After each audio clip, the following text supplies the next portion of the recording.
way. Ticket packs available now at goelks.com/tickets. Edmonton Elks. Our city, our year. Expand your brand with Fusion Promo Marketing. Fusion is your trusted partner for all things branded merch and apparel.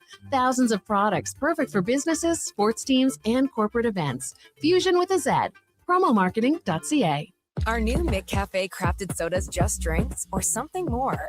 Like Sprite Berry Bliss, Creamy Strawberry Coke, and Orange Dream. All swirled with fizzy flavor and topped with silky cold foam. Only at McDonald's. At participating McDonald's restaurants in Canada. There's one game that kicks off summer, June 20th at Play Alberta Field at Commonwealth Stadium. The Elks home opener, Elks Alouettes, presented by James H. Brown, Alberta Injury Lawyers. Lock in your tickets now at goelks.com/tickets. Our city, our year. For Buchanan. Lovely turn from Buchanan, and that takes a deflection. It's Jonathan.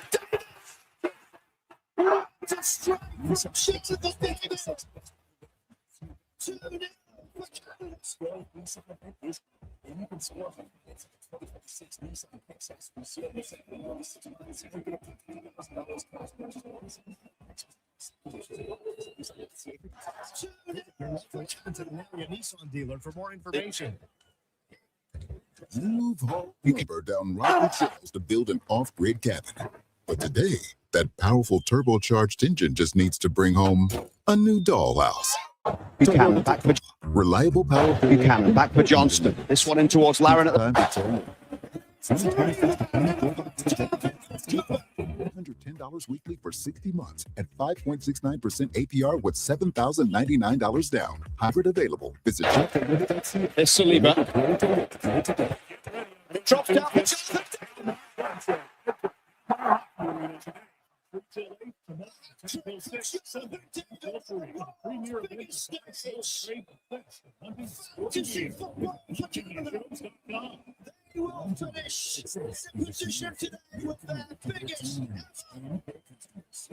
Your vehicle like it's their own and finding solutions It's Saliba. because whatever the road brings ahead, they're on it with you. Visit fountaintire.com today.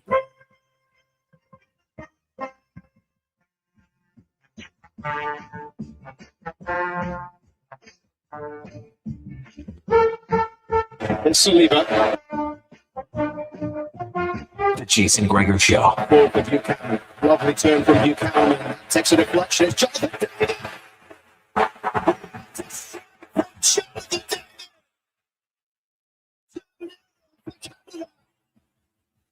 On Sports 1440. Buchanan back for Johnston. This one in towards Laren at the back post.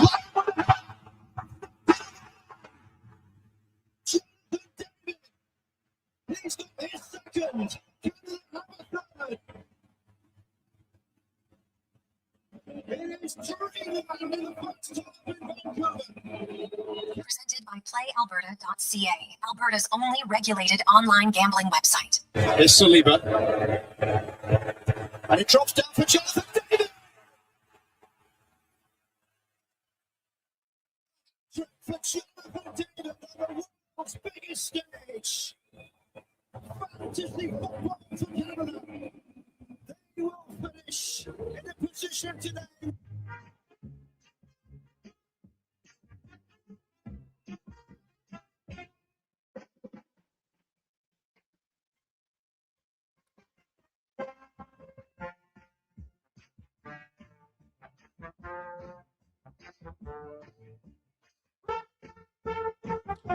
Well, a positive Friday.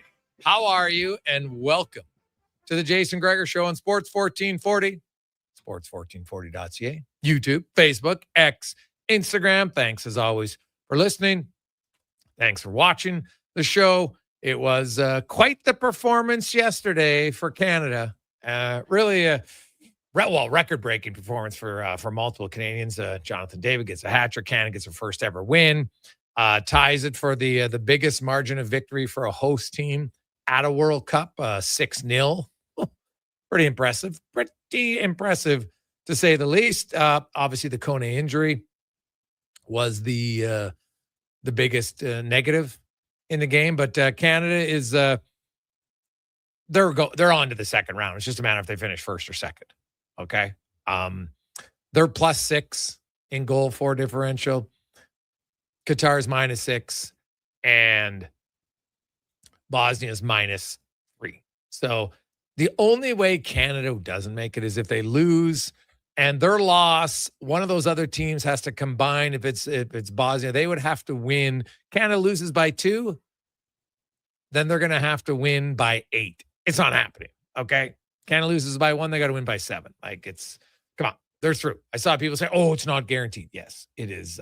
It is guaranteed. Okay, you run the simulations on it 100 times out of 100 times, they're in. It's just a matter of if they draw next Wednesday, they're automatically first in their pool. If they lose, then they'll be second. Win, obviously they're first. So, congratulations! It was epic game for a lot of Canadian soccer fans. It was well worth it. You have the fact that now so far a draw and a win in their first 2 games. Now the next game is going to be tougher for sure. Every game moving forward now will be a little bit more difficult. But Canada dominated yesterday, as they should have. They were dominating. They're up 2-0. Then there's a red card. Now it's down to 9 runners and a goalie. Then there's another red card, and it's 8. Like, for 25 minutes, you should run up the score. And I like that they did. This is the World Cup, man. You're here to win. You're not here to worry about feelings. You're here to win. That is just how it goes. So, and World Cup will continue on. USA is currently leading Australia 2-0 at the half. We got a loaded show for you. Oliver Platt will join us from One Soccer to talk about the atmosphere and just everything. And, everything about it was awesome. It was great. Craig Button will be by. We're talking NHL. We're talking NHL draft a week today, the NHL draft. Now, I know Oiler fans are like, well, whatever, because they don't have a first rounder. I get it. But I don't expect them to move into the first round. So next Friday night, probably quiet for the Edmonton Oilers. I don't expect them to move into the first round. But Saturday, second rounders and a few other picks. That second round, you got to make it count, baby, for sure. And, do they trade down a few spots to try to get a third rounder? We'll see. We got Low Tide. We got Spec.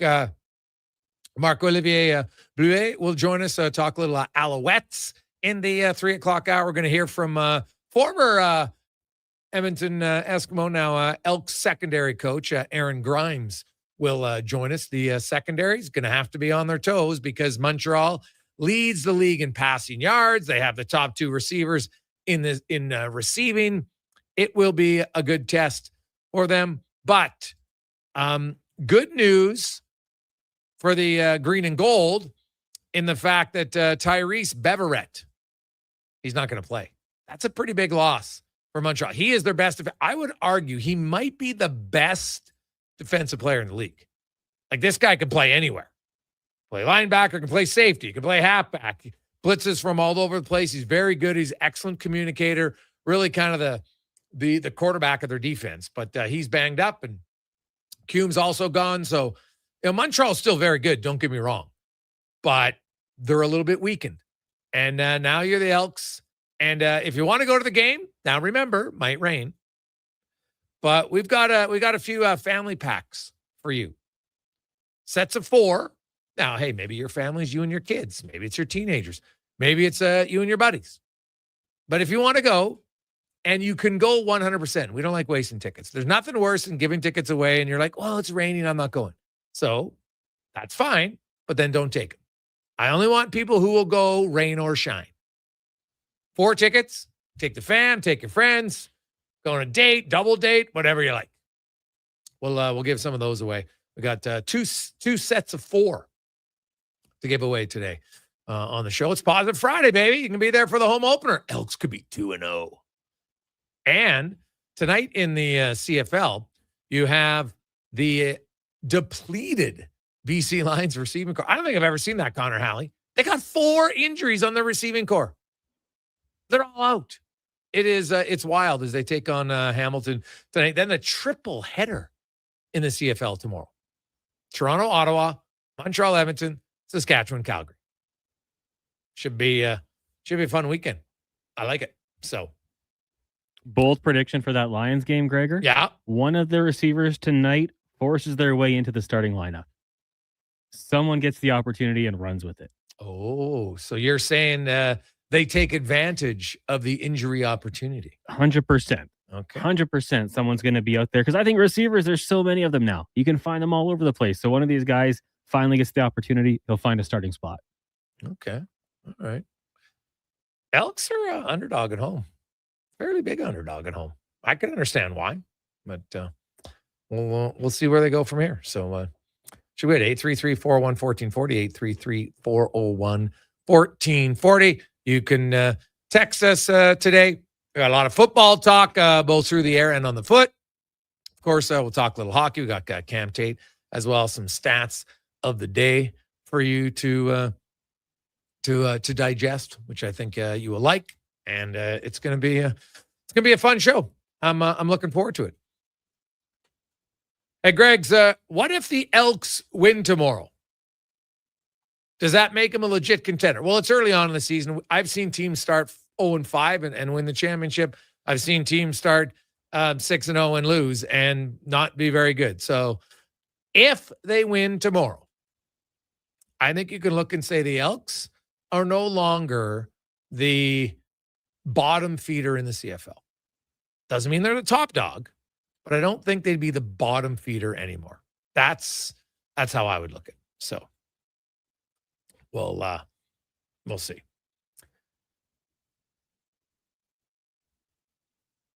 Hey, Greg's, is this really happening? Am I having a nightmare?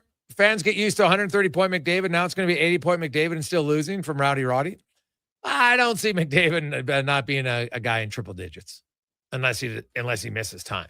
His point total is not going to dip that much. I just I don't see it. I just don't see any coach who would be like, you know what? I don't want you to score. Right? Like I don't see that. They get on the power play, they're going to produce. 5-on-5, they're going to produce. If anything, it might be like, hey, we're going to try to limit goals against. Right? That's going to be the key. Now, I know, I've seen a lot of people, talking about, well, look at Mike Babcock. He's going to come in there and he's going to be great about it. I'm like, okay, we'll see. But and I know because every time you say, well, the numbers in Toronto weren't like out of this world unreal, right? They just weren't. So now, yes, some of his better players were younger. Valid point. But if you're such a great coach, then wouldn't your team be great defensive regardless of who's there? Right? So if you look at it, because I'll do the 3-year, I'm going to actually eliminate from the numbers the first year coaching in Toronto, because that was the rookie year, and for when they led up to getting Matthews. Then the next year they added Matthews and they added Nylander and they added Hyman and they added Marner. Like they made a lot of significant changes, and obviously the team got better, no question. But how were they overall? Because everyone tells me that, you know what, hey, they're going to be great. So if you look at it, over that 3-year span, the Maple Leafs were 21st in shot for percentage, okay, at 5-on-5. They were 5th, however, in goals for percentage. So they didn't. They gave up a lot of shots. They didn't give up a lot of goals. If you look at their expected goals, if you're a believer in that, they ranked 14th, and this is all at 5-on-5. So 5th where it matters most, goals. At the end of the day, I will take goals. If that to me is the ultimate one. We can look at expected goals. We can look at shots for, all those sorts of things. But at the end of the day, what wins you games? Goals. You don't win more games by limiting more shots if you still give up 4 goals. Hey, we only gave up 12 shots. How many goals? 4. We lost 4-3. Well, what's more important? 12 shots against or 4 goals against? I think we'd all agree. Goals at the end of the day. So over the course of a 3-year period, I think it's fair to say that they were able to outscore their problems. They gave up a fair amount of shots. They're kind of break even on expected, 50%. Not horrible, not bad, middle of the pack at 5-on-5. So I don't see the Oilers, And you have veteran players. They've got a lot of good pieces. I said 2 days after the season ended, when we thought Knobloch was coming back, I said, hey, he'll learn for some things. And away we go. And that's the one thing that I find maybe most interesting about the whole decision-making process was, okay, so Chris Knobloch, at the end of the year, everyone's like, you know what? The organization clearly made it that they felt like they needed a coach who was a little bit harder. All right. So there was no chance that Chris Knobloch could change, right? That's essentially what the organization's saying. We couldn't have the conversation. Hey, Chris, we need you a little bit harder. But guess what? I had a conversation with Chris Knobloch. You know, one of the first things he said to me a few days after the season was, there's going to have to be some changes. We're going to have to be a little bit harder. Like, that's one element. You can learn. He's only coached for 3 years in the NHL. And the first 2, he went to the Stanley Cup Final. So the third year wasn't as good. But everyone's like, you know what? He can't change. We need a hard coach. Okay. So you're saying can't change. That's why you hired him. Now fast forward a few weeks. And everyone's saying, oh yeah, well, come on, give him a chance. People change. What? Wait a sec. I thought you just told me the coach can't change. That's why you got rid of him. And that was more of like a technique. If you've had a personal trait of talking bad about, imagine telling one of your players they're fat and that their teammates don't like them. That's a direct quote from Chris Chelios to what Babcock said about Franson. So it's not a made-up story. Right? Fact. Okay? So you're going to say, yeah, but he changed. He's learned from it. It's an interesting one to say they can change and learn, but Chris Knobloch, no chance. He couldn't learn and evolve. Like every head coach, after 3 years, there's nothing else to learn. That's who they are as a head coach. They're never going to evolve. They're never going to grow. It just seems like an odd statement to me. So if you're for giving people the chance to change, but you didn't want to give Knobloch a chance to change, even though he helped your team go to 2 Stanley Cup Finals. It's done and done. I'm just saying, I notice it seems not necessarily a consistent message. Would that be fair, Connor Halley? It seems to be a little bit different. Yeah. I mean, you can always twist things to kind of fit the narrative if you'd like to, for sure. I mean, and especially for Chris Knobloch, his first go-around as an NHL head coach, like there was going to be ebbs and flows. I think we know that. It wasn't going to be perfect forever. No coach is. So you could have given him some time to figure things out. With Babcock, the resume is a little more, it's longer. There's more examples of this happening. I'm not saying he can't change. All things would indicate that he probably won't. But I mean, for me personally, Gregor, I'm just like kind of at the point now, like I got the popcorn ready. I'm going to sit back and wait and see what happens with this thing, because at one time we looked at this guy as one of the best coaches in the NHL. It's been a long time. Maybe those tactics are still in there.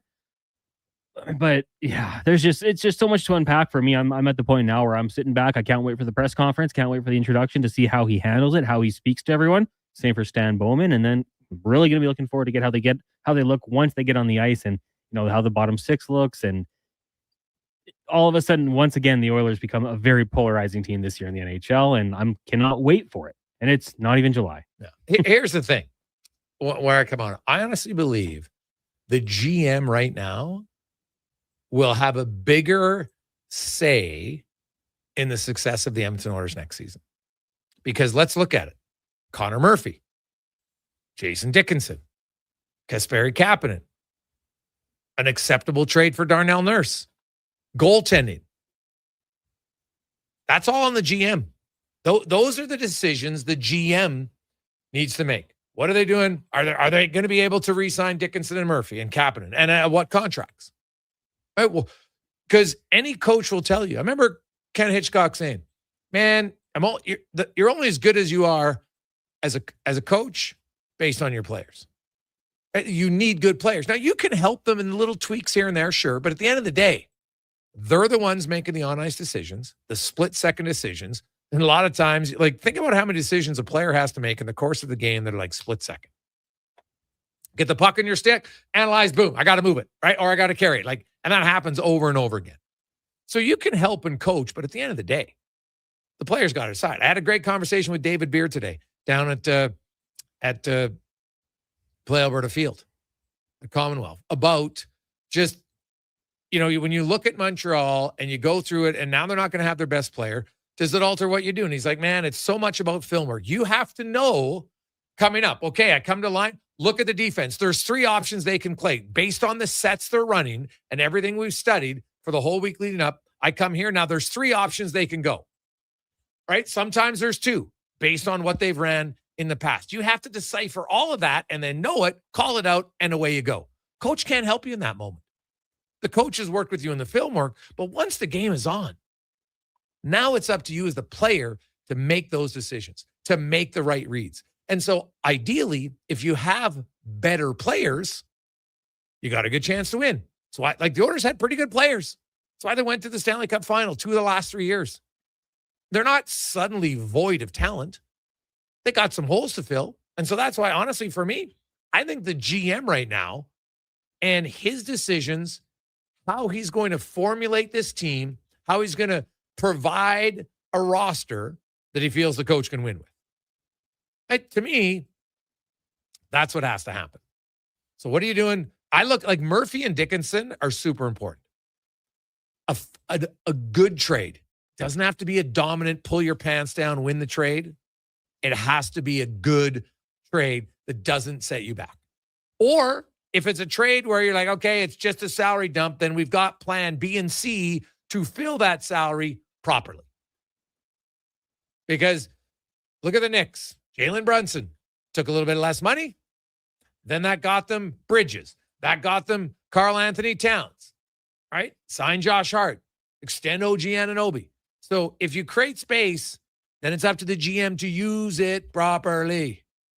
I think that is the most important thing now for this. And I believe that since the end of the season. Coach can help for sure. And if you got a good group, little tweaks here, there can help. Right? No one thought when Chris Knobloch was hired they were going to Stanley Cup Final. Rookie head coach.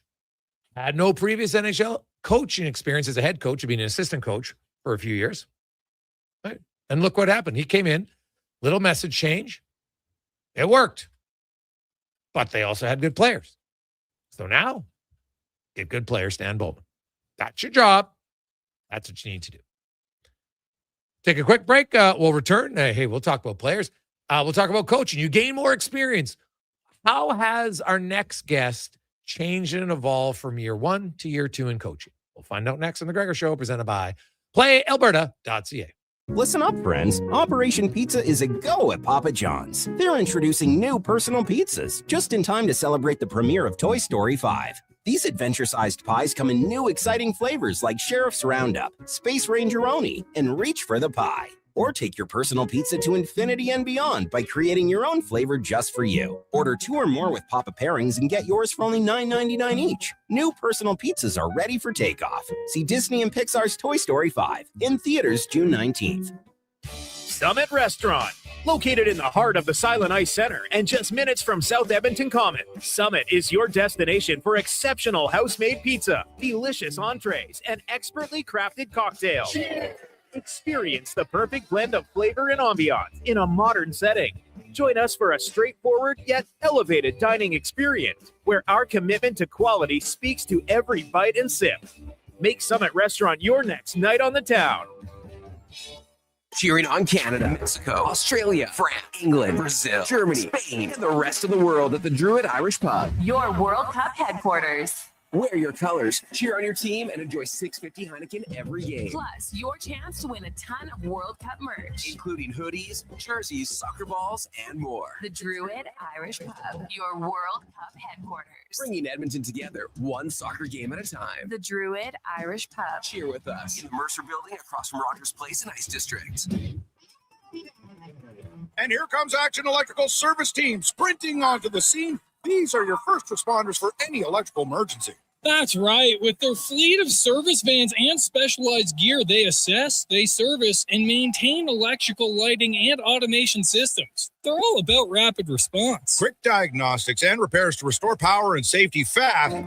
Hire the Action Electrical team to bring home a win for your project. Visit actionelectrical.net. Need a new ride for road trips, errands, or just life on the go? Go Auto offers a massive selection with over 15,000 new and used vehicles to choose from. With over 70 locations across Western Canada, finding your next ride has never been easier. Whether it's a roomy SUV for the family, a sleek car for the open road, or a rugged truck for your weekend adventures, you'll find it here at a price you'll love. Explore thousands of vehicles today at goauto.ca. At Fountain Tire, success is a team effort. They're committed to their team members and their customers. And that means treating your vehicle like it's their own and finding solutions that suit your needs. Because whatever the road brings ahead, they're on it with you. Visit FountainTire.com today. That's right. You don't have to wait because Black Friday is back at the Brick. For 4 days only, you can shop incredible deals throughout the store. Get 60% off sofas when you buy the matching love seater chair. Save 25% off bedroom and dining furniture. And get up to 40% off select mattresses. Some exclusions apply. See store for details. Hurry in. These Black Friday deals end Monday. Shop in store or online at thebrick.com. The Brick, saving you more. Backshaw Concrete Products. From concrete and septic tanks to blocks, precast water pads, Jersey barriers and aggregates. Farmers, contractors, homeowners. Plan your next project at BashawConcrete.com. Family owned, over 60 years pouring. Bashaw Concrete Products. Once again, start here. BashawConcrete.com.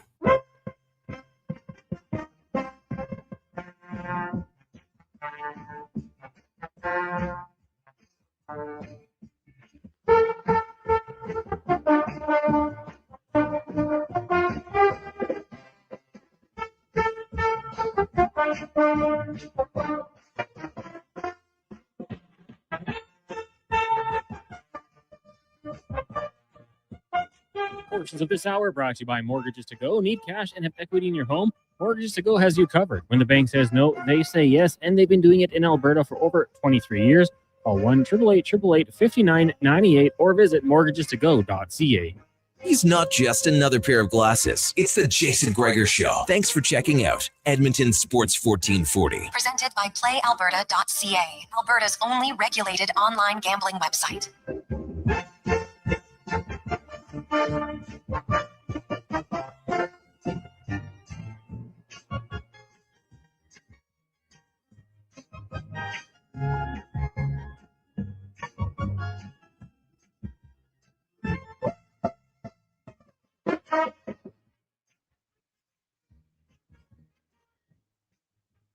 .ca, YouTube, Facebook, X, Instagram. Thanks for listening. Thanks for watching. Always brought to you by PlayAlberta.ca, where we got some CFL as well as a little MLB special picks for you for the Elks and a quadfecta, if we want to call it that. I know the trifecta is a quadfecta. We'll just call it a quadfecta.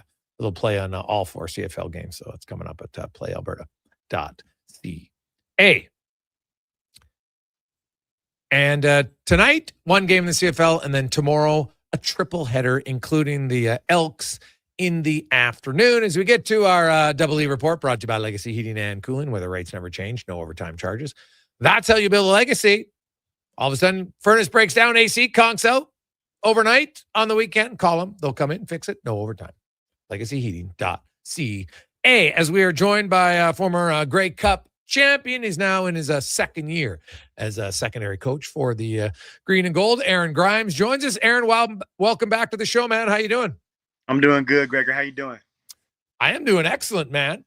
I talked about it off the start for you. And obviously you'd coached before, but you coach at the CFL level. And I remember talking to you and JC, and it was just like, man, like there's a lot you learn as a coach, kind of like a player. So Aaron Grimes in year number 2 as a coach, how are you different? How do you feel you're better prepared? I feel like, the difference between year 1 to year 2 is being prepared for the unforeseen things, right? Like you go into a game and you've broken down your opponent and you understand what their tendencies are. But whenever you go into a game, every offense has something new the next time you play them, right? Just like we we'll have something new for an offense to see. But being prepared for those moments and having, some in-game adjustments for when they do happen, and the ability to survive those in-game, that's kind of been big, for me. I feel like, at least for the first couple of weeks of the season, this year, it's one of those things where you don't know, what you don't know as a young coach. And there's still a lot of things I don't know, but certainly feel a lot more prepared. And it helps when, all 6 guys playing were starters together last year. That certainly makes things a lot easier. Exactly. You played that position, and continuity helps. You got everybody. Nobody's a rookie, so they've seen most formations, right? Or at least a semblance of that formation to kind of have an idea. Okay, well, in this area, this is what they're going to want to do. And Montreal is very much a pass-happy team. They've had 80 pass attempts, only 19 rush attempts with a running back. Quarterback sneaks, I'm excluding from the conversation. And they got the 2 leading receivers, Aaron. So when you break down the film, and like everybody has tendencies as an offense, are there certain patterns that they like to run and they're kind of like their go-to throws? Yeah, absolutely. I think every offense is that way. Obviously they have their go-to receivers. We all know, they have 2 very, very good receivers and a hell of a quarterback. And they're a well-coached team, but every offense you go against has certain things they like in a field zone, let's say, so a field zone, for anybody who's listening who may be wondering what the heck I'm talking about, when they get the ball and they're on their own 30-yard line up into the 50-yard line, maybe they do this certain concept, or this is their favorite personnel package. But once they cross midfield, now all of a sudden, this is what they like to do, and so that's kind of what I'm talking about. They have their tendencies, and then you go into the game and they have tendency breakers. There's something you haven't seen before, and then being able to make the adjustment off that. So, and Montreal is no different, right? Every coach, every human, offense or defense, special teams, everybody has their tendencies and their play style type. And that doesn't make Montreal any different from that. They're just firing on all cylinders right now. How about you, Aaron? Where do you feel like what's the area that maybe you as a coach feel most comfortable and confident in? What area of the field? No, maybe just what area of calling or even just coaching up the players. I really like, go figure, I like second and medium to long as a defensive back coach, right? Because most offenses are going to pass the ball in that situation with 3-down football. So I like to spend my time trying to figure out how, we call it the money down. How can we go create takeaways, create, confusion? How can we make a play as a secondary when we know they're going to pass the ball, or we have a really good high percentage that this has to be a pass play, because if not, they're going to really risk it running the ball and getting on to 3rd down. So when we get to our money down situations, that's where I kind of like to, hey, here's how I think we should play them this week, based on, their drop back pass concepts, and so that's something that, again, year 1 to year 2 and having guys in the room, they kind of understand how I see things and I see how they see things. Because at the end of the day, they're the ones playing the game, and being able to form, my plan of attack based on how, the personnel in the room and what they're comfortable with as well.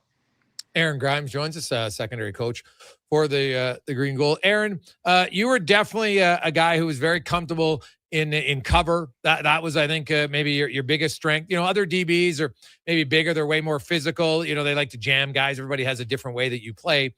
Now that you know more about your guys, does that, do you encourage a guy, do you kind of know, okay, what the strengths are, and this is some of the calls are based on their strengths individual? Yeah, absolutely. Some guys, I wasn't a very good blitzer when I played, so now looking back on it, I didn't get a lot of pass blitzing calls, and that makes sense because I wasn't great at it. Keep a guy like me in coverage, like you said. But you start to understand who's going to be around the box more for rundowns, right? Who should we keep high in certain situations? Who should protect us versus, double moves, things like that. You certainly get to learn your players.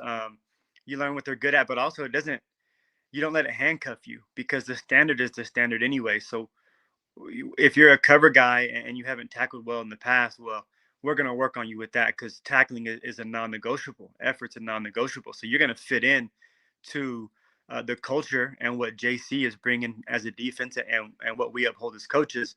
but we're also going to try to help put you in a position to make plays based on your strengths. What do you feel like when you look at the receivers, and obviously Tyson Philpott and Tyler Snead, those are the, you know what, they've each been targeted 23 times through 2 games, right? They got 16 receptions for Philpott, 14 receptions for Tyler Snead. Is there something Philpott is better at than Snead and vice versa? Just I don't know any of them personally, but just watching film, Philpott's really good, out wide. He's a double move guy, just pretty good with his double moves. He's very good with the ball in his hands, like in the screen game, so they give him a good amount of screen and goes. And then, of course, they have, I say screen and goes. They give him a lot of screens, but then they also have their screen and goes off of it. Snead is a little, he's a crafty guy. He's good in the box. He's good out of the box.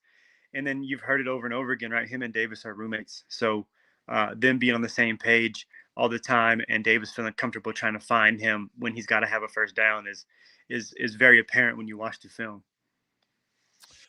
And for your secondary, your defense, actually, it's not just, I know you're a secondary coach, but obviously you work with JC hand in hand and overseeing the defense. From week 1, you had to be pretty happy. You created a lot of turnovers. And I know that, Terrell Ford was joking about it. He's like, oh my God, I got to catch that ball, right? Like there was a few drops. Well, as the secondary coach, like, what is it? They got to bring, I don't know, they got to bring fruit platters. They got to bring donuts. What's the penalty for drops in the secondary? Oh, it's probably worse than having to bring something in. You get, I'm going to say the word shame, but I mean it in a respectful way.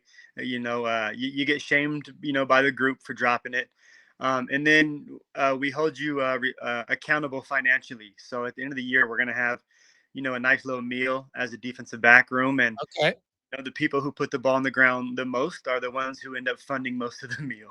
And who's the judge to decide what's like a bad drop, an unlucky drop? Are you the judge, jury, and executioner on that, or is it a team vote?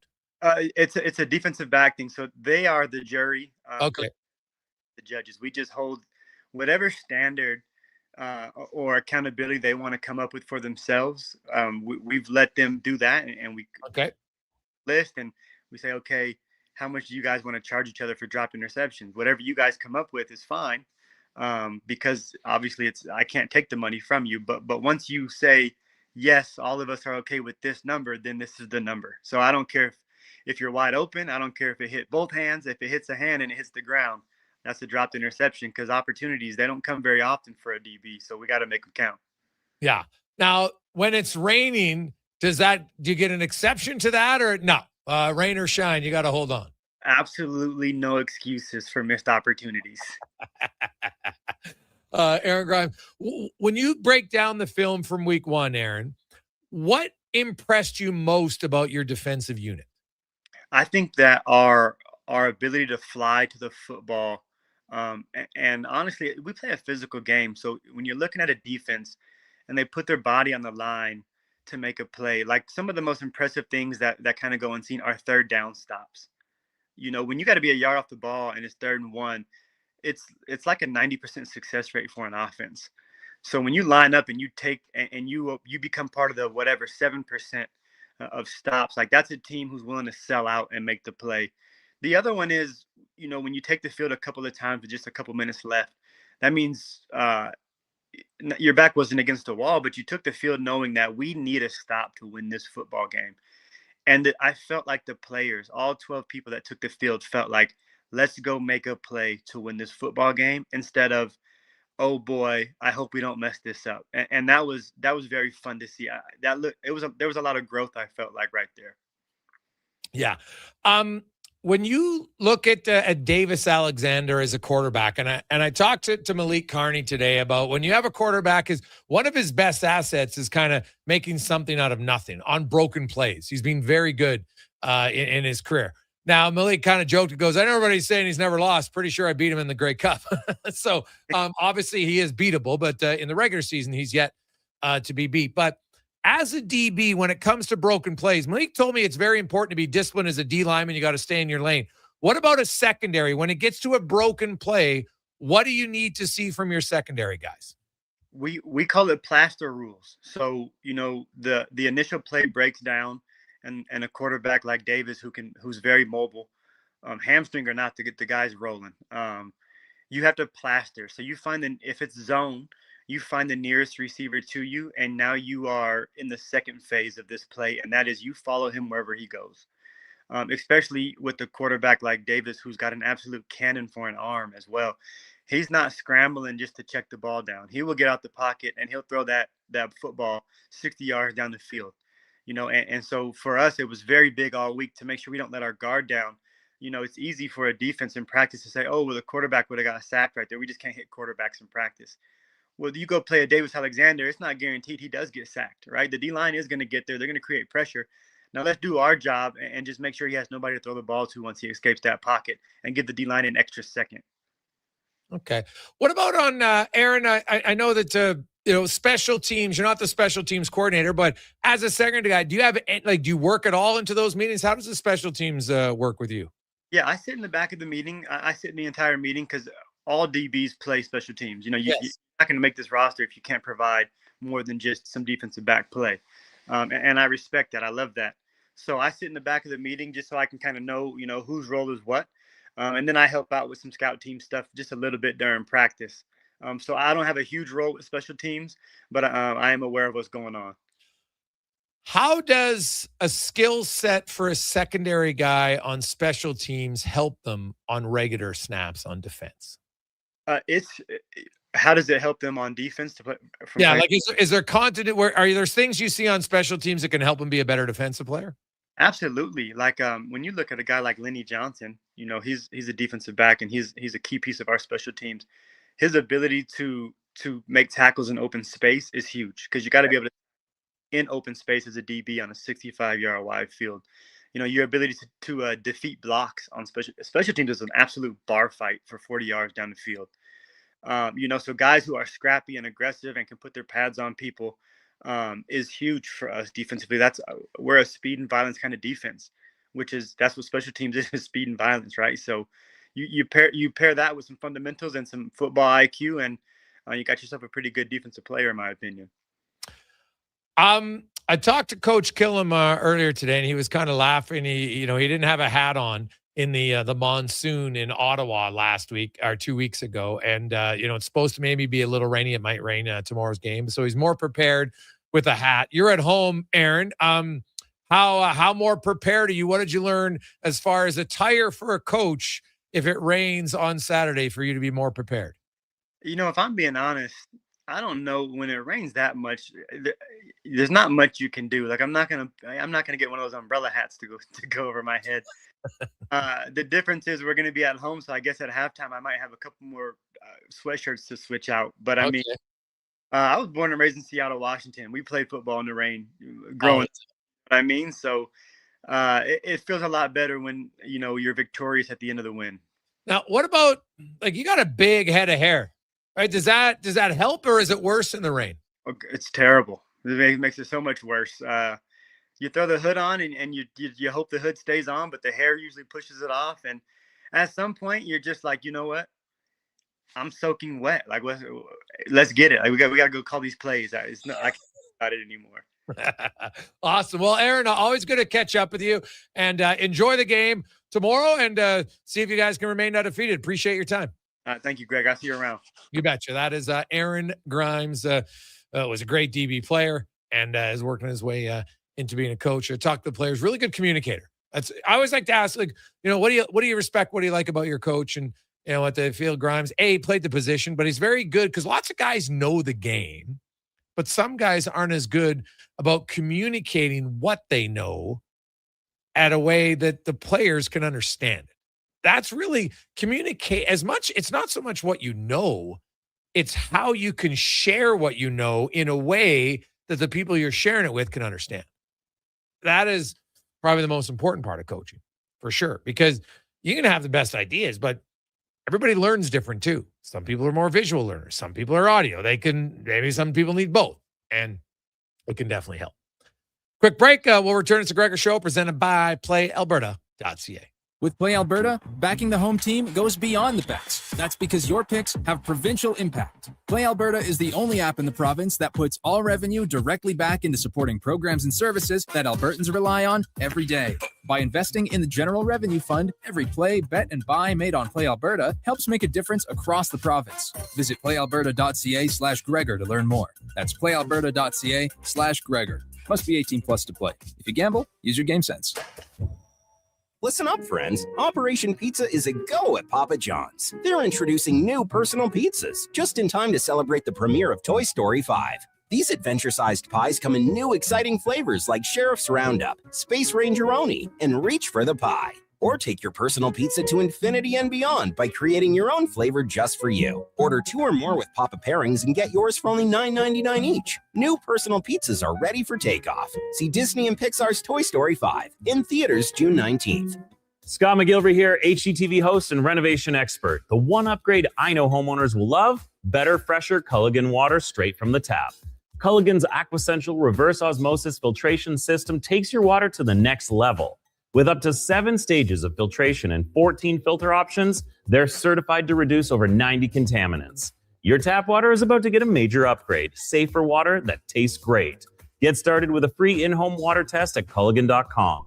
Culligan, water you love. Hey, hon, I'm getting expressions and images to frame my hockey card collection in the man cave. Perfect. I'll come with you and bring our wedding photos. For sports memorabilia and family treasures, think Expressions and Images, your local custom framer since 91. You name it, we frame it. The best way to experience Elks football is being there when it happens. From single game to flex packs, group tickets, and family packs. Your seats, your way. Ticket packs available now at goelks.com/tickets. Edmonton Elks. Our city, our year.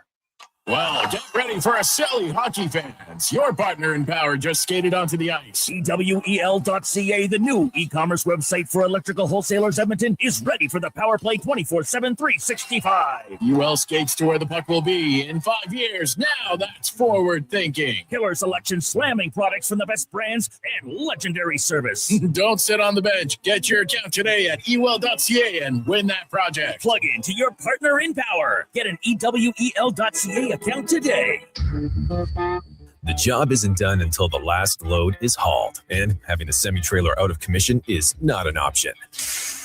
Whether replacing or adding to your convoy, Edmonton Trailer has a huge inventory of new and used semi-trailers, trusted by the gravel, logging, oil field, fluids, and freight industries. Find a trailer right for you online or at one of their 3 locations.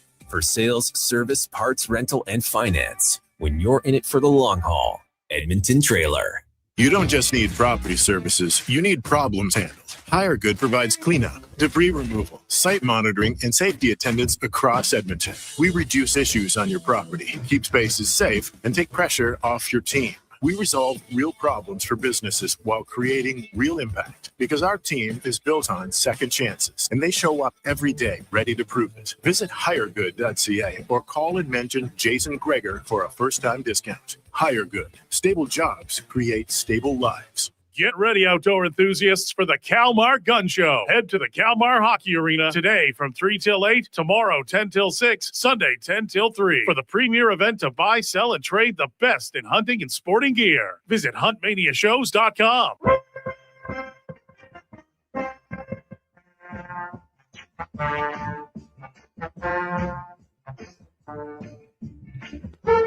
Portions of this hour brought to you by the Druid Irish Pub, Edmonton's favorite soccer home. The Druid Irish Pub is back in the Ice District across from Rogers Place. Watch all the games at 650 Heineken only at the Druid Irish Pub. This is Sports 1440, where Edmonton talks sports. On YouTube, Facebook, and X. Here's Jason Gregor. Brought to you by playalberta.ca.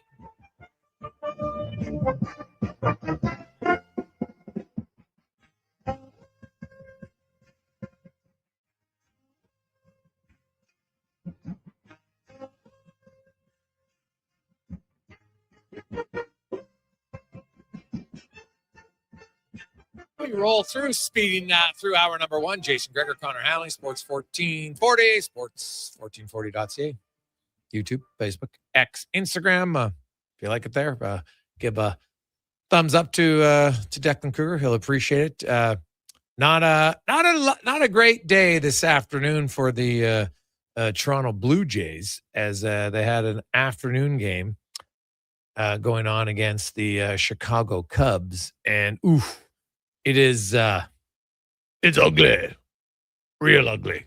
for a variety of reasons. So the Jays are getting pummeled 12-2 in the bottom of the 7th. Gosman gave up 7 runs in the first 2 innings. That's tough. And man, this is not going to go over well, Cons. Brandon Little came in, pitched 1 inning, had 3 walks, 2 hits, 4 earned runs, 1 strikeout. Oof. Like, you bring the guy back up, you're coming into a position like it's, you're down 7-2. It's not a high pressure situation, and he just gets rocked again. Like, I just don't know if he's going to be able to pitch again in Toronto. Like, he just looks mentally tap out.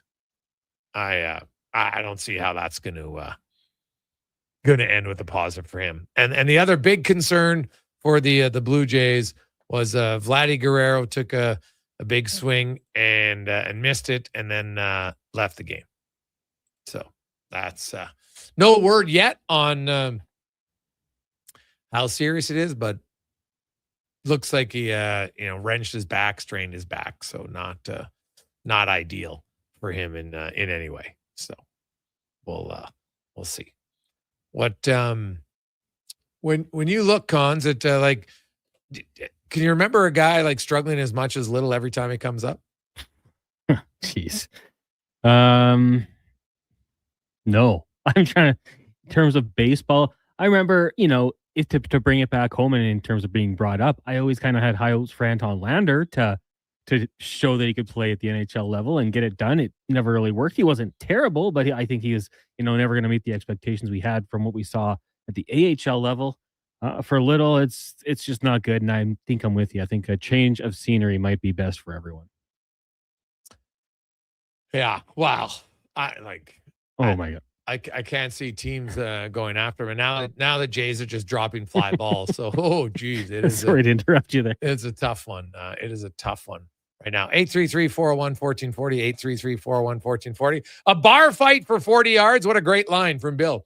Yeah, that was from Aaron Grimes breaking down special teams. It can be challenging for sure. It is.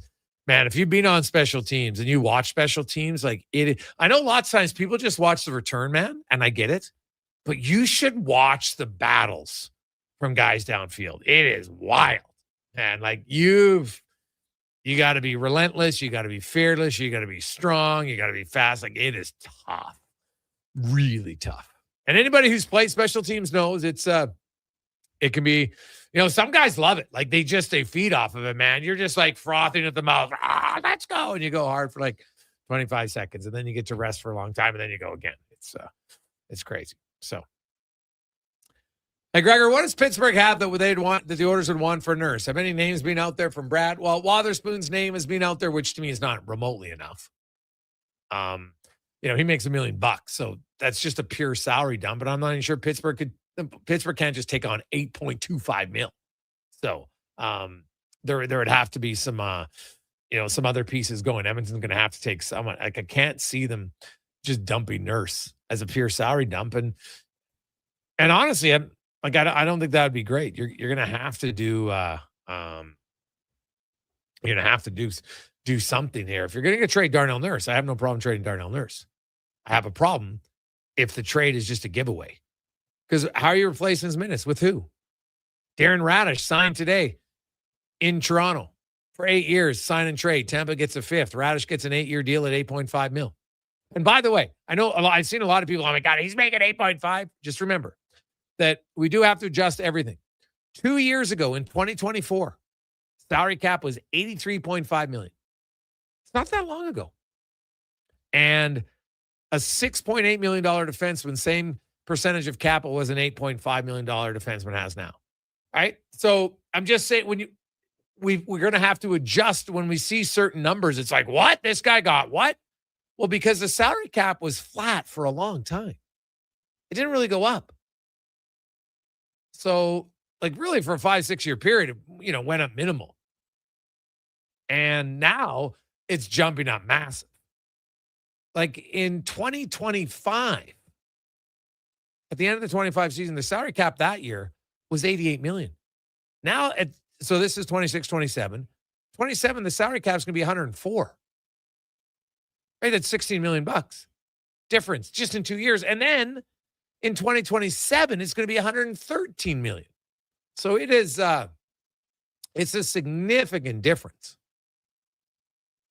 And part of that, and when a lot of your top guys are paid, there's going to be more money, and other guys they're going to get more money now. That's just how it's going to be. So we kind of have to, I think, readjust our thinking on how you view guys, if you only view them on salary, right? Salary is one element. You obviously need more to it, but salary is one of it for sure. Let's get to our stats of the day, brought to you by All-Star Construction. Started in 2009, and they continue to grow and expand, becoming the leader in development power and gas insulation, and they're hiring. So if you want to work for a company that's on the up, baby, it's expanding, growing, more opportunities for you. And hey, you know what? They're looking for entry-level workers and guys with experience. Go to All-Star Construction. Some stats yesterday. Canada wins 6-0 over Qatar. So it was historic. Largest margin of, how about this? Largest margin of victory by any CONCACAF nation, not just Canada, any CONCACAF nation at the Men's World Cup.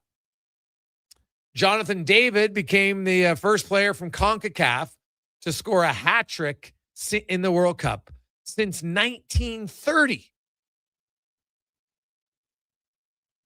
There was also, the first ever win for Canada, 6-0. Obviously, the first shutout victory as well. They had 8 shots on goal in the first half, tying a 32-year-old tournament record set by Romania against Argentina back in 1994. Nobody had 8 shots on goal and a half since. Like it was, and remember, there was Canada was up 2-0 early in that match. They were all over them, man. It was really a sight to behold when you think of kind of how many records were set in that one. And, Jonathan David gets his first hat trick in a World Cup. Obviously, Canada's had hat tricks before, just not at the World Cup. And, the only negative, unfortunately, was that Kone leaves broken tibia, broken fibia, and he is out for 4 to 5 months, unfortunately for him.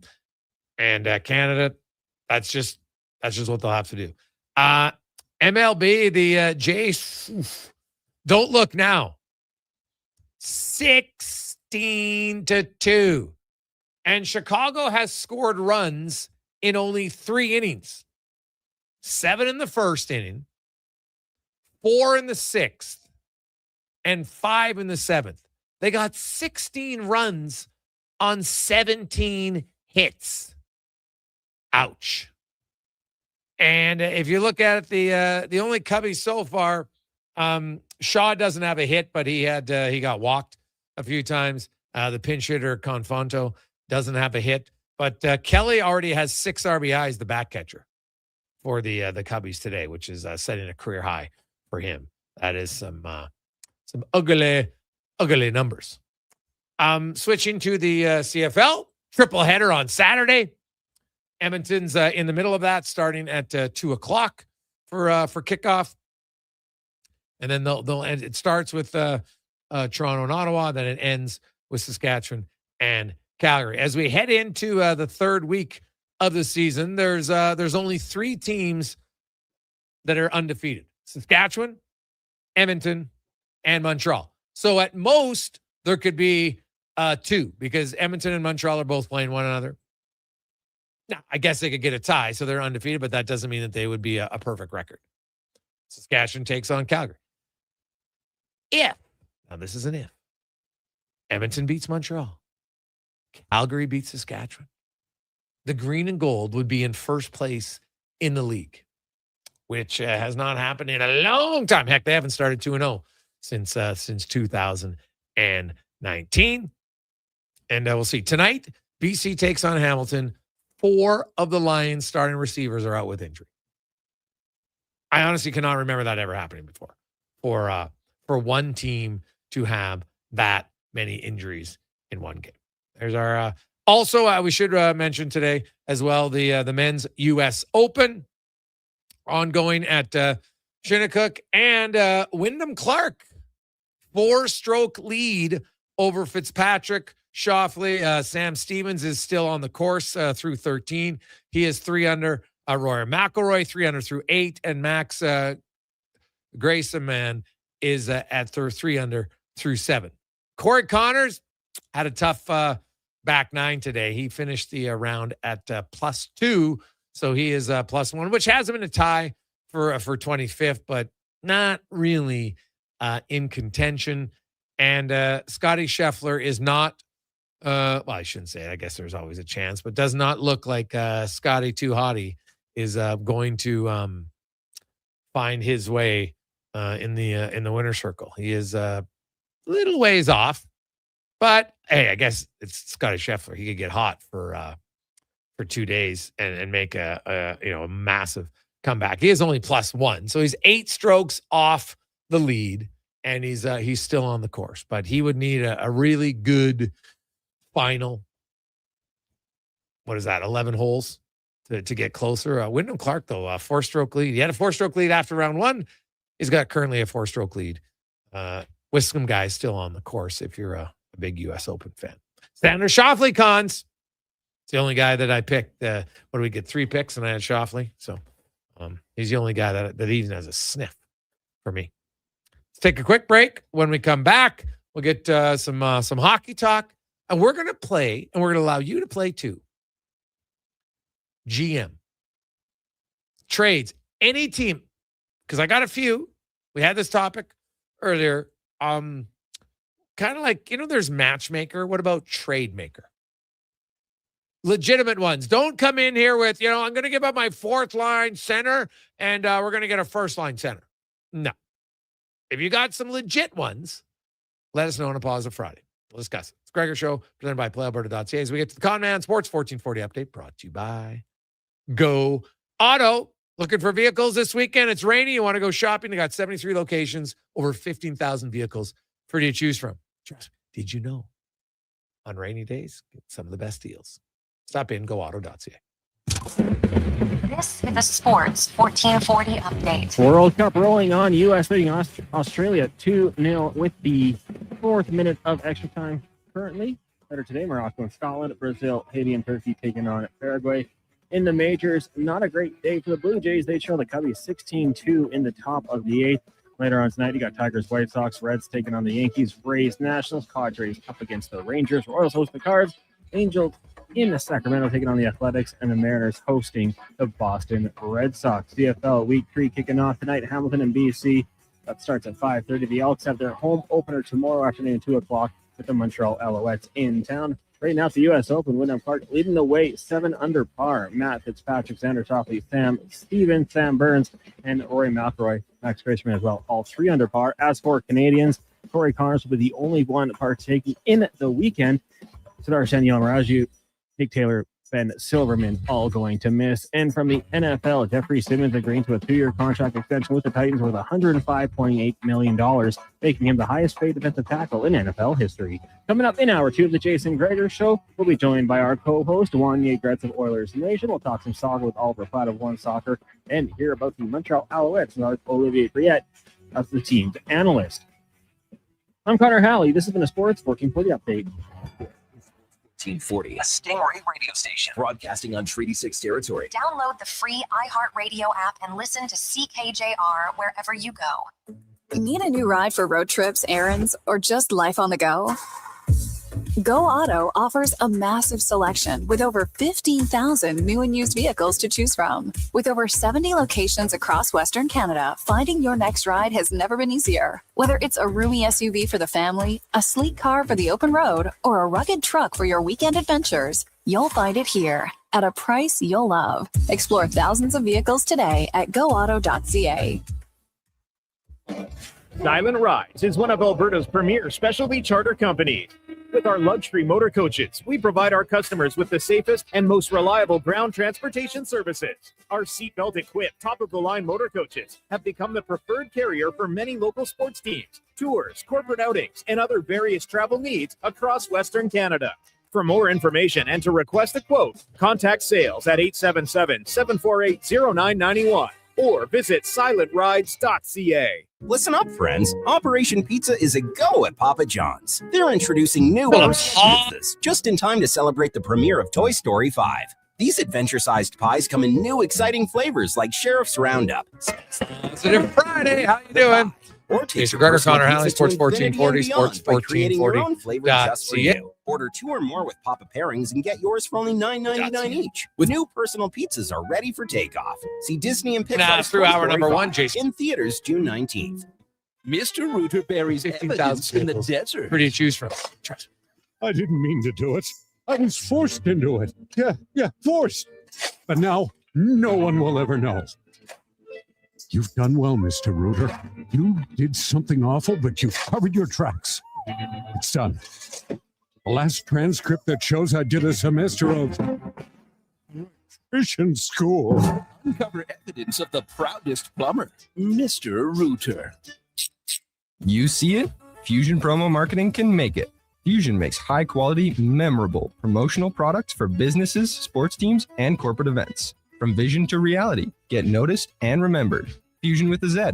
Promomarketing.ca. Are you a skilled laborer? All-Star Construction wants to talk to you.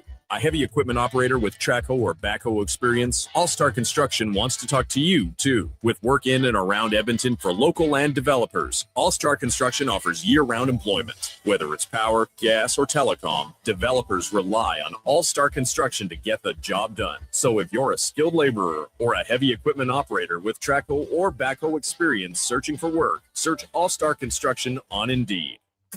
I'm Dr. Vance Elliott. The goal of every one of the thousands of hair restoration procedures I've performed is a full, natural-looking head of hair.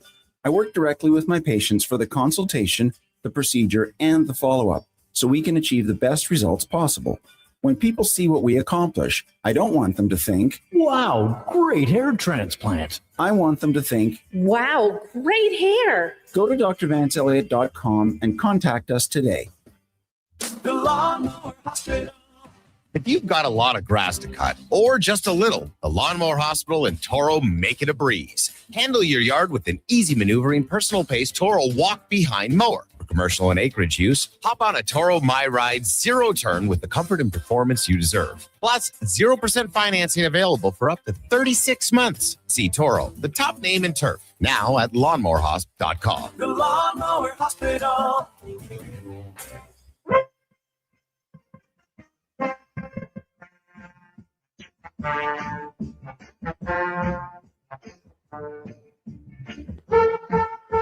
Portions of this hour brought to you by CanTorque. We offer sale, rental, repair, and calibration of hydraulic, pneumatic, and battery-powered torque wrenches, stud tensioners, and flange maintenance equipment. Order today at CanTorque.com. The Jason Gregor Show, the best of Edmonton sports talk and beyond. This is Sports 1440. Presented by PlayAlberta.ca, Alberta's only regulated online gambling website.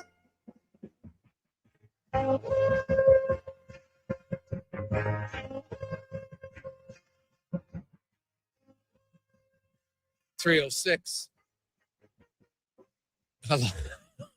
Welcome back, Awesome Friday.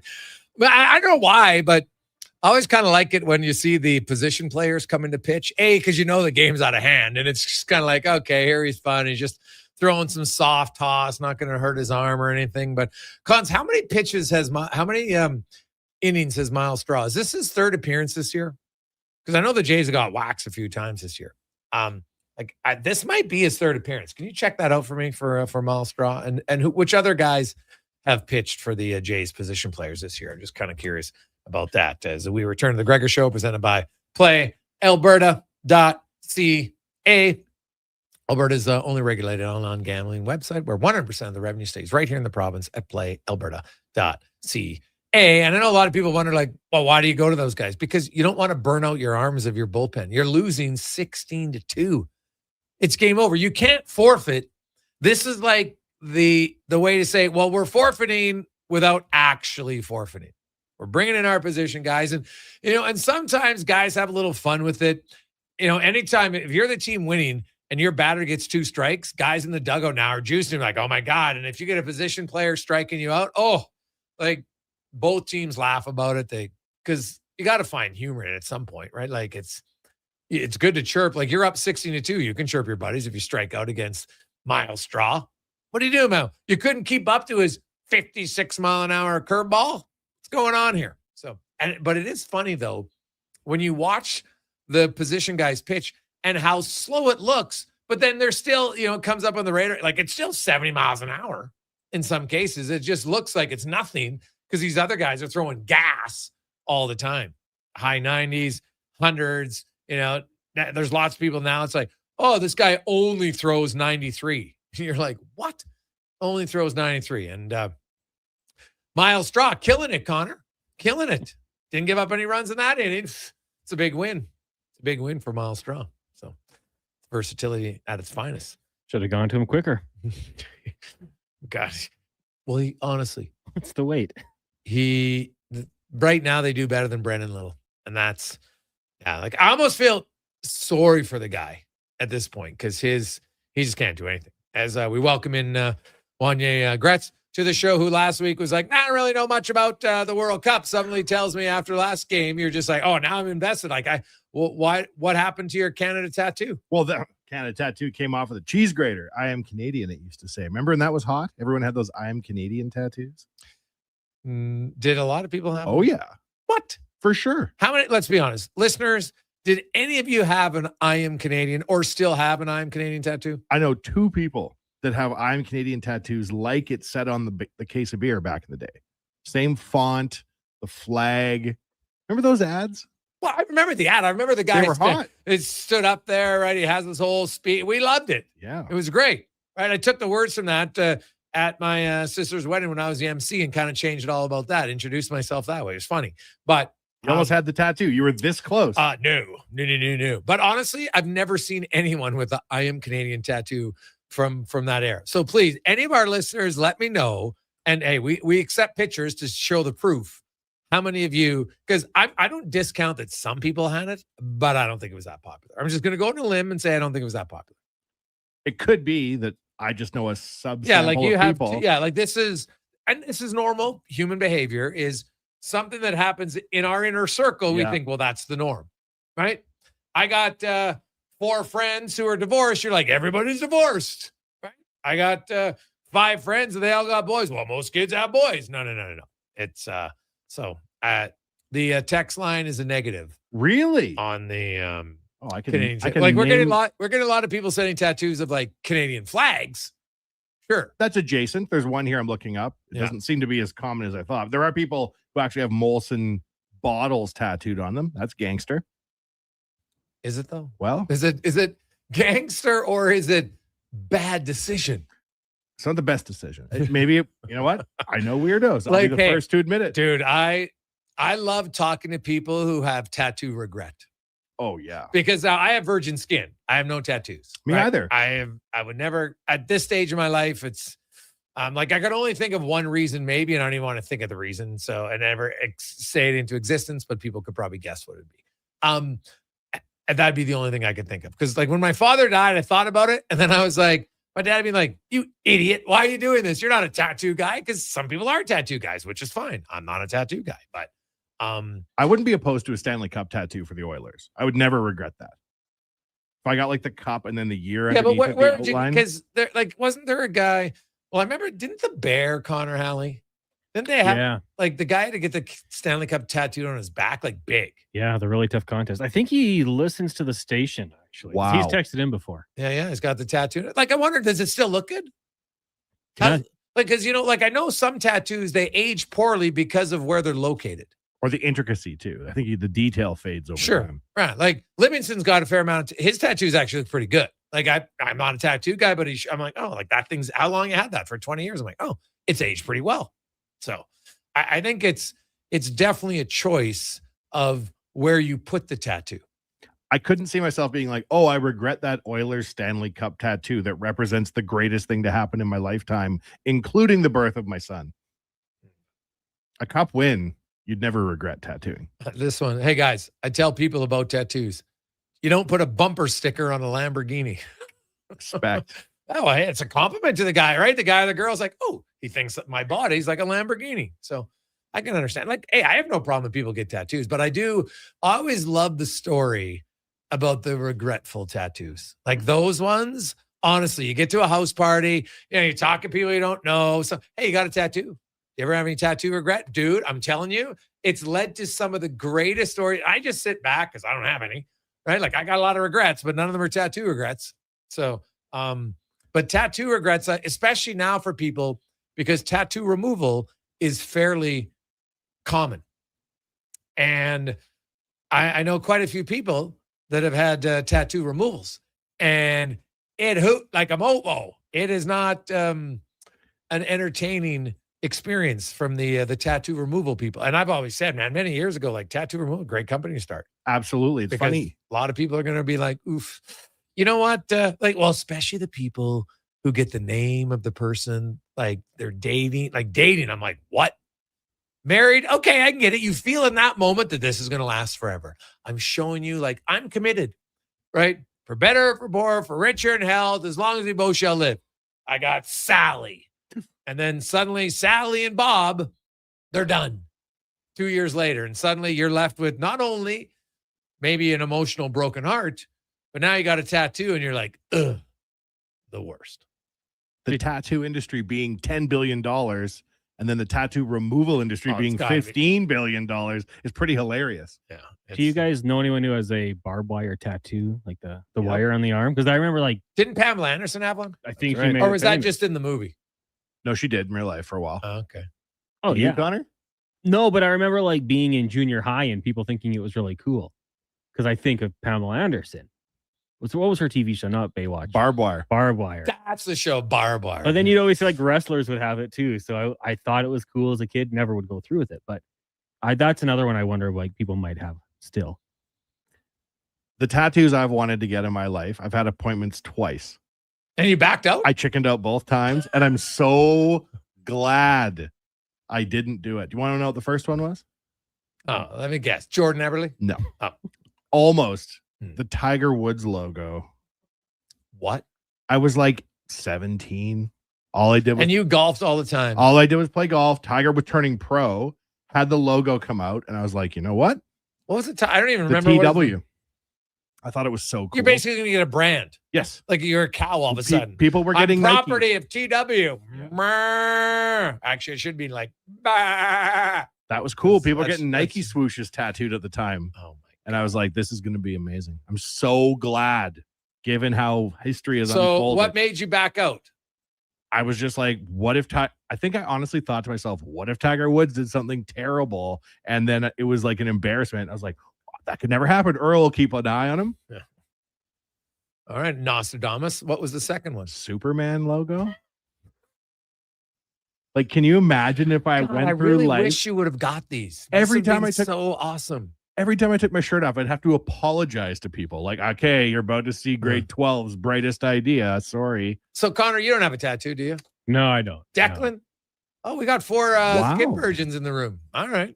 There we go. That's hard to find in this day and age. 4 people don't have tattoos. Yeah. Or they might. 4 who've never had a tattoo. So. Tiger Woods logo. That is pretty bad. Pretty bad. But then there's other guys. The guys, my buddy became a tattoo artist when the first tattoos ever did was Canada flag. 8 years later, he covered up with a really awesome Sacred Heart and a snake. I also have a Grateful Dead tattoo that my parents told me when I was 18 I'd regret. I don't. I'm a huge Grateful Dead fan, tried and true, from Northside Adam. See, now, if you know something, I can get it. And I can totally understand it. I've never once even thought about a tattoo. I did once. I dated a girl and she really wanted to get a tattoo. And I was kind of like, whatever. And I knew that this was hey, you know what? This was not going to be my future wife. So I was not I wasn't worried about it. But she was like, can you come to the tattoo parlor with me? And I was like, all right. So it was on White Ave. We go in there and I'm in awe of people that can draw like that. I can't even draw a straight line with a ruler barely. Drawing is not my thing. So I'm in and I'm just like, oh my God, the like touch these things here. And so she's in the chair for no joke, like a minute. And all of a sudden there's like tears. Oh my God, it really hurts. And the guy's like, I barely touched you. And so now, looking back, could I have handled it differently? Yes. Yes, I could have. But like, she was just like kind of constant like the, all right. And not the good sounding kind, like the crying sound. And you're just like, I'm just like, hey, you know what? I don't need to be here for this. I'm going to leave. So I left. I asked the guy, how long is it going to be? He's like, probably an hour and a half. So I went down to White House, had a few beers and came back. And oh my God. And she's like, I can't believe you left. And I was like, sorry, but I wasn't going to sit here for an hour and a half. Like, cause I could tell even the tattoo guy was like, what? This is nothing. And like, this should not be painful. What was the tattoo? Oh, it was a cartoon character, Smurfette. Oof. And that was the other thing. I was kind of like I could get like when I was a kid, so I was 22-ish, give or take, and she was a year younger than me. So it's not like, like, hey, I'm a 35-year-old guy or something. You know what I mean? Like, and she was way younger, and all of a sudden she just got into Smurfs. Like, we grew up at the same era. The Smurfs are something you watch as kids. I just never understood, like, why. And I didn't care enough to ask, but I did. I think I asked. I can't remember. But I was like, Smurfette? Like, you're 18. Why are you getting Smurfette? If you don't care enough to ask what the tattoo means, it's not going to last the relationship. That's very true. But man, I remember the tattoo art. I'm sure tattoo artists must have some unbelievable stories, right? Like that would be like, and I'm sure, is there a book on, like, I would actually read a book if a tattoo artist is like, here's my stories. Cause you'll have some cool ones. Like, this is my favorite tattoo. And you probably have some pictures of good ones, but you must have just some absolute unbelievable. Every now and then we need a laugh. You would have some like what people ask. Like, I remember probably the funniest tattoo, and I'm not going to say her name, but two girls, they're friends. We got to know them quite well. They had matching tattoos on their derriere. I will give you 1,000 guesses, and you wouldn't get it. Smurfette? No. It was stickmen in the doggy position. What? Matching. Oh my God. So funny.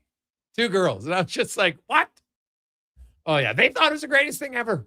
If it means something to you. That's vintage mid-90s, I guess. Vintage mid-90s. So if I was ever going to get a tattoo though, I think I might want to get like one of those sleeve ones. I think the sleeve ones actually look all right. I've seen some that look okay. Hartford Whalers.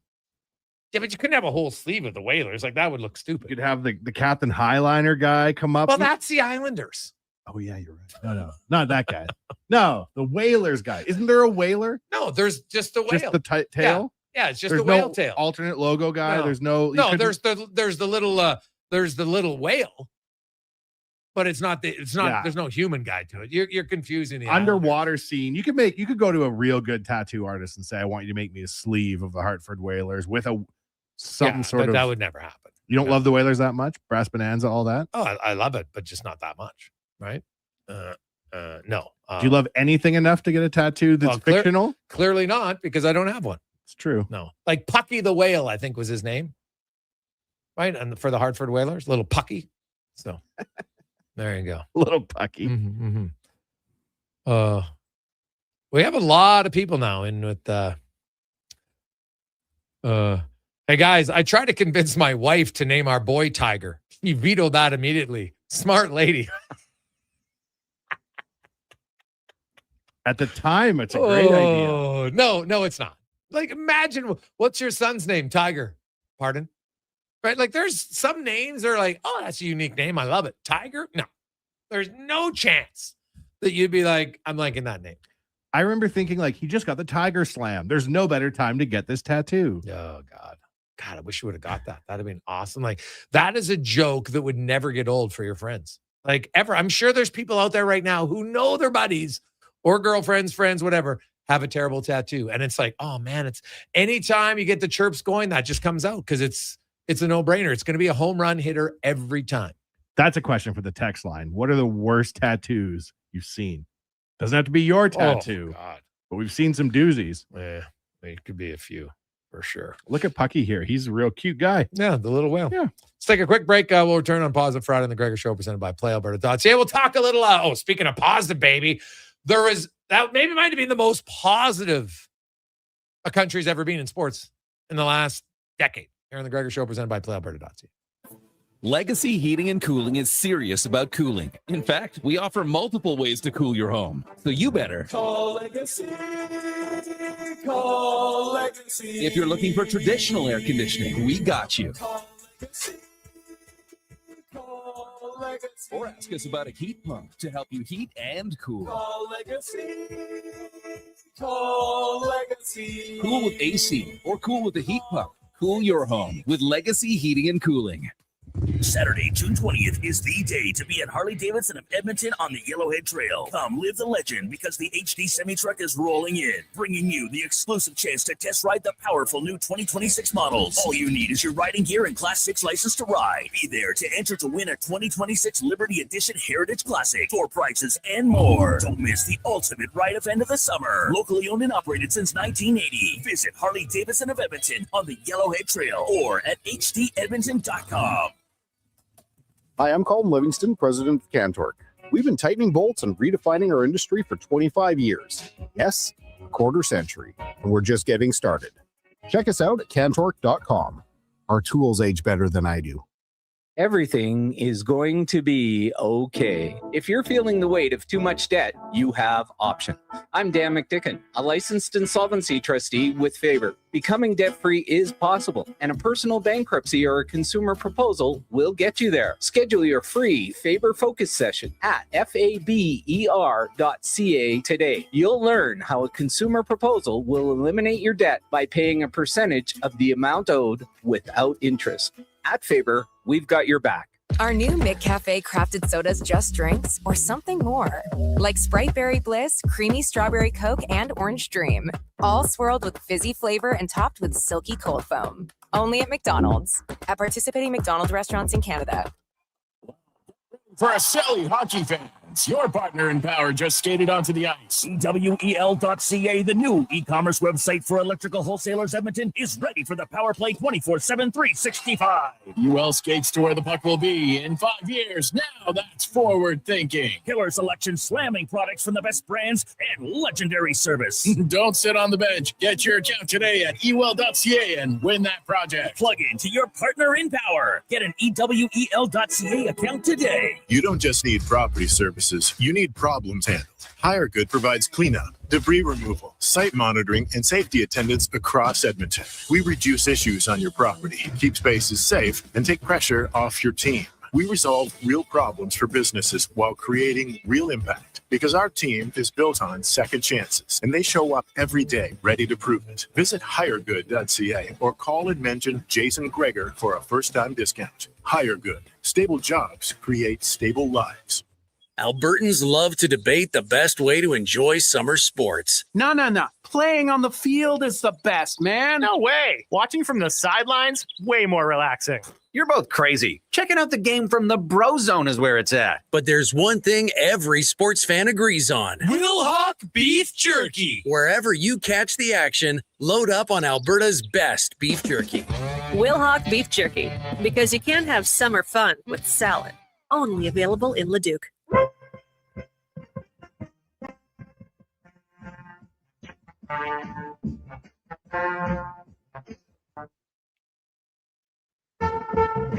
Portions of this hour brought to you by Emerald Equipment. Emerald Equipment is Edmonton's newest dealer for Yanmar compact equipment. Machines built tough for the jobs that don't quit. Get your new Yanmar compact track loaders with ASV Posi Track at Emerald Equipment. This is Sports 1440, where Edmonton talks sports. On YouTube, Facebook, and X. Here's Jason Gregor. Brought to you by PlayAlberta.ca.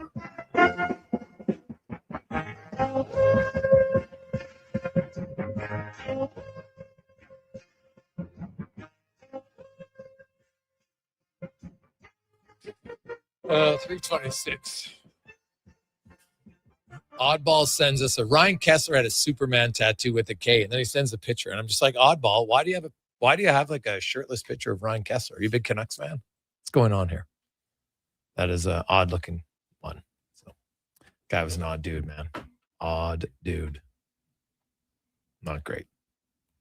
833-401-1440, 833-401-1440. Let's get to our big guest of the day, brought to you by Silent Rides Charter Company, one of Alberta's premier bus charter companies, safely taking you or your group to your next destination. You got stags, you got weddings, you got a big corporate event, team events. They got you covered. Ride in style. SilentRides.ca. As we are joined by Oliver Platt from One Soccer. And Oliver, it was quite the performance yesterday by the Canadians. They got an early goal and they just kept going. And then Qatar gets the automatic red card when it's the last guy. Then they get another red card and a terrible tackle on Kone. And Canada destroys them 6-0 and setting many records in the process. Yeah, Sunday I was watching it here in Toronto at one of the watch parties here, and the atmosphere in there was like a small stadium, so I can't imagine what it was like in BC Place in Vancouver. But just a remarkable match for a number of reasons, and a remarkable performance from the Canadians. And look, I always felt that Canada were superior to this Qatar team and shouldn't have too many problems putting them away, as much as Switzerland made a difficult job of it in that opening game. But to do it in that style, I think it was a performance that is going to do so much for them, just in terms of the momentum, the confidence, the way the country is feeling and responding to them now, and also in terms of this group, right? Because now they can, a draw, never mind a win, we'll get them through as group winners against Switzerland. So they're in a great spot, and a fantastic performance and a fantastic day. So you look at, Canada, people were talking about it. I know, and I think it's fair that their offense finish for sure wasn't very crisp in the opening game for a variety of reasons. Jonathan David was a little bit off.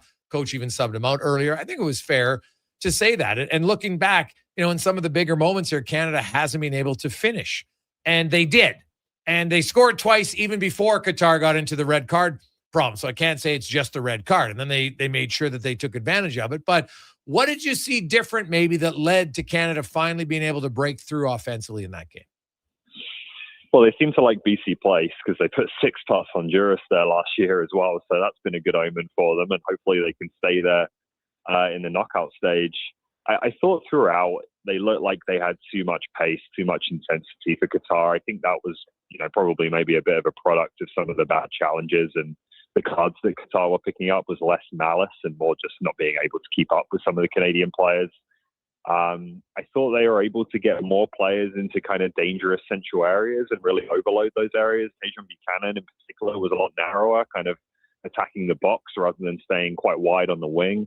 Ali Ahmed made a difference on the left as well. So just that ability to kind of overwhelm Qatar with the numbers, with the pace of the attackers, and to create opportunities through that for Kyle Aaron and obviously in particular Jonathan David. And you have to say with David, like that's as clinical as we've seen him look for some time.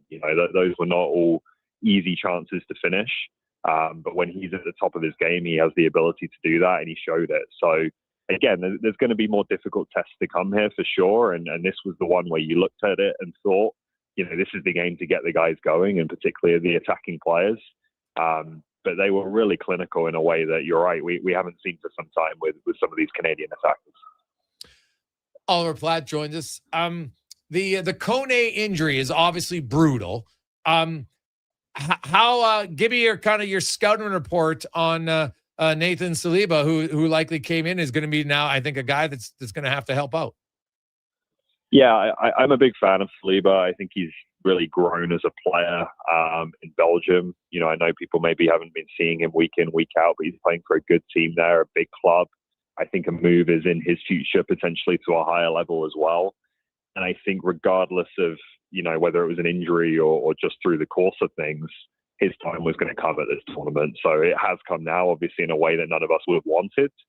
But I think you can see, as an introductions coach, burying a free kick and holding up your teammate's jersey was a pretty good start for him there, and a signal of intent. Kone is difficult to replace. There's just no one in the Canadian team who is as confident and as calm getting on the ball in all situations. He always wants it. He always wants to be the instigator who makes things happen. Saliba, I don't think is that level of kind of technical creative player, but he is a great athlete. He is good on the ball. He's got a bit of a goal threat, as we saw in that game, but also I think getting in the box more often as well. So he's a different kind of midfielder, but a very talented one, and someone who I think is ready to play at this level. There's just no question that, you do miss Kone. There's no getting around that, and it's not to knock anyone else, whether it's Saliba or Wanye, and acknowledging that Kone is going to be a big loss in the tougher games to come here. So now you move ahead for Canada. And I guess, one last one. You look at Jonathan David, and a lot of people felt like, hey, this was the guy, him and Kyle Larin, they've combined for 5 goals in the tournament so far. Larin scoring in both games. And, just for Jonathan David, like that first goal was a pure striker's goal, right? Fantastic. Second one, just, kind of, hey, crash the net and good things will happen even in soccer/football. But when you see David, how much do you think this is going to allow him maybe to just relax now? I mean, if you ask Jesse Marsh or any of his teammates about Jonathan David, they'll say not at all. They'll say he's never not relaxed, right? He's just like the most calm person who never seems to be phased, whether it's he's in a good spell or a bad spell, whether he's taking criticism or getting tons of praise. He just doesn't really change. He's very level-headed, and I think that can, sometimes maybe be a superpower, and that when things are tough, it doesn't necessarily knock him and doesn't necessarily get him down.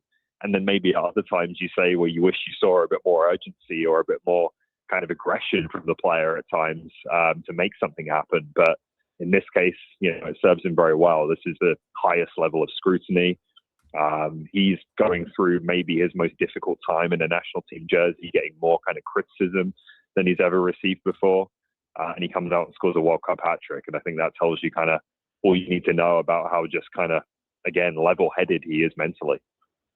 Yeah, no question, for sure. So now we move ahead, and Wednesday, we know what's on the line. Win or draw, and Canada finish first. If they lose, they finish second. I know there's like a 0.00001% chance that somehow they wouldn't get through, but it's almost impossible. I don't see any reason why. So you look at the matchup now. What do you feel tactically Canada's going to have to do to be victorious or get a draw next Wednesday?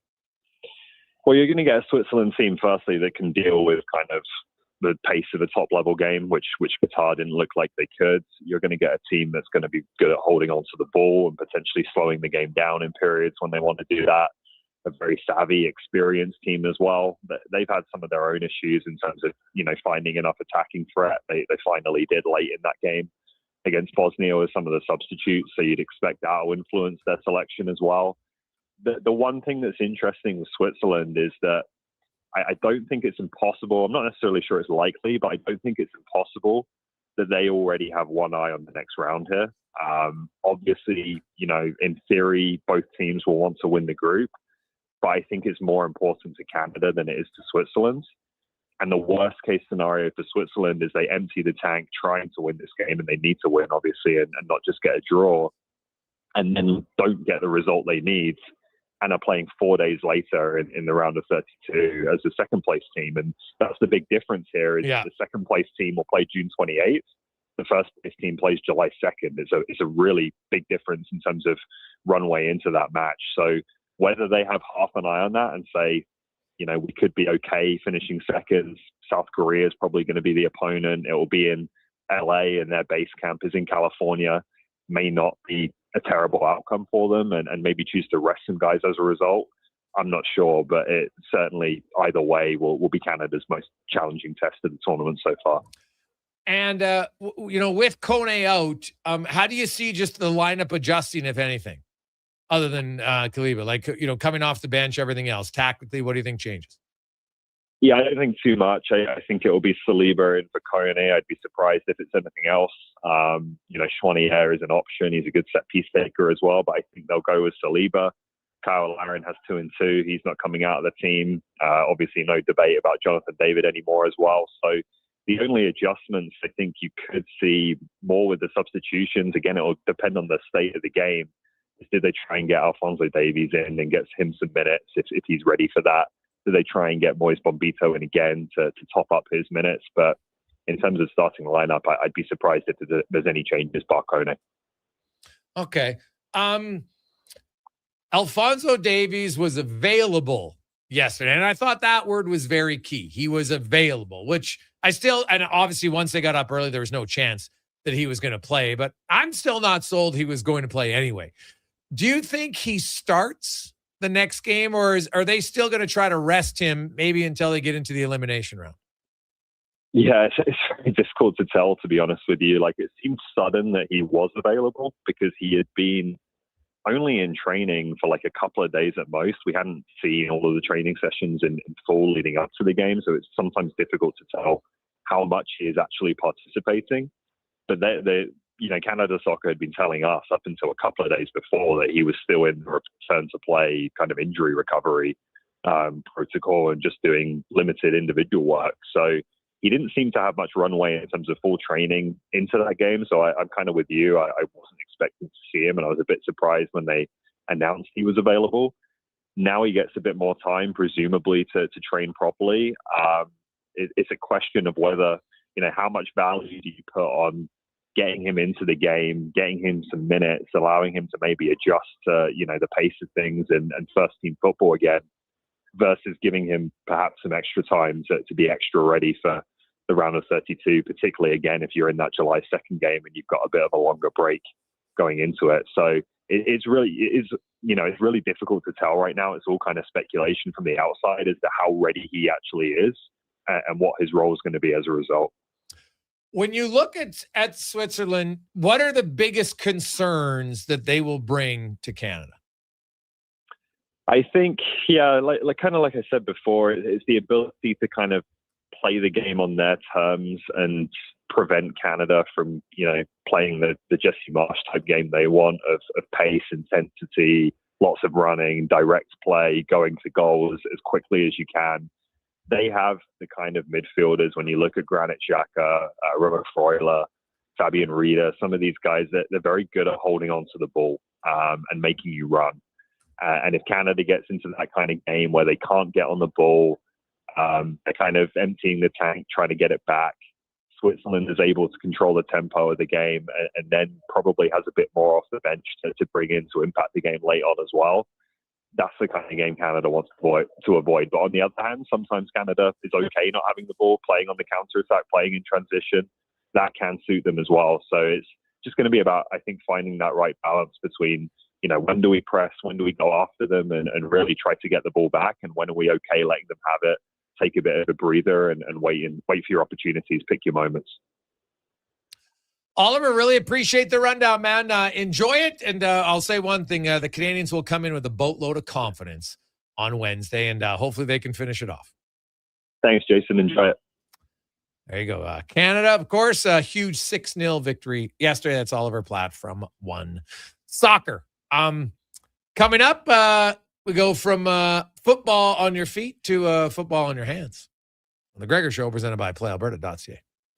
Looking for a truck that could handle anything Alberta throws your way? Wolf GMC Buick has the offers to get you behind the wheel. Get 0% financing for up to 72 months on select new 2026 GMC Sierra 1500 models. Plus, trade in an eligible 2015 or newer pickup and receive a $1,000 truck trade-in bonus on select Sierra models. Ask about bonus offers for heroes, students, recent graduates, and more. Visit wolfgmcbuick.com.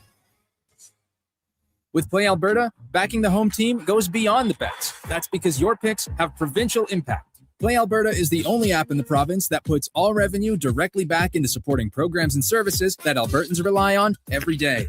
By investing in the General Revenue Fund, every play, bet, and buy made on Play Alberta helps make a difference across the province. Visit playalberta.ca/Gregor to learn more. That's playalberta.ca/Gregor. Must be 18 plus to play. If you gamble, use your game sense. Are you looking for safe and reliable transportation solutions for your wedding, corporate retreat, or golf trip? Look no further than Silent Rides, Alberta's premier charter bus company. Whether your group is big or small, Silent Rides has you covered. We offer 3 different sizes of units to cater to your needs, and we provide first-class service at affordable rates. Get your quote today. For more information and to request a quote, contact sales at 877-748-0991 or visit silentrides.ca. Legacy Heating and Cooling is serious about cooling. In fact, we offer multiple ways to cool your home. So you better call Legacy. Call Legacy. If you're looking for traditional air conditioning, we got you. Call Legacy. Call Legacy. Or ask us about a heat pump to help you heat and cool. Call Legacy. Call Legacy. Cool with AC or cool with a heat pump. Cool your home with Legacy Heating and Cooling. If you've got a smart speaker, get it to play Sports 1440. And it doesn't matter when you listen as we roll out the Sports Talk 24 hours a day, 7 days a week. Edmonton's home for sports radio is Sports 1440.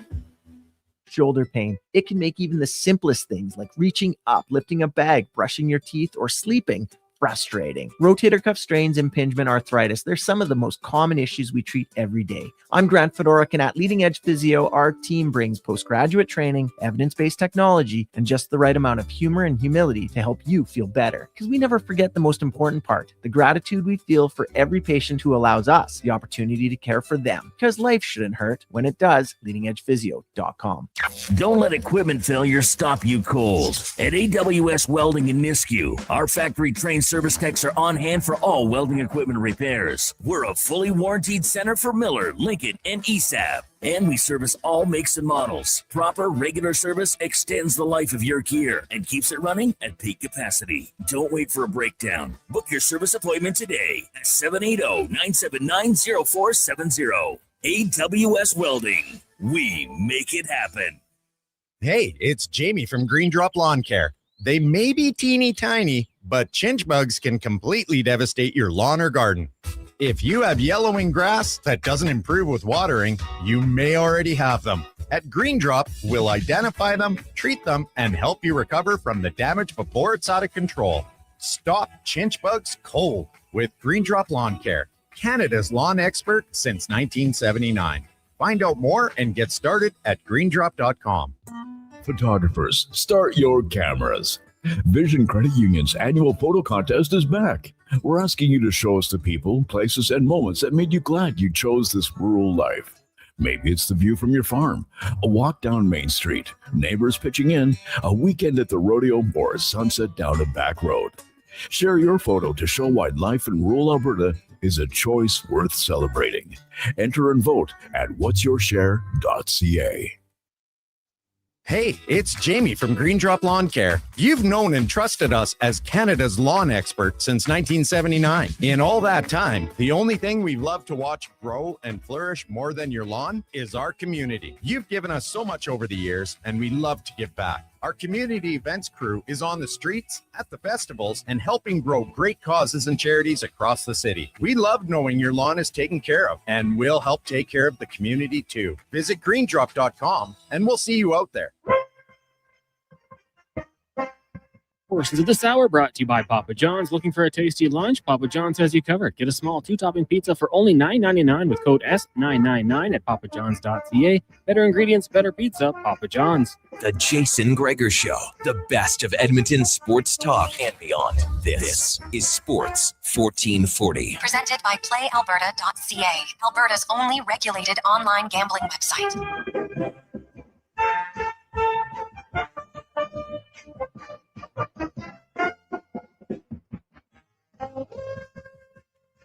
So Friday continues on. How you doing? Jason Gregor, Wanye Gretz, Connor Halley, Declan Kruger, Sports 1440, sports1440.ca. And it's too bad. I wish the game was tonight just because the weather's going to be a little bit wetter tomorrow. A little bit. So we'll see how much. So the Elks, hey, they won a game with tons of rain in Ottawa. So we'll see if that changes. They say we're supposed to get a month's worth of rain tomorrow. Well, I heard like 5. I thought it was 5 centimeters. Which is still a fair amount, which would be, if it's 5 centimeters, that would be 2 inches, right? That's a lot of rain. So who knows if it'll be at the game or not? You never know. Hopefully they're wrong. The weatherman has not always been right, but this one seems pretty pot committed on the weather. Now let's go in the room, brought to you by Action Electrical.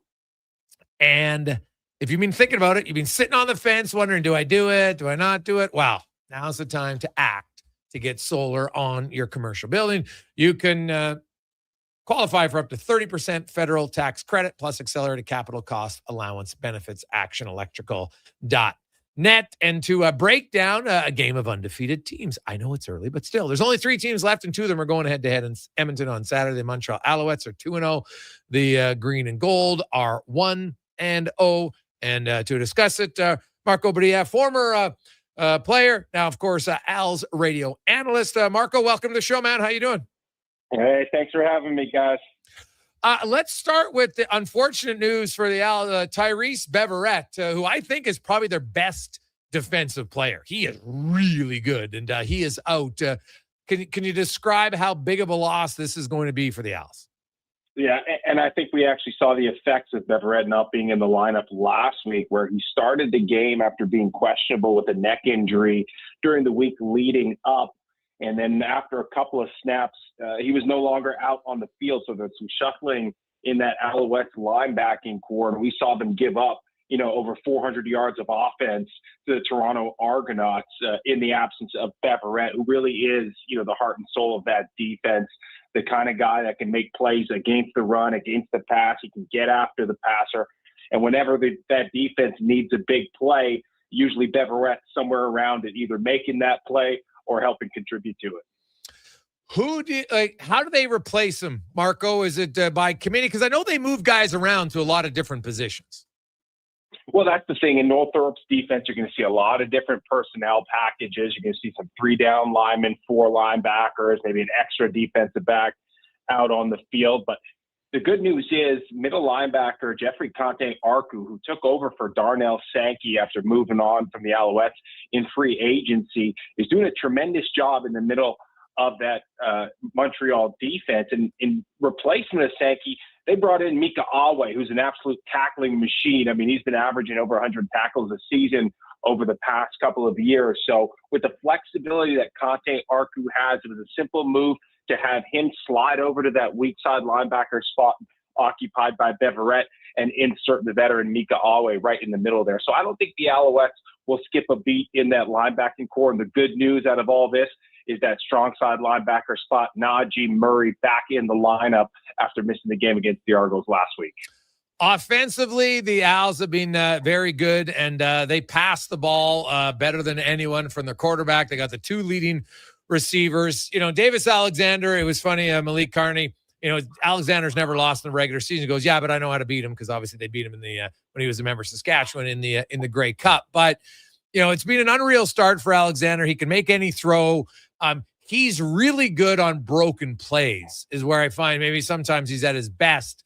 When you look at this offense, why have they been so successful in the passing attack?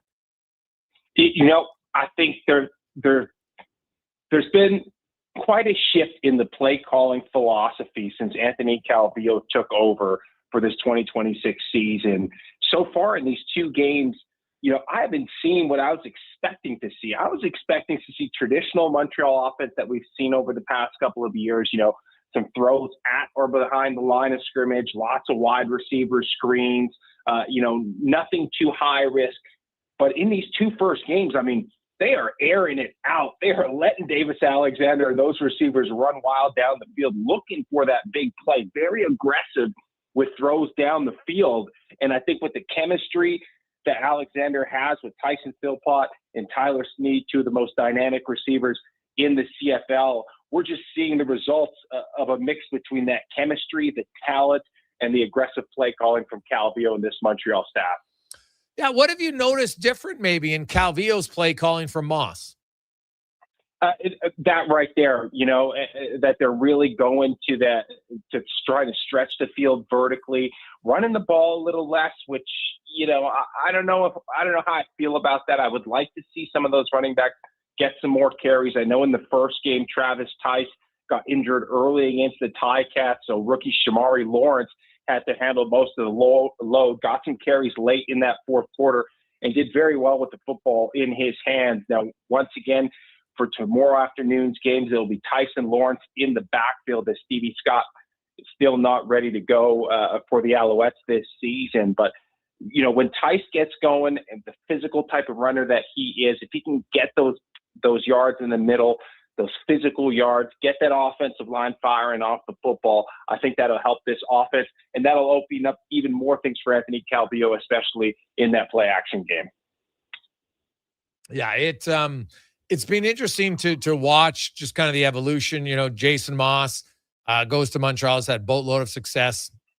And offensively, they're very creative. Defensively, you mentioned Noel Thorpe's defense, and, you know, he brings guys from all over the place. Now, some suggest that at times, you know, you leave a few of your guys in the secondary exposed. And we saw Chad Kelly, 445 passing yards last week. What didn't the defense like, and where they say, okay, we can't give up that many passing yards? What do you see they have to change to be better and limit the passing yards tomorrow? Yeah, you know what? I think it's just understanding their assignment, understanding the situation, and keeping guys in front of them. You know, we know that Chad Kelly is a guy who's going to take shots down the field. He can extend plays with his legs, and the Argos have a good receiving core.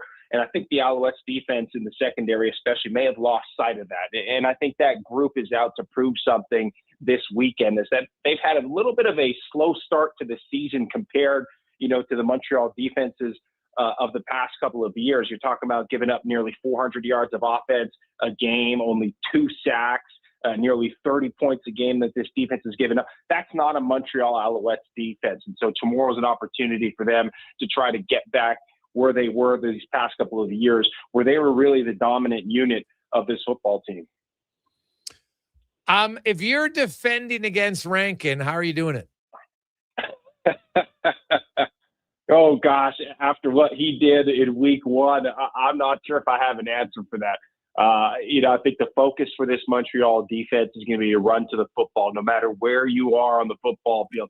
Even if you're on the opposite sideline, you know, don't take a second off. Don't start jogging. You got to make sure you run to the football till he's down, because he has that ability to make a man miss or break a tackle and then hit a home run on you. So getting bodies to the football and making sure they wrap him up, I think, will be the key to trying to limit him. Well, obviously, if you're Edmonton, you want to try to get him into space, because when he has space, and as we saw in the Ottawa game, he makes guys miss, and all of a sudden, boom, he's got great explosive speed. He's gone. And that, to me, is the challenge. Who do you feel, you know, with Beverett out, like, who are the best pure tacklers on the defense for the Montreal Alouettes? Well, I think obviously Mika Awe in the middle of that defense, as I mentioned earlier, 100-plus tackle guy over the past couple of years. Great sideline to sideline speed, and a physical hitter who comes with hatred when he meets you at the football. You know, I think the loss of athleticism with Beverett not in the lineup, that leads me to believe that we're probably going to see some personnel adjustments on the defensive side of the football for the Alouettes, where we might bring in that extra defensive back, especially in passing situations, so that Rankin, when he leaks out of that backfield, if they motion him out early, try and isolate him instead of being matched up on a linebacker where Rankin's got the advantage. Now you've got an extra defensive back that's capable of covering him a little better than maybe 2 of those big body linebackers in Alway and Conte Arku that you have on the field in a regular base package. Marco, really appreciate the rundown, man. What's your tip? I'm sure you've had a few games in the rain. Any tips you learned that can be better when you're playing in a heavy downpour? Oh, man, there's nothing you can do about it. You just got to embrace it. Try and make sure that ball security, if you're on the offensive side of the ball, make sure ball security is your number one priority. And if you're on the defensive side of the ball, any opportunity you get, if you're the second man in, you take a swipe at that ball, because it's always hard to hang on to when the weather's wet outside. Awesome stuff, man. Really appreciate it. Thanks for this. Enjoy the game tomorrow. All right, guys. Thanks for having me. There you go. That is former CFL analyst now for the Montreal Alouettes, Marco Brulette, as the Als in town tomorrow against the Green and Gold. 833-401-1440, 833-401-1440. You want to go to the game? We got a 4-pack of tickets for you. If you're interested, text us, 833-401-1440. But 100% you can go rain or shine, okay? No fair weather fans. If you want to go to the game tomorrow night, take the fam, take the kids, take your buddies, whoever. 4-pack of tickets, 833-401-1440. Let's get to the Con Man Sports 1440 update brought to you by Hire Good. For professional property services that you can feel good about, get Hire Good. Site cleanup, debris removal, seasonal maintenance, and more. Stable jobs, create stable lives. HireGood.ca. This is a Sports 1440 update. World Cup rolling on earlier today. The United States flanking Australia 2-0. Later on, got Morocco and Scotland. Brazil takes on Haiti, and Turkey up against Paraguay. That's 9 o'clock from San Francisco. In the majors, Jays falling to the Cubbies 16-2. Still to come tonight, Tigers taking on the White Sox. The Reds up against the Yankees. Rays host the Nationals. Braves get the Brewers. Astros, Guardians. Padres taking on the Rangers. The Athletics hosting the Angels. Mariners up against Boston, while the Orioles in LA for a matchup with the Dodgers. Week 3 in the CFL gets going in Hamilton with the Tiger Cats and Lions. That one starts going at 5:30. The Elks in action tomorrow, 2 o'clock, hosting the Montreal Alouettes. At the U.S. Open, right now, it is Wyndham Clark atop the leaderboard at 7 under par. Matt Fitzpatrick, Xander Schauffele, Sam Stevens, all 3 under. As for Canadians, Corey Connors 1 over. He'll be playing on the weekend. Sadar Shan, Yalmaraji at +5. Nick Taylor as well. Ben Silverman 6 over par. Will all miss the cut. And from the NFL, Jeffrey Simmons agreeing to be the highest paid defensive lineman in NFL history. Signed with the Titans on an extension, $105.8 million over 3 seasons. Coming up in hour 3 of the Jason Gregor Show, we'll be joined by Craig Button from the NHL on TSN. We'll hear CanTorque's 2-minute warning and ask 5 questions. I'm Connor Halley. This has been a Sports 1440 update. Sports 1440, Stingray radio station. CKJR broadcasts from West Edmonton Mall and Wetaskiwin. Download the free Stingray music app and listen wherever you go. Action Electrical Solar Team is now making a play for sustainability and savings. They're specialists in powering up for a greener future. That's the strategy, designing and installing high-efficiency solar panels. They're helping homes and businesses combat rising utility costs by harnessing the power of the sun. A smart move for efficiency and the environment. Hire the Action Electrical team to bring home a win for your project. Visit actionelectrical.net.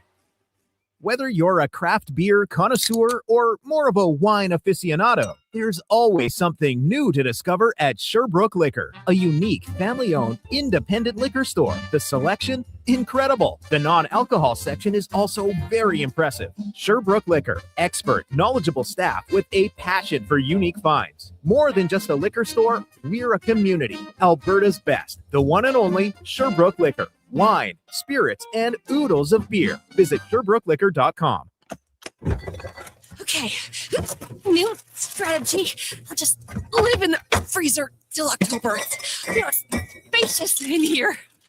It's spacious. There's a better way to survive the coming AC season. Pro Solutions is your one-call solves-it-all expert for AC repairs, tune-ups, and new installations. We offer convenient financing options and fast appointments so you can enjoy your entire home, not just the freezer. Now I can leave the frozen peas where they belong. Book now at prosolutionsinc.ca.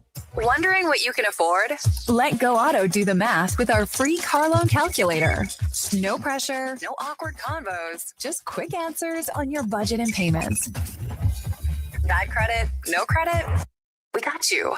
Text CHECK to 780-777-7777. That's CHECK to 780 all 7.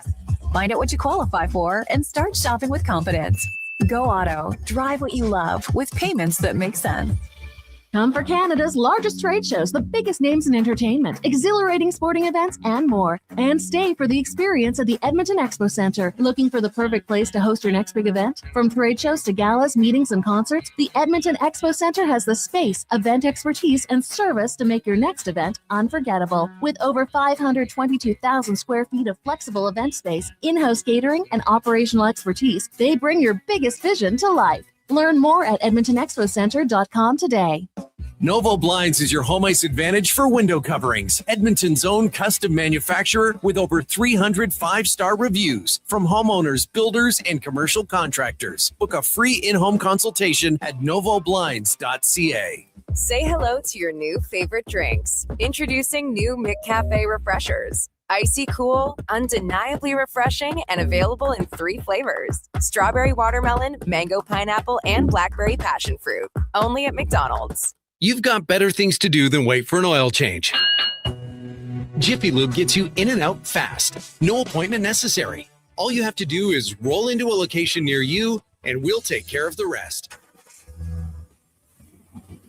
Every full synthetic oil change at Jiffy Lube is warranty approved and comes with a 20-point visual inspection, making sure you get back on the road safely. Find your neighborhood Jiffy Lube today. Visit jiffylubeservice.ca. Bashaw Concrete Products. From concrete and septic tanks to blocks, precast water pads, Jersey barriers and aggregates. Farmers, contractors, homeowners. Plan your next project at BashawConcrete.com.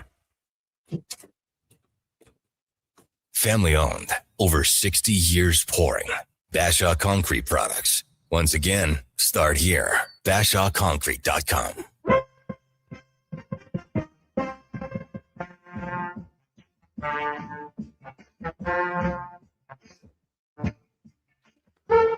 Portions of this hour brought to you by Leading Edge Physio. From weekend warriors to professional athletes, kids playing soccer to grandparents in the garden, rotator cuff tears and tendonitis to post-surgical knees and hips, we fix your body. Life shouldn't hurt. LeadingEdgePhysio.com. The Jason Gregor Show, the best of Edmonton sports talk and beyond. This is Sports 1440. Presented by PlayAlberta.ca, Alberta's only regulated online gambling website.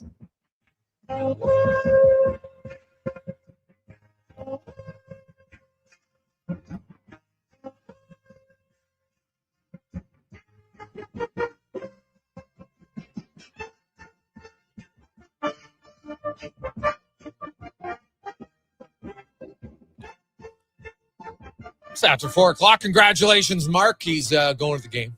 Got some seats to enjoy the Elks potentially staying undefeated. We'll see. Could be a 2-0 for the first time since 2019. Welcome back. It is the Jason Gregor Show. As always, brought to you by PlayAlberta.ca, where tonight, Lotto Max, $25 million and 25 prizes of $100,000. Get your tickets at PlayAlberta.ca. Good luck. You're due. You are due. Hopefully. Maybe. We'll see. 833-401-1440, 833-401-1440. We're going to get to the 2-minute warning with Cam Tate momentarily. We got Craig Button, Spec, LT coming up in the final 2 hours of the show.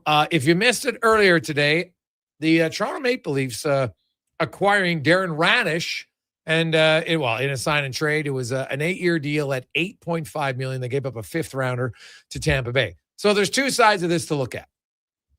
You look at Radish. He had an unreal year. Now, he's been an NHLer for 3 full seasons, 33, 37, and then he jumped up to 70 points. Obviously, it's a massive one. I don't know if he'll get 70 points. Again, him and Kucherov had really good chemistry on the power play.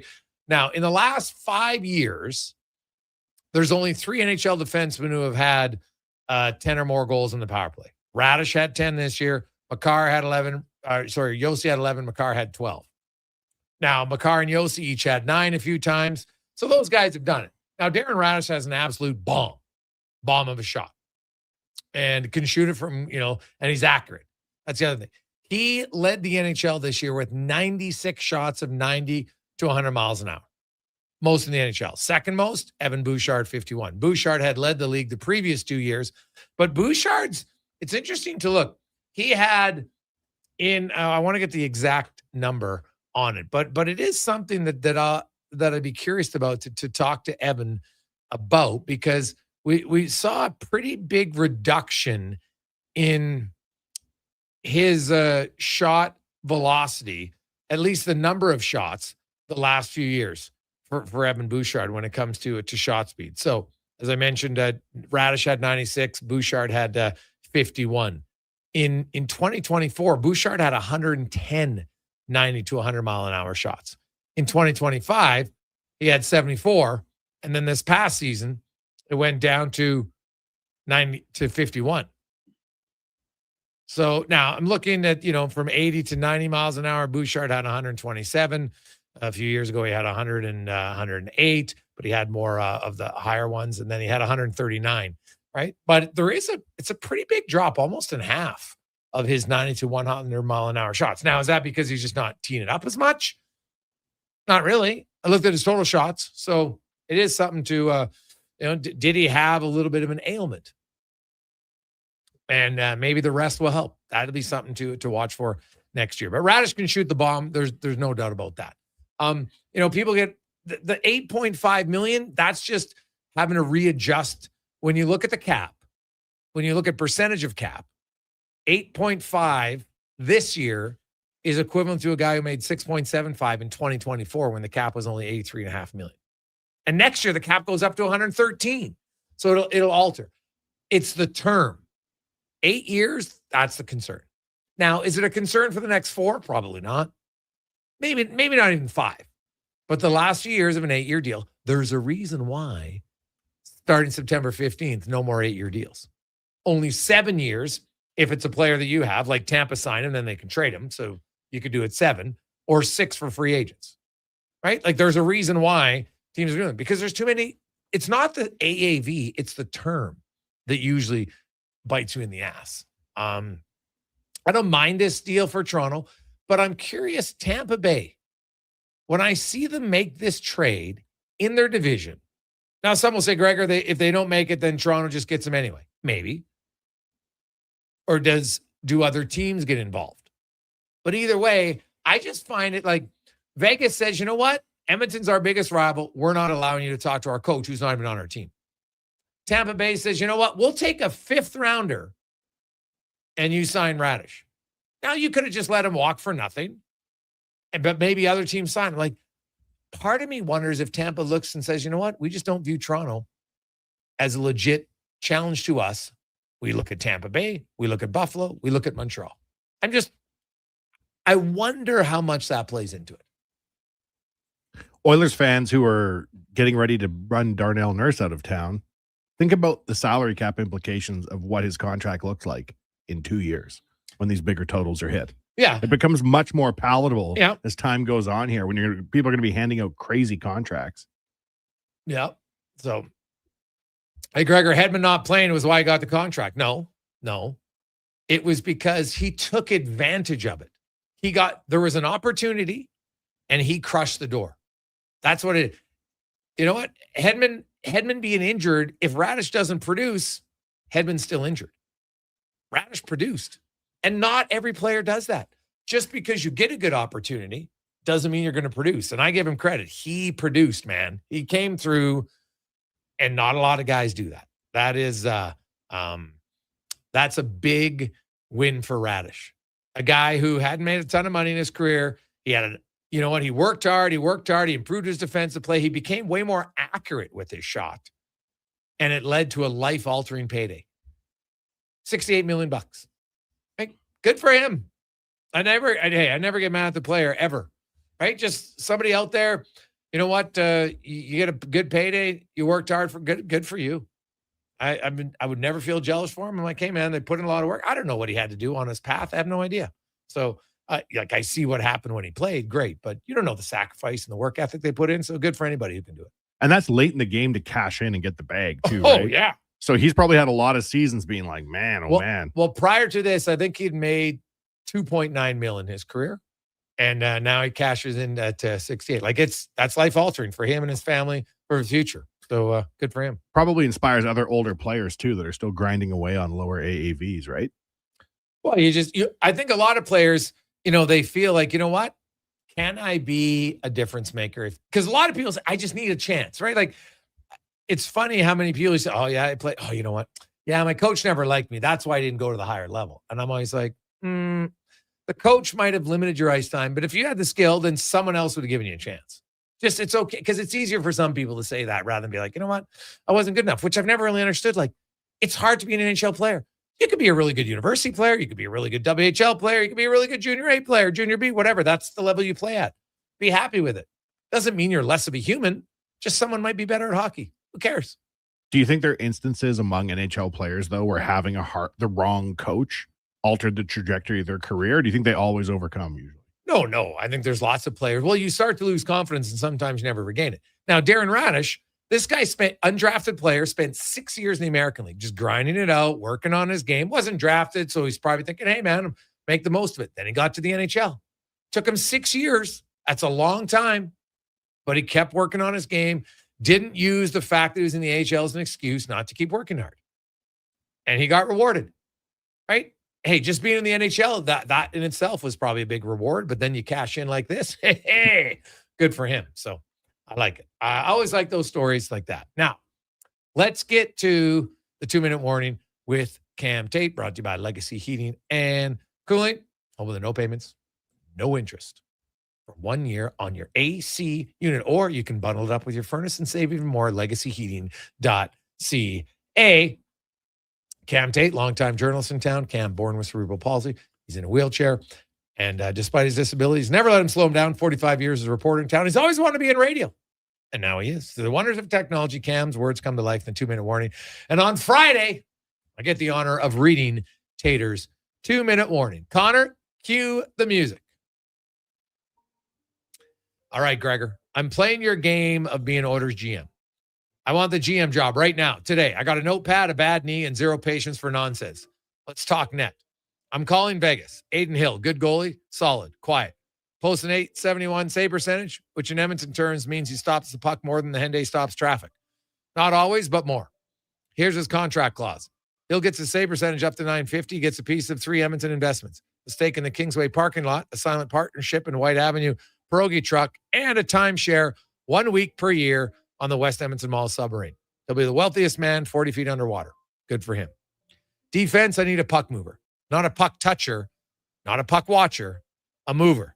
The kind who reads the ice 2 seconds ahead, steps up and makes Oilers fans forget what anxiety feels like. Think Cale Makar, think Quinn Hughes, think Rasmus Dahlin. Go get me that guy. Trade for him, draft him, manifest him. I don't care.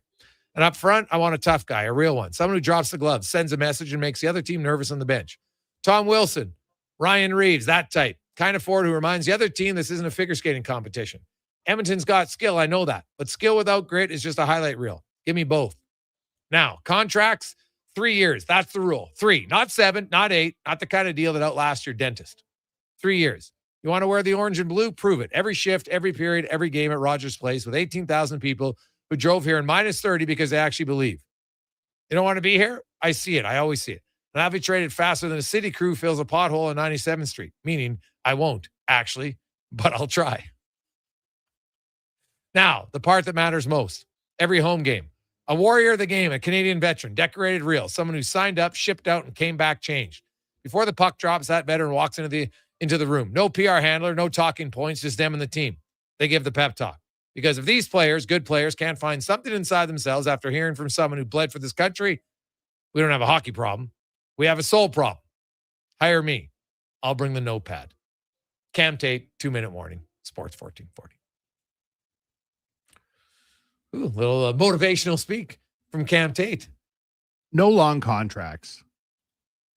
There's something to be said for that. Hey, dude, I've said it for years. I think the NHL, after the age of 28, should have maxed for 5 years. And they're slowly getting there. They're only 1 year away in free agency.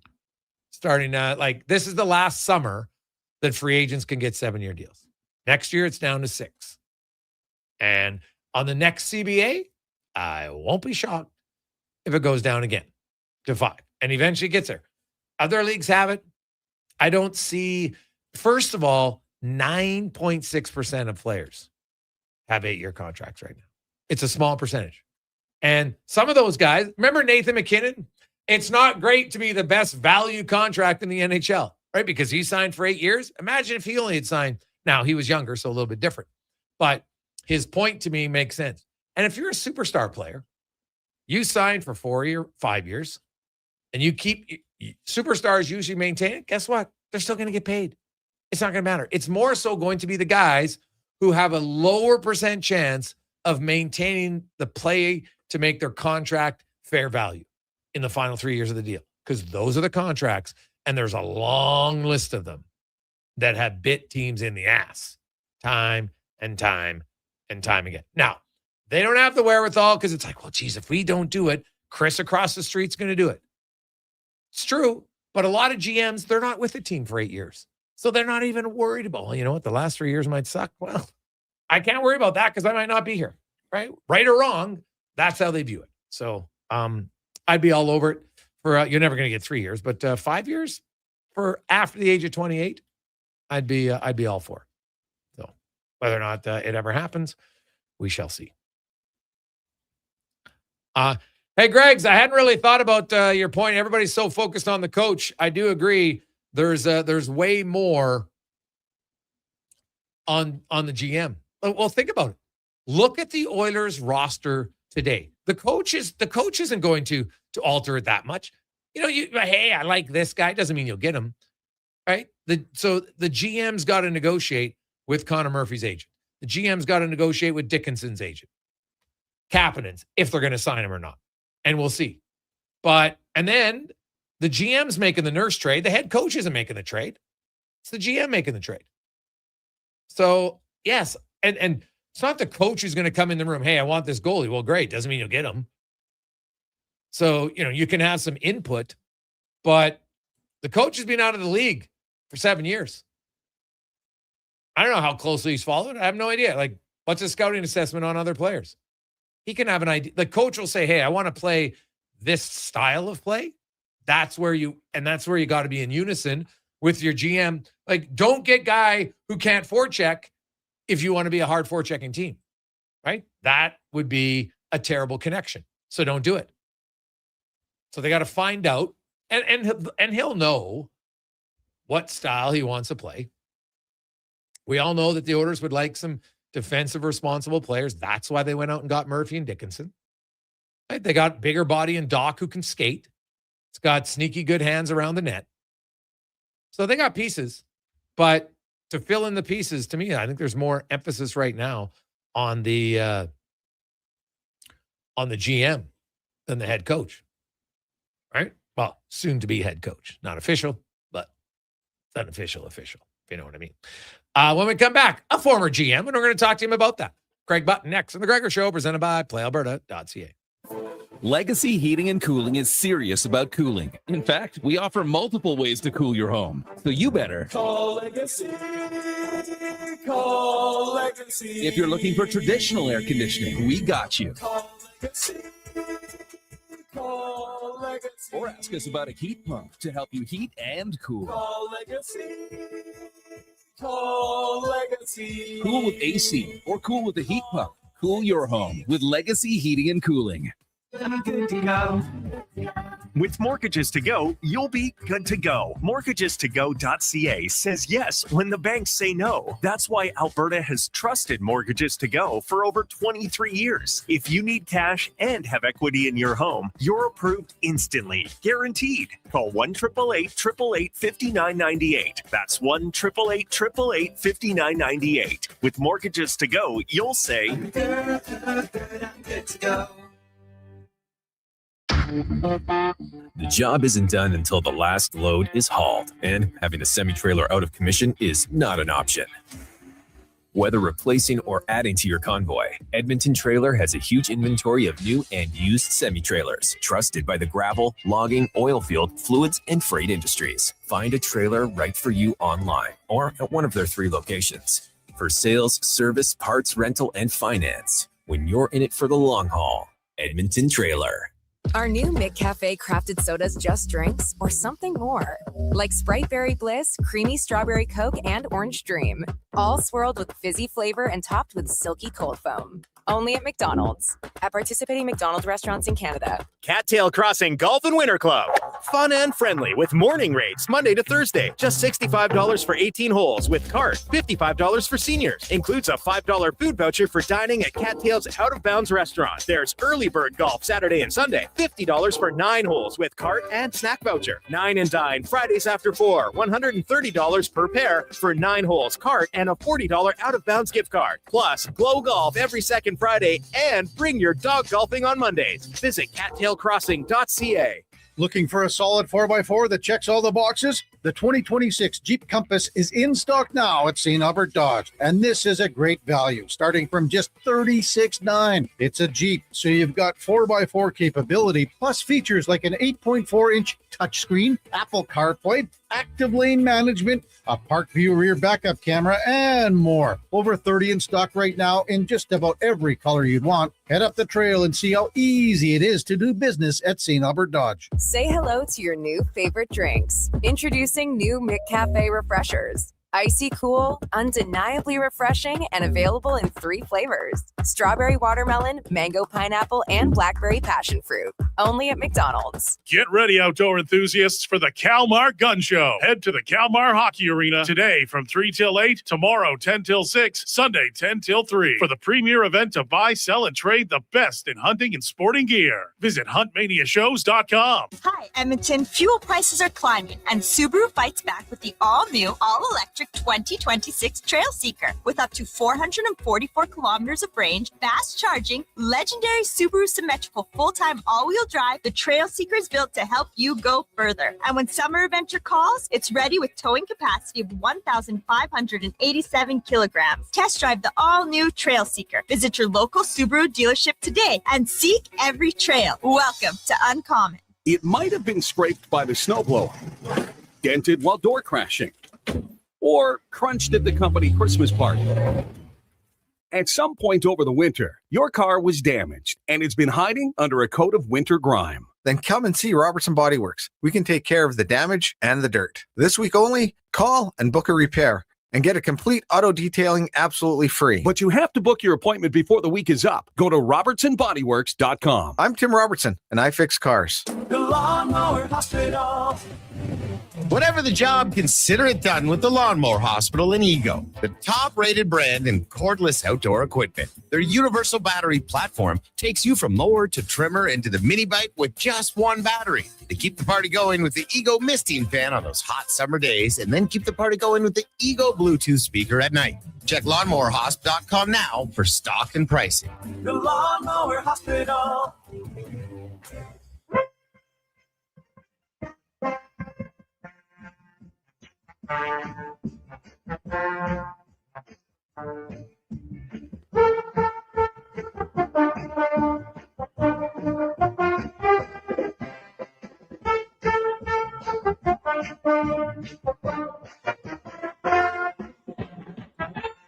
Portions of this hour brought to you by eWell. Helping you finish your electrical project is their goal. From pot lights to electrical panels, the gear you need is at ewell.ca or in person at one of their Edmonton area locations. ewell.ca, your partners in power. The Jason Gregor Show, the best of Edmonton sports talk and beyond. This is Sports 1440. Presented by PlayAlberta.ca, Alberta's only regulated online gambling website.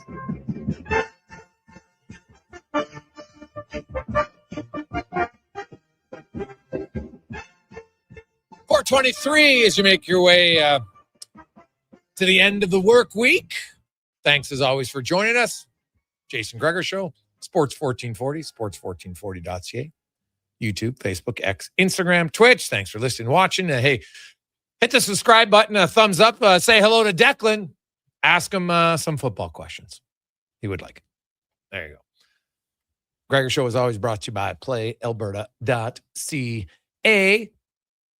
As it's time to go around the NHL, brought to you by McDonald's and back open, baby. The Collingwood McDonald's is opening up on the 24th.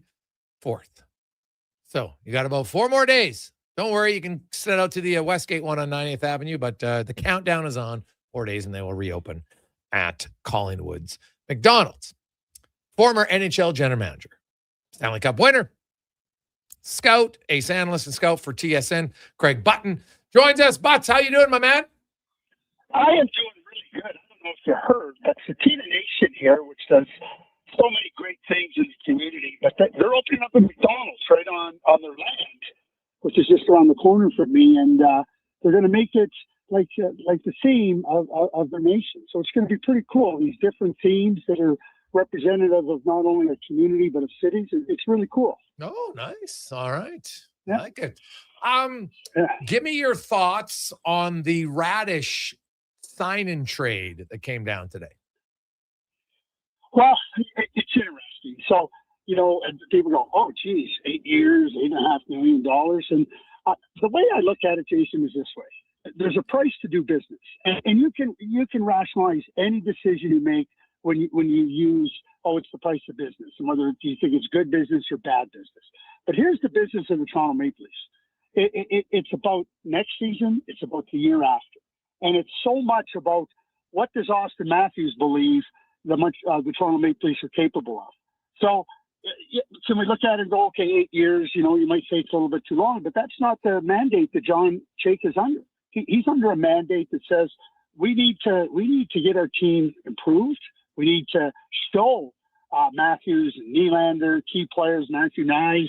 I know there's so much rumors about him being traded, but you need to show those guys that they have a chance to be successful there.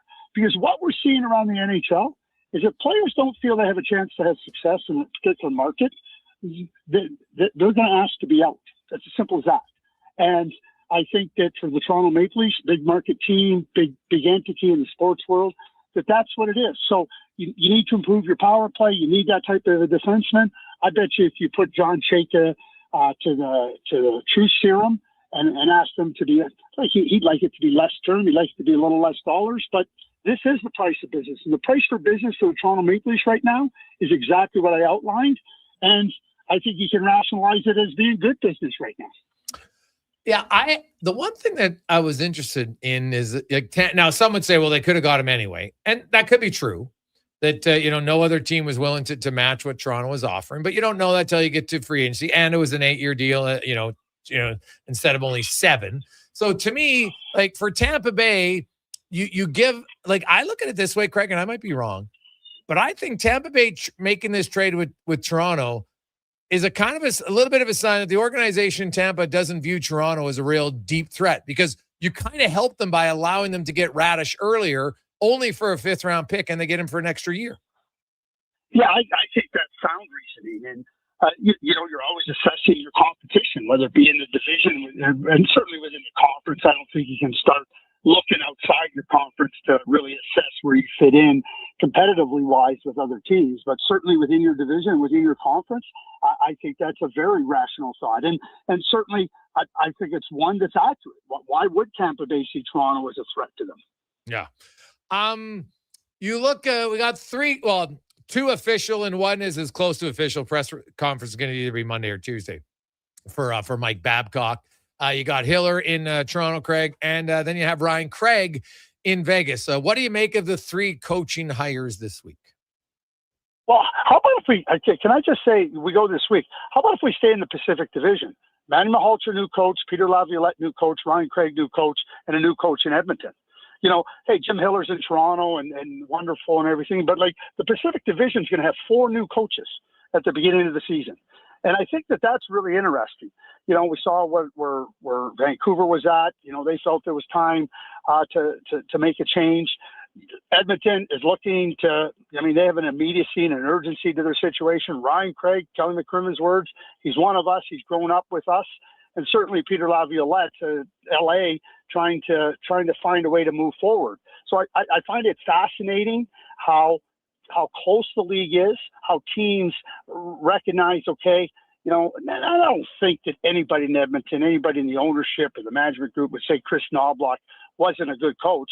They might be simple, and I think they simply looked at, we needed something different. And sometimes something different works, sometimes something different doesn't work as you hoped it would. But I think that it was the case. I mean, DJ Smith, they exchanged Jim Hiller for DJ Smith, Peter Laviolette.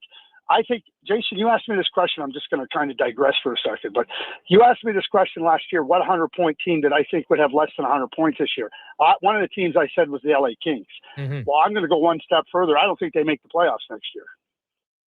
The Kings, eh? Okay. Yep. They're not good enough. Yeah. Well, I'm curious about, they need centers, man. Well, join the list of teams that need a center, but I'm with you. They definitely need a center, and Doughty's getting older, and they're kind of changing how they play. Like Peter Laviolette, he plays up tempo style. The Kings, once they acquired Panarin, I think that was a sign. Okay, we can't play this sit back. We haven't won a playoff round since 2014. It's not working. Clearly, it's not working. It might work in the regular season, but it doesn't work in the playoffs, right? So I get it, and I am a little curious. Fiala and Panarin together on the same roster could be good, but they lose Kopitar. That's a massive loss, and there's really no one on the market to replace him. Wow. So, and thus you're making my case for why I think you're going to miss the playoffs. Listen, the New York Rangers 2 years ago under Peter Laviolette, when Phil Housley were there, were beyond awful defensively. one thing that the LA Kings have hung their hat on it. So you're going to play differently? How are you going to, go ahead, play differently. So you're going to play up-tempo with less skill? Okay, let's just go through it, Jay. So let's go real quick. So you name Panarin and Fiala, okay? Yeah. Name their next really good forwards. I'm talking game-changing forwards. I'm not talking like McDavid, Draisaitl level. Yeah. Game-changing forwards. Who can drive offense? They hope, I feel. Yeah. Alex Laferriere. I like okay? Kempe. Yeah, Kempe's a really good player. Yeah. Okay, so where else are they going to go? You're going to play fast? Go ahead, play fast. You don't have fast players. The blue line isn't very good. Yeah, their blue line. That's they don't really move. Like, they got Brant Clark. They're gonna have to play him a lot, but they don't really have a lot of like puck moving guys in the back end at all. I think that I think they look a lot like Toronto will look like last year. A lot of time spent in their own zone. Yeah, we want to play up tempo. And again, like the New York Rangers 2 years ago, like when I say bad defensively, it was beyond bad. And Mike Sullivan came in the New York Rangers this year. They got better defensively, play a little bit more up. They couldn't score. Craig Button joins us. Listen, you can play a lot of different styles. I'm Yeah. going to go to John Harbaugh. John Harbaugh won a Super Bowl with Joe Flacco quarterback. Then they drafted Lamar Jackson. John Harbaugh said, our offense under Joe Flacco is completely different than it is was completely different than it does under Lamar Jackson. If we asked Joe Flacco to play under Lamar Jackson's offense, no way he'd be successful. If we asked Lamar Jackson to play under Joe Flacco's offense, no chance to be successful. I don't want to hear how a coach is going to play on tempo. You better understand what your players are and what you give your team the best chance. Up tempo in LA, good luck. Craig Button joins us. Now, Craig, you were the GM, and I'm debating here. I said at the end of the season, I didn't think the Oilers were that far off. Like, obviously, you have to make some adjustments, but do I think they beat Anaheim with 4 healthy centers? I really do. I don't think they go all the way to the Cup final, but there's some areas of the game. I think a lot of it's between the years. They didn't take the regular season serious enough as a group. So they bring in Mike Babcock, and you know what? Is he going to be a hard ass? Who knows? I don't really buy into that like that much. I'm like, Rod Brind'Amour is beloved by his players. He has a certain standard and says, let's adhere to that standard. And he treats them with respect. Shocking. But I look at the Oilers right now, Craig, and I don't even care who the coach is. The biggest impact on whether they're going to be good next year or how good they're going to be is what their GM does in the next month. From trades, is he going to sign Murphy? Is he going to re-sign Dickinson? Like, where are they going to go? Because if you don't get those guys, there's not a lot of third-line centers. There's not a lot of right-shot defensemen who are second pair on the market. So what are you doing there? And then the Darnell Nurse trade has to be one that you don't lose as bad as you lost in year one, the Stuart Skinner trade. So to me, regardless of having Mike Babcock, there's way more emphasis on Stan Bowman and the management team to have a pretty good next 3 to 4 weeks. I'm buying your book. Will you personalize it and sign it for me? Because I'm right there. I'm 100% with you. And, you didn't even mention goaltending. Yes, fair point. And so I know you had it on your list, but I couldn't agree with you more. And I think like bring in Mike Babcock. We know that he's been a good coach. We know that he can organize a team. We know that he prepares a team exceptionally well. But if you don't have the players, and like I go back to the 2015-2016 season, the Toronto Maple Leafs ended up as the worst team in the league. And that was an outstanding coaching season by Mike Babcock because the team was competitive. He instilled a number of things into the team that allowed them. They weren't good enough. They were coached well. They just weren't good enough from a skill point of view. So I think that the work that the management office has to do is imperative for the Edmonton Oilers to make sure that they don't find themselves in the same place this coming season as they found themselves last season. Yeah, well, they got to start good. I firmly believe they'll start good for a variety of reasons. Rested, they want to impress the new coach, blah, blah, blah. And then they've done it their previous 3 coaches. So I'm not going to be shocked with that. And they've still, like, you got Draisaitl McDavid, like you got Evan Bouchard, you got some high-end talent on your team, right? So you got to fill out the rest of it. I am, but like without Dickinson and Murphy, Craig, to me, the same issue. Like they finally acquired some guys who think defense first. And I think it's vital for them to acquire them. What about Nurse? What do you see as a realistic return for him? Well, it might have to be a 2-part situation. it may have to be, okay, if you're going to trade Darnell Nurse and you understand, okay, this is on market for Darnell Nurse and this is what we can do, then, okay, and it might not be, we talk about a hockey trade, get a good player in return, but it might have to be done differently. You might have to move Darnell Nurse just because, that's the situation you find yourselves in, and then trying to replace him may have to come through another mechanism, through another deal. And it might be a free agent deal. It might be so I'll give you an example. You trade Darnell Nurse with this whatever. Okay, I'm not going to start putting a young prospect, maybe a draft pick, right? Well, do you think you can go sign Mario Ferraro? He's a free agent. Yeah. I'm just using Mario because I know he's a free agent, right? Can you go and sign Mario Ferraro? Mario Ferraro is a really good player. He's played in the Pacific Division. He knows the West. He can skate. He's a great competitor. So you get you get an exchange for Darnell, and then you go and you replace him in a different way.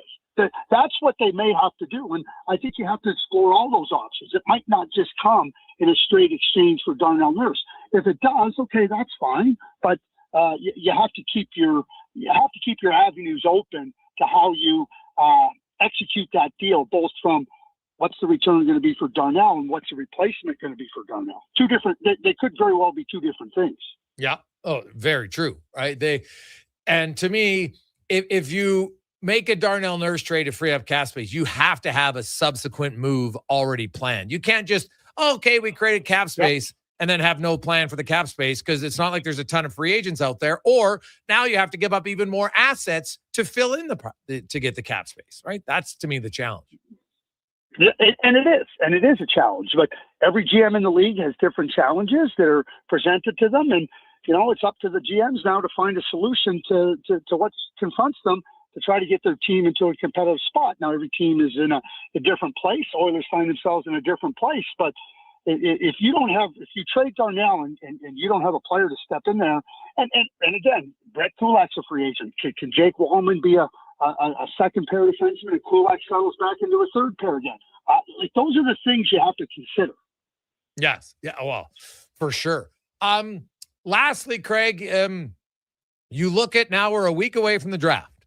And I know you've talked lots about, Gavin McKenna, and I still think you're pretty confident that he's going to go number one. The San Jose Sharks, I think it's obvious they need defensemen. They moved back 7 spots to get Kesselring, who, should be a fine third pair defenseman. The Bowen Byram mover, and I saw this, I'm like, if you're the Sharks, would you trade one of Misa or Smith for Bowen Byram and then use the number 2 draft pick on Stenberg? That's a really interesting avenue to take. I think the world of Bowen Byram. I think he's a heck of a defenseman. He's Buffalo's second best defenseman after Rasmus Dahlin.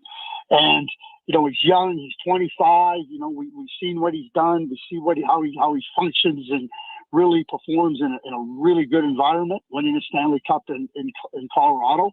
I don't know if I would trade, because Will Smith can play the wing or in the middle. I know Michael's played on the wing and in the middle. It becomes an interesting thing. I think Buffalo might be more interested in Will Smith than Michael Misa. Okay. Because they have Thompson, Norris, and McLeod up the middle of the ice. Right. Yeah. So I'm just trying to think of Buffalo, right? But I think that's reasonable for that type of thinking. Absolutely, I think it's reasonable. Yeah. So it is. I'm kind of curious to see, and if I'm Buffalo, okay, Bowen Byram, I look at his, he doesn't have any numbers to command a massive salary. He'll have a good salary, but I don't know if it's massive. I'm a little perplexed as to why there's the talk of maybe them trading him, unless he said he wants out. Yeah, and I think that's the case. And I'm of the same mindset. We know Dylan Larkin has asked to be traded. Darren Gregor has reported that Winnipeg is taking calls on Connor Hellebuck, and I guess you got to do your due diligence to find out if these players are available. But you do wonder, Connor made his comments at the end of the season. Is this more of the underpinnings of him maybe saying, hey, maybe I have to consider leaving? I'm not going to speculate, but certainly the same thing applies to Bowen Byram. And Bowen Byram, with 1 year left until he gets to free agency, that might be another factor. Who knows what he's asking for? And maybe Jarmo Kekalainen and the Buffalo Sabres are saying, you know what, like, we just don't want this to be a distraction. And maybe they're looking at it and saying, well, we're going to commit to Tuck. Like, Tuck's kind of hanging out there. Certainly, Bowen Byron's name is out there. It feels to me like the Buffalo Sabres better be careful of taking 2 steps forward and 1 step back, because it's hard to replace players like Alex Tuck and Bowen Byron. Yeah. Oh, yeah. Alex Tuck. Great. Like, I like Kempe better than Tuck personally. Where do you come out that? And what do you think Tuck is going to get on the free agent market? Is there any team you think that's a fit?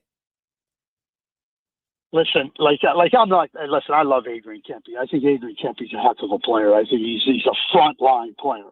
I think Alex is a unique player with his size, his speed, his power. I mean, and I think that type of player, they're both unique players, but I agree with you. But Alex Tuck, these types of players don't come along. What do we talk about?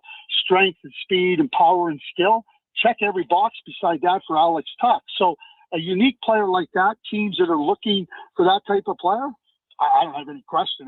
He's going to make well over $10 million, and I think he should, and I think he's worth it. And I think there'll be any number of suitors that will be all over Alex Tuck.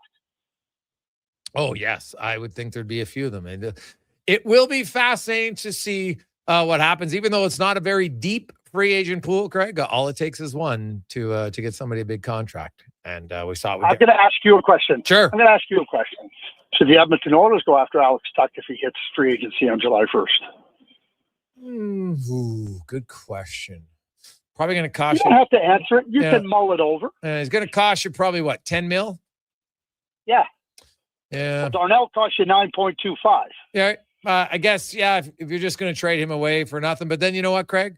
I think your problem still persists. You're still looking for a defenseman. And okay, yeah, but we just talked about potentially free agent. Like, the cap's going up. The cap's going up $9 million. Yeah. So let me frame it this way for you. How excited would 29 and 97 be to have Alex Tuck coming in? Oh, I'm sure they would be. Right. That's why I asked the question. Yeah. Because it seems so much as around. I mean, these two guys are great players, and they can do so much. And good defense is required. If you think Walmley can step up, you think you can get Kulak. I don't know. If you have Kulak and Walmley can play second pair, and you get Alex Tuck out, and it's just a question. And there might not be an answer to it, but are you at least the same, and maybe add another element up front? Oh, well, you definitely look at it. No question. I think that, and if you're Alex Tuck, you would be like, okay, there's no team in the NHL that can offer me 2 centers. Like, I don't care which one I play with. Like, there's no team in the NHL that has 2 centers as good as McDavid and Draisaitl. That's a fact, right? So you're going to be playing with one or the other. So that's a pretty good situation to be in.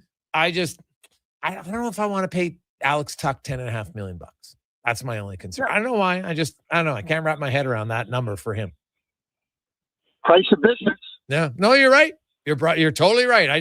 It's a weird one. I know. Yeah. And like I said, you can rationalize it, and you can. And there's not a right or wrong here, Jason. I don't think you can rationalize a business decision one way, or you can rationalize a business decision the other way. And that's why I say there's no. I just pose it out there to just try to think about specifically the Edmonton Oilers, and maybe you're not as strong in one area, but you become a lot stronger in another area. Yeah. No, that's why if you're going to trade Nurse for that and freeze up all the money, then okay. But I still, like you mentioned Walman. Here's my concern about Walman, Craig. So Darnell Nurse in the last 9 years has missed 18 games, right? The best ability is dependability. Jake Walman's last 4 years, he's missed 17, 17, 19, and 29. Now, maybe because Brent Burns missed a lot of games early in his career, and then now he can't miss a game to save his life. So maybe that's what happens with Walman. But that's my one concern is, can Walman, if he's in the lineup, take Nurse's 20 minutes? Yes, I have no doubt about that. But what about happens at 20 games he misses, right? And does he miss it in the playoffs? That's the one. Like Nurse, for all the areas of his game that some people don't like, there's still lots of areas of his game that are good, right? And one of them was he always showed up, right? Like 6 of the last 9 years, didn't miss a game. That's pretty important. No question about it. No question about it. And certainly the question that you answered with respect, can he do it? Yes. Can he be available to do it is a different question. Yeah, fair point. Yes. Craig, have yourself a great weekend, my man. Enjoy the hockey and the football, Canadian and European. I love it. Have a good one. I will. Okay, thanks, Jason. Yeah, it's Craig Button from TSN. It's a good question on Alex Tuck, Oilers fans. I'll put it out to you. Would you sign Tuck if it cost you 10.5 for 7 years? 833-401-1440. 833-401-1440. We'll come back with 5 questions on the Gregor Show, presented by PlayAlberta.ca. Now Action Electrical's testing team is on defense duty. They're the guardians of safety and compliance, a critical part of any lineup. Precisely. They perform rigorous safety and code compliance testing for commercial operations.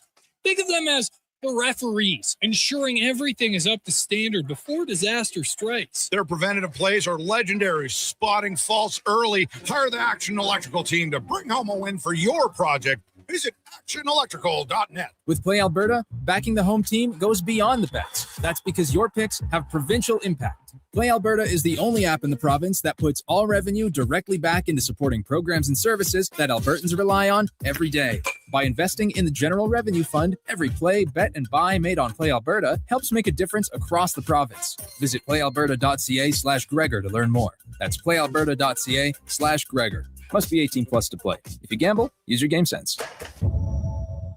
That's right. You don't have to wait because Black Friday is back at Brick. 4 days only. You can shop incredible deals throughout the store. Get 60% off sofas when you buy the matching love seater chair. Save 25% off bedroom and dining furniture. And get up to 40% off select mattresses. Some exclusions apply. See in-store for details. Hurry in. These Black Friday deals end Monday. Shop in-store or online at thebrick.com. The Brick, saving you more. Sleep is for the off-season. What off-season? Sports 1440 is live, loud, and locked 24/7. Oilers, Elks, Riverhawks, Stingers, Oil Kings. We've got your picks. Edmonton is home to sports. Is Sports 1440. There's one game that kicks off summer, June 20th at Play Alberta Field at Commonwealth Stadium. The Elks home opener, Elks Alouettes, presented by James H. Brown, Alberta Injury Lawyers. Lock in your tickets now at goelks.com/tickets. Our city, our year. Get ready, outdoor enthusiasts, for the Kalmar Gun Show. Head to the Kalmar Hockey Arena today from 3 till 8, tomorrow 10 till 6, Sunday 10 till 3 for the premier event to buy, sell, and trade the best in hunting and sporting gear. Visit huntmaniashows.com. Hey, Gary, is that your dad? No, this is Evan, the new sales rep I hired. Oh. First impressions matter, but when hair loss takes over, it can feel like you're not being seen for the maverick you truly are.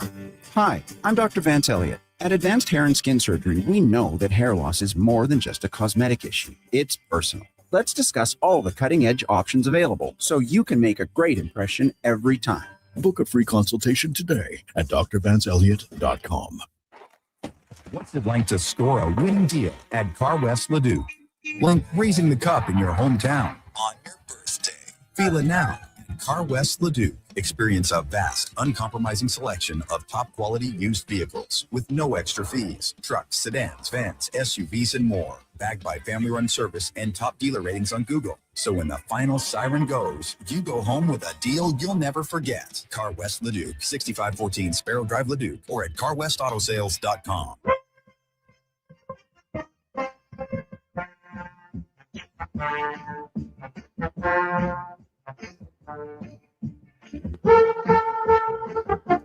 Portions of this hour brought to you by 01 Hockeyology, Edmonton's home for elite hockey development, skating analysis, performance assessment, and year-round training at West Edmonton Mall. Elite hockey development at 01.ca. That's ZERONE.ca.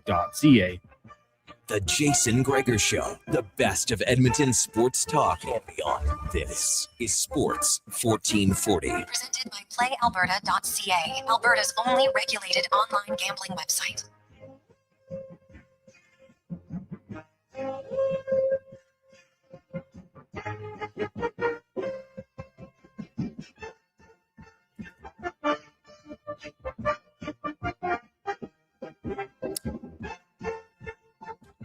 Positive Friday continues on. Jason Gregor Connor Halley, Wanye Gretz, Sports 1440, sports1440.ca. Hope you're having a fantastic day. As we get to, did you know that at the Brick can hurt you in for some great deals? Black Friday is back this weekend. 4 days, only 60% off sofas when you buy the matching love seat. You can get 25% off bedroom and dining furniture and 40% off select mattresses right now at the Brick and thebrick.com. It's time for 5 questions on the Jason Gregor Show. All right, guys. Question number 1. Let's get a prediction and a bold prediction for tomorrow's Elks Owl game down at Commonwealth. I looked up what is the most common CFL score, and it's 27-24. So I'm going to go Elks win the home opener in a torrential downpour, 27-24. All right. The Beverett injury is massive for Montreal. I really think it is. The weather will play a factor. I think it might favor Edmonton because of the run game a little bit more, so that could help them. Although I've always argued that the receivers, you know what? The defense doesn't know what they're doing. It's also brand new turf, by the way. It looked awesome. And I talked to the players, really good compact. That they like it, so that's good. I'll say the Elks shock everybody, get an upset win, and to the tune of 29-21. And my bold prediction is Javon Leake punt return touchdown. Good pick. Question number 2 for you guys. Chris Streveler was tweeting it out over the last couple of days here just about the surprise and thoughts on 3 games on a Saturday in the CFL. I want to ask you guys, on a standard 4-game schedule, what do you think is the best breakdown of days? How many per day, which days? Yeah, well, I understand why they're doing it. It's Father's Day weekend. Usually, they're probably not doing the games on Father's Day as much as it is for the players as everybody else. So I don't have a problem with that. And it's 3 games, and he's like, oh, I can't watch all the games. Well, no one's going to watch all the games, dude. Like, I'm sorry. No fan is like, oh, I'm going to watch. If there was a game Thursday, I'd watch it. They don't. Like, they'll watch some. But unless you're a super, like, there's a very small percentage of fans who are like, you know what? I'm watching the whole Thursday game. I'm watching the Friday game and 2 on Saturday, whatever it be. So I don't really think it's that big of an issue. So how do you distribute your games? Well, they like Thursdays. So, but, wisely, they didn't play Thursday when Canada was playing. That was a smart decision. So I get why they didn't do it at the World Cup. Like, the schedule, smart. I would, right now, you have a Thursday, Friday, 2 Saturdays. That's probably what I would do on when you can do it. And, if sometimes you have an early Friday and a late Friday night game and then, none on Thursday, like, I'd probably slowly go away from Thursdays and have 2 Friday, 2 Saturday, and then mix in a Sunday one as you get later into the summer once school's out.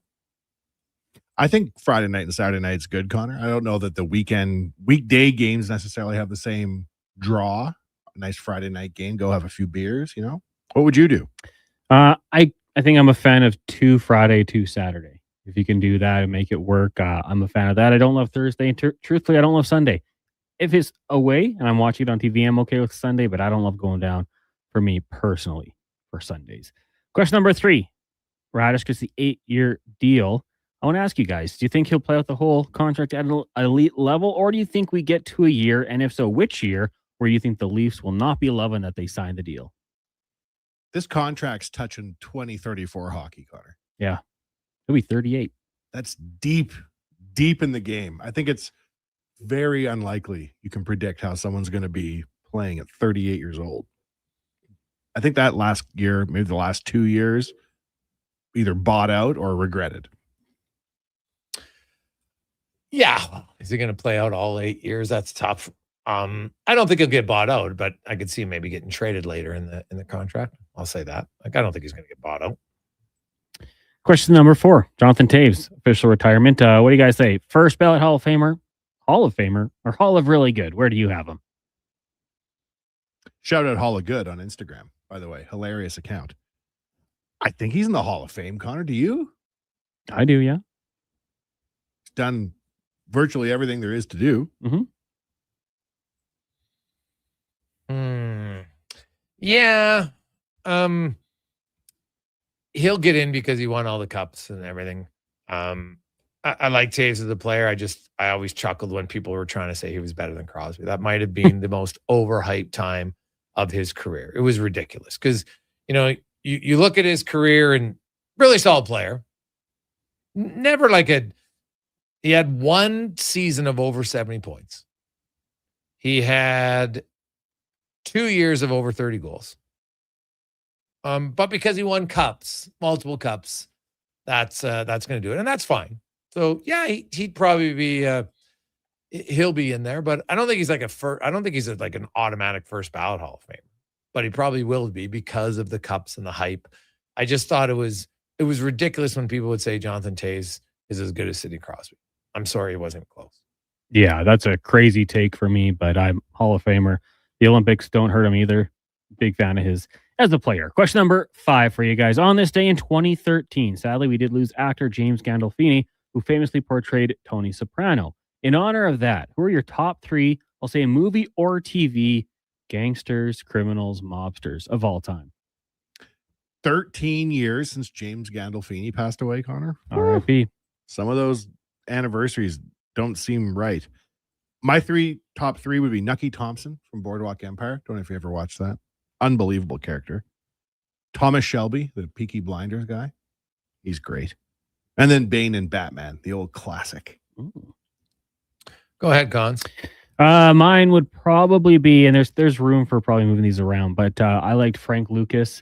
I know based on true story. Denzel Washington, American Gangster, was great. Frank Costello in The Departed. And give me Henry Hill, little Ray Liotta in Goodfellas. You probably could have taken any of the big 3 in Goodfellas, but I'll go with Henry Hill. Oh, wow. If this is a good one. So I would when you kind of have to go, like the top gangster movies and then just go with the top gangster in the movie. That would maybe be too easy, but I got to go with Pacino and Godfather. He was unreal. I'm going to go with De Niro in Heat. Was unreal. And I'll go, yeah, Gandolfino, because we can do TV too, right? Yeah, TV and movies. Yeah. So I'll go with Tony Soprano. Unreal character. Yeah. Do you remember when he went on SNL in character? That was hilarious. Yeah. He talks like he's a gangster and, with Tina Fey and I never remember the blonde girl's lady. Amy Poehler. Yeah.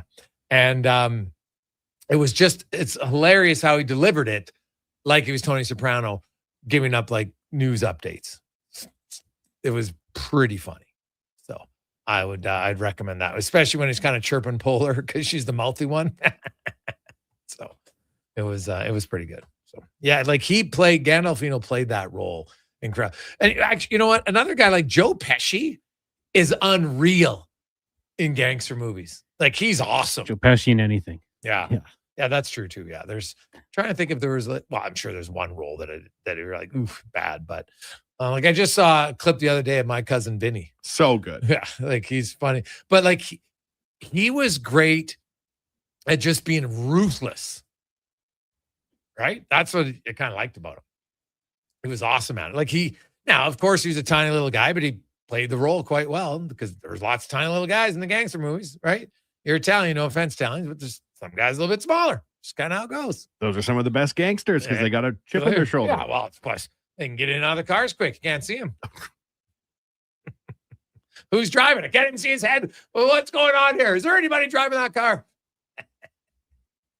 It's all my short buddies. I love it. We'll take a quick break. We'll return. Mark Spector will join us. Also, LT on a busy Friday as you make your way home for the weekend. Hope you got big plans. Make it fun. Make it enjoyable. Most importantly, make it memorable. Here's a con man and a Sports 1440 update brought to you by Northgate. Chevrolet Buick GMC and Road Trip Ready event. Hey, you want to make sure your vehicle is road trip ready. You want to make it there and all the way back. Well, they got some great deals, including 0% financing on half tons and more. Stop in this weekend, northgategm.com.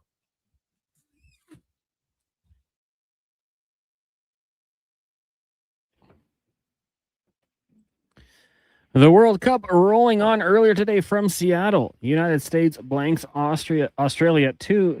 Halftime, Morocco leads Scotland 1-0. Later tonight, Haiti and Brazil from Philadelphia. And then at 9 o'clock from San Francisco, Paraguay and Turkey.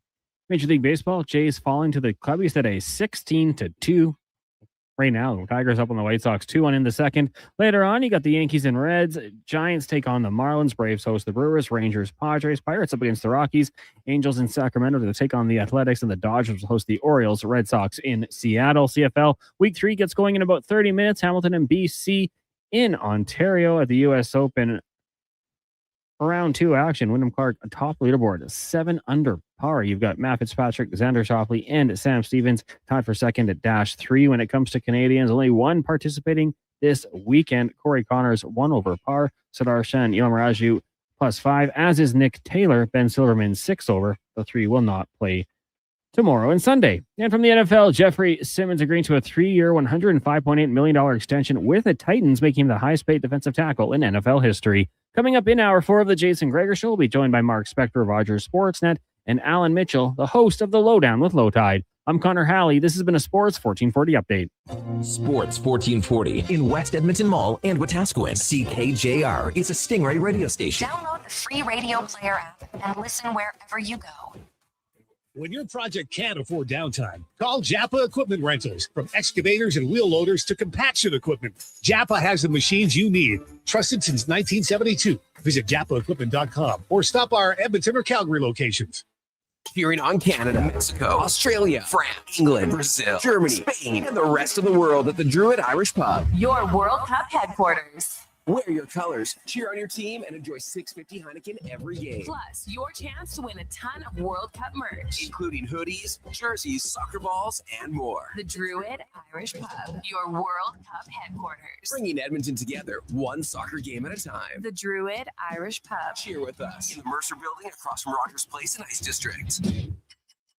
You may get up early, but more than likely, the team at GS Construction have already gotten up before you, grabbed a coffee, headed to the site, and started their day. So while Edmonton wakes up, GS crews are already underground, quietly keeping things moving, upgrading, and laying the new underground infrastructure for our growing city. If you're the kind of person who goes to sleep with their steel-toed boots on, GS Construction wants to hear from you. We're looking for a maintenance foreman as well as a building and yard attendant. Visit gsconstruction.ca for more. At Hughes, it's all about getting in and out quick and clean. No cash, no problem. With Hughes' new tap and wash system, all you need is your debit or credit card to get your vehicle sparkling clean. Find us at hughescarwash.com. Oodle noodle origin. In 1864, Francis Oodle took over his dying father's business as a leatherman. He was quite proficient, but his heart was never truly in the trade. After his father's death, Oodle met a cocksure young man named Vladimir Nudell, who was a trailblazer in the popular new art of food boxes. They formed a partnership and aimed to ply their trade in the New World. At Ellis Island, Nudell was renamed David Noodle, and henceforth, the franchise has been known as Oodle Noodle. Hi, Mike here from Northgate Chevrolet Buick GMC. This deal's only good till 6 o'clock tonight. We need your credit card to hold the color. Hold the color. Summer package. Winter package. And the ever-famous re-PDI fee. I gotta pay you to rebuild the car? Does this sound familiar? At Northgate, we do things differently. We offer 0% financing, a great selection of new, pre-owned vehicles. So if you'd like to do business a different way, stop in and see us today. 13215 97th Street, or visit us online at northgategm.com. You're in Northgate country. You've got a go-to coffee spot, a trusted barber, even a lucky game day jersey. But when it's about looking your absolute best, there's only one name you need: Mr. Dirk. Family run since 1939, we're experts in crafting impeccable tailor-made suits and offering a wide variety of everyday styles. Pair that with personalized one-on-one fittings and the convenience of on-site tailoring. Mr. Dirk elevates your style game. Visit our Edmonton store or explore MrDirk.com. Score big on style with Mr. Dirk.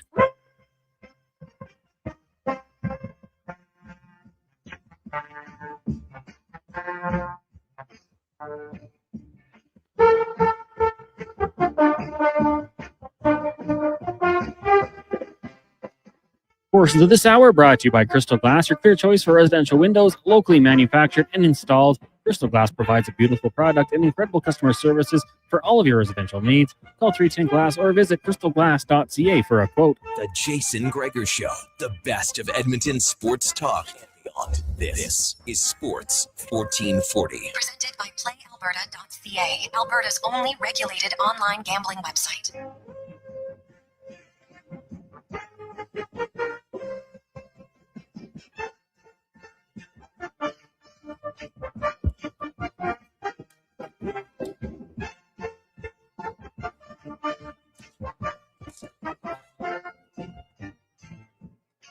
As we continue on a Friday afternoon, welcome back to Gregor Show on Sports 1440, sports1440.ca, YouTube, Facebook, X, Instagram. Thanks as always for listening. Watching the show brought to you by PlayAlberta.ca. Tonight, Lotto Max, $25 million and 25 prizes of $100,000. Get your tickets at PlayAlberta.ca. Hope everybody's set for the weekend. You got off work, you're ready to roll, get home safe, take your time, roll the window down, enjoy.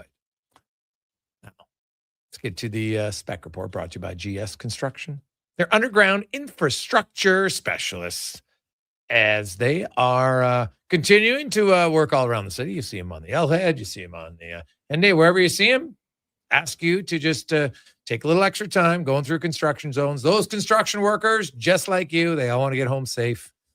Have a steak, have a chicken, whatever you're eating, have a beer, whatever it is. They all want to get home safe to their families like you. So drive through construction zones with caution. As we welcome to the program, Mark Spector from Rogers Sportsnet. Spec, good afternoon, man. How you doing? Good. Listen to your show with caution. Read my copy with caution. Caution, my friend. It's always caution. At some point, yes. Some point. I like it. When you look at give me your thoughts first of all on the Radish deal. Well, it's a risky deal because he's done it 1 year in a row. You know, if you told me that he was going to be that player for the next 5 years, I'd say killer great deal. My view of the Leafs is as long as they've been around, like in the last 5, 6, 7 years, their defense has been the reason that they haven't been as good as people want them to be. I don't think the defense has been good. They didn't have a first pairing defenseman in a lot of years, in my opinion, on a good team. Like Riley's been their number one. On a good team, Riley's a number 3. So they need good defensemen, and Radish was one for 1 year in a row. He was a big time good defenseman last year. If he's going to keep that pace up, then I love the contract. You know, if it turns out that was the best year of his life and Tampa knew it and let him go, then the Leafs are going to suffer for that. What do you think? Well, it's hard. Hey, it's hard to score 22 goals in the same year. Yes, it is. I will say that for sure. Yep. I would look at this. I think this deal's fine. Here is a player who, like, I know everyone's like, oh, he had a career year. Yeah, but he also had a career opportunity. He was never given the amount of ice time that he had this year. And it was due to injury. And when those injured guys came back, his ice time didn't diminish. The coach was like, all right, this guy proved to me he can handle it and he can play. So you're right. He'll be the guy who faces a lot of minutes. Obviously, you need other guys around him to be successful. So who's going to play with? That'll factor in. Is he going to have the same success in the power play? Odds are low he'll score double-digit power play goals. There's only 3 guys who have done it the last 5 years. Makar did it once. Yossi did it once. Radish did it once. But, you know, goal totals can fluctuate spec from year to year, especially for defensemen. But when you have a shot that hard, I don't see it suddenly, disappearing. So that's a weapon. So I think he'll be okay. I think he's if he's a 60 to 70 point guy, that's a lot of points. Yeah. If the defenseman's getting me 60 points and I'm paying him 8.5, that's good. I'm happy. Assuming that he's reasonable defensively. 60 points for a defenseman is a massive number. Like how many defensemen got 60 points last year, right? I haven't checked, but I think it was 11. Yeah, I'd say to you is somewhere around maybe 10 in most years. So, no. Listen, if he can repeat that season, then at $8.5 million, I think the Leafs have a good offensive-minded defenseman and a points producer, and good contract. It's all in the, and he will get the chance at Toronto because they don't have anybody like him there. He's the guy, and that shot you can't take away like that. We always talk about Bouchard, and we kind of wish sometimes he'd use the shot more, but the shot's a valuable weapon. So I'm not telling you that I think the contract stinks. I'm just telling you where I see the risk. The risk is he's done it once, only once, so and at 30 years old, which is also late in your career to sort of tell me that I'm going to do it for 5 more years. I'm starting at 30. That doesn't happen very often. It might happen this time, but it doesn't happen very often. Yeah, no, that is fair. The Edmonton Elks. Yeah. At home tomorrow. Unfortunately, it might be a little rainy. We'll see. But hey, they won in a monsoon in Ottawa. Like, it was really coming down in Ottawa. And they got Montreal. Montreal's best defensive players out. Beveret's out, so that's an advantage. For Edmonton, you know what? This is a game against Beck. To me, it's not the must win like last weekend in Ottawa. They got off to a good start. You'd love to continue it, but I'm very interested to watch how they're going to handle Noel Thorpe and his defense. Right? Can Cody Fajardo and the O-line pick up where the extra guy's coming from and then exploit that hole? Because really, I think that's if they're going to continue to blitz and bring that many guys regularly, Spec, you're going to leave some guys open, and then it's up to Edmonton is to exploit it. Look at Toronto. Chad Kelly had 445 passing yards last week in that game. So they're, the week before, Bo Levi Mitchell, like Montreal's given up a ton of passing yards. I know you got Rankin, but Cody Fajardo, to me, this is a game where we'll see, can he make the right reads? Well, Rankin is your solution to the blitz. To me, Rankin's your solution to the blitz. Right. Yeah. If you can, if a lot of plays become impromptu screen passes because they send 2 guys and there's people coming at Fajardo and he doesn't have any time, then the scheme has to include the outlet to Rankin and the ability to put it in his hands with space around him on a slippery field. Like that'll win you that. Handle that properly, and that can win you a ball game because it's going to mitigate. It could mitigate Thorpe's blitzing patterns.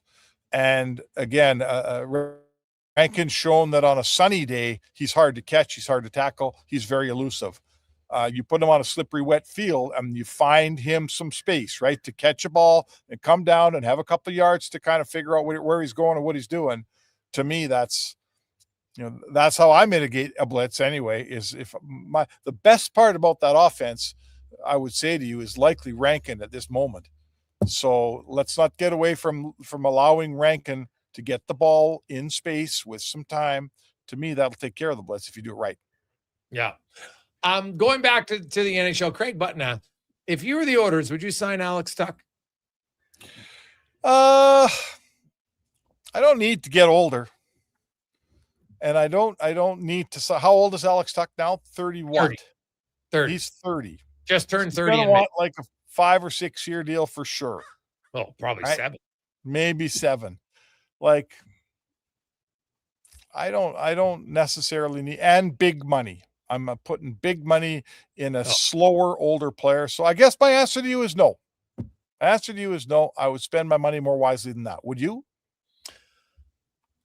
Yeah, it would be hard to convince me to pay a winger that much, to be honest.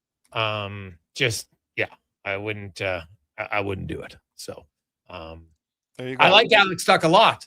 I just don't like him that much. And I'm curious to see, what the market is for Alex Tuch.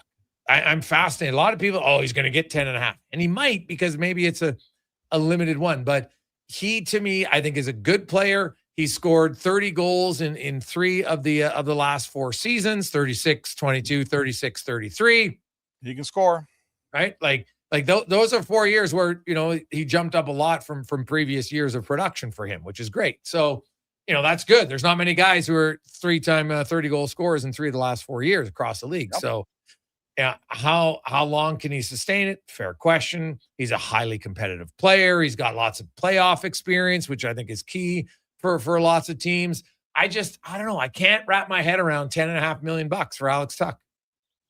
No, I can't either. And again, I think the Oilers have they've got a lot of older players in important positions. And, I know you're not supposed to be thinking to 3-4 years down the road when you're Edmonton. You're thinking of right this second and winning a cup right now. I get that. But I feel like, what do the Oilers need to do, Jason, to move on and become a better team? It's not scoring more goals. It's not scoring more goals. I think there needs to be a more subtle touch on this roster. They need players who are good players. I mean, everybody needs good players, but they need guys that can contribute to an effort to keep more pucks out of the net. They get enough goals. They got lots of goals. Yeah, you're probably going to lose Roslovic. Okay, well, I think it's probably time to see if Ike Howard could score some more goals. I would think Savoy's ready to have a full better season. Like last year, he had a really good sort of second half. I like to see, I think Matt Savoy's ready to pop a little. I think Ike Howard's ready to pop, and I think you got to give those two guys a chance to pop. I don't think you need to spend the kind of money it's going to take to get Alex Tuch here and the kind of term. I just don't see it. Yeah, and that is valid. Do you think a Darnell Nurse trade happens before the draft or after? Well, I think everyone would like it to happen before.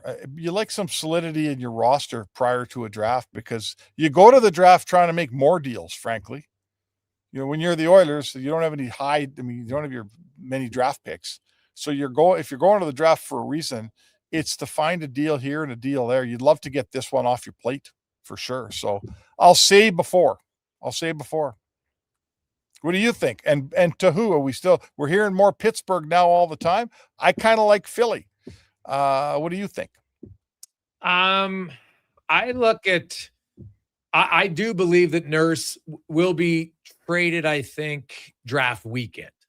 So, maybe beforehand, but because the Oilers, I don't think it's going to involve a draft pick really. Like, unless it's a pure salary dump, and I'm not sold that that's the best idea in a very shallow free agent defense market, right? So, I know people said, "Oh, it's Parker Wotherspoon." I'm like, yeah, okay, he's okay player, and can need some minutes. He makes $1 million, so Pittsburgh's going to want to unload something else. They're not just taking out 9.25 for $1 million. Right. That's not how the NHL works. So, I like a defenseman coming back. I like even if it's a third pairing guy, I'm fine with that. Oh yeah, no, I think they need for sure, right? Like, give me a third pairing left shot. Like, let's say you deal with LA and you take back Edmondson. I'm totally fine with taking back Edmondson. He led the team in penalty killing minutes last year. Let's say you do a deal with Philly and you take back Nick Seeler. That's fine with me. I'd like to see someone come and solidify the third pair. That's what I would like to see. You're trading a second pair defenseman. And I'm not telling you're getting a legit one back. If you get a third pairing guy left side, I think you're starting to see the bones of your defense come together. Is that fair?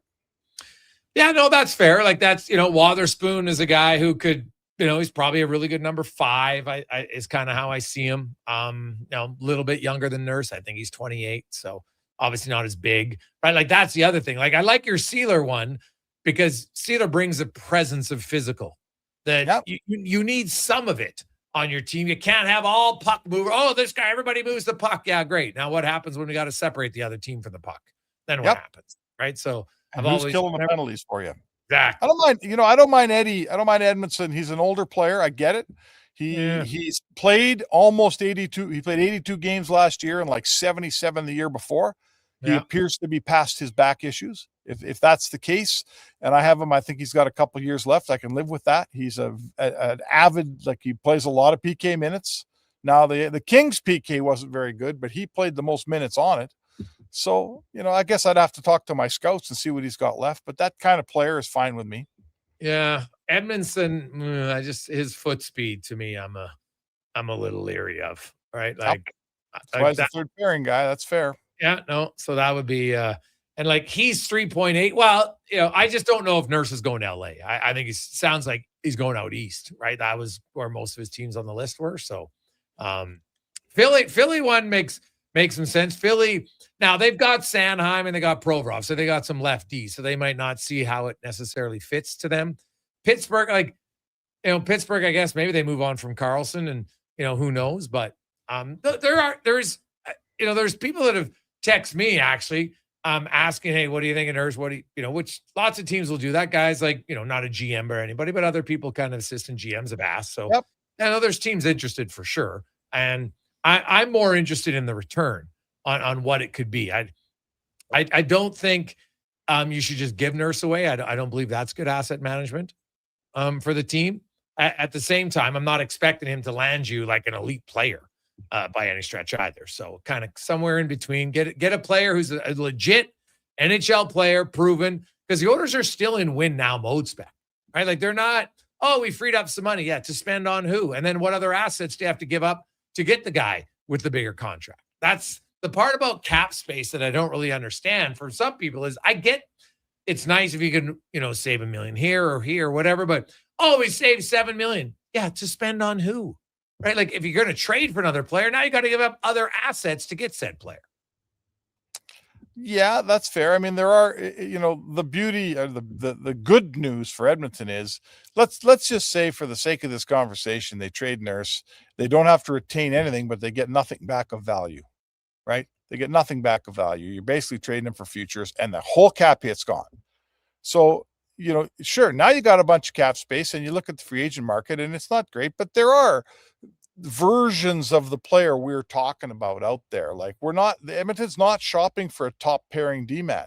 Now you're shopping for a 4 or 5 D-man, and the other, I think you can find that guy. You can make that trade. You can find that guy and then you have cap space to do it. The last thing I'd say is having a couple million going into the season and saving it for the trade deadline when it's worth a whole bunch more would be a real luxury here, because we know players open up at the deadline that aren't open right now. You can't access players in June, but there's certainly you can access guys next March. And I'd say to you that the Oilers have a good enough team that with a tweak here and a tweak there, they can get to March just fine. Save a little cap space and do some shopping at the deadline wouldn't hurt this team at all. Spec, have yourself a great weekend. Do the Elks remain undefeated? Yeah, they're going to be the rain team this year, Jay. They're going to be the rain wizards.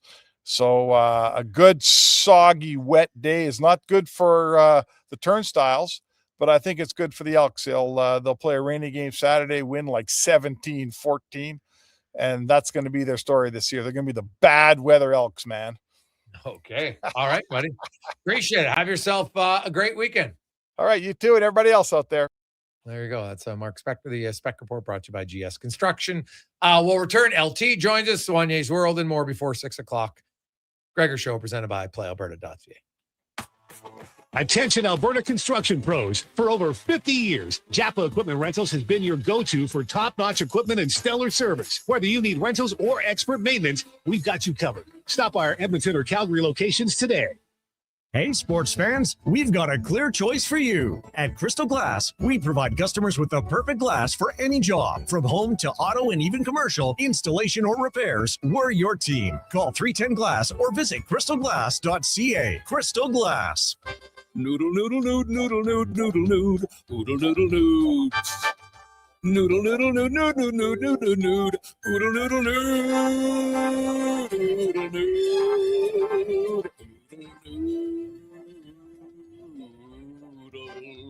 Noodle, noodle, nood, noodle, nood, noodle, nood, noodle, noodle, nood.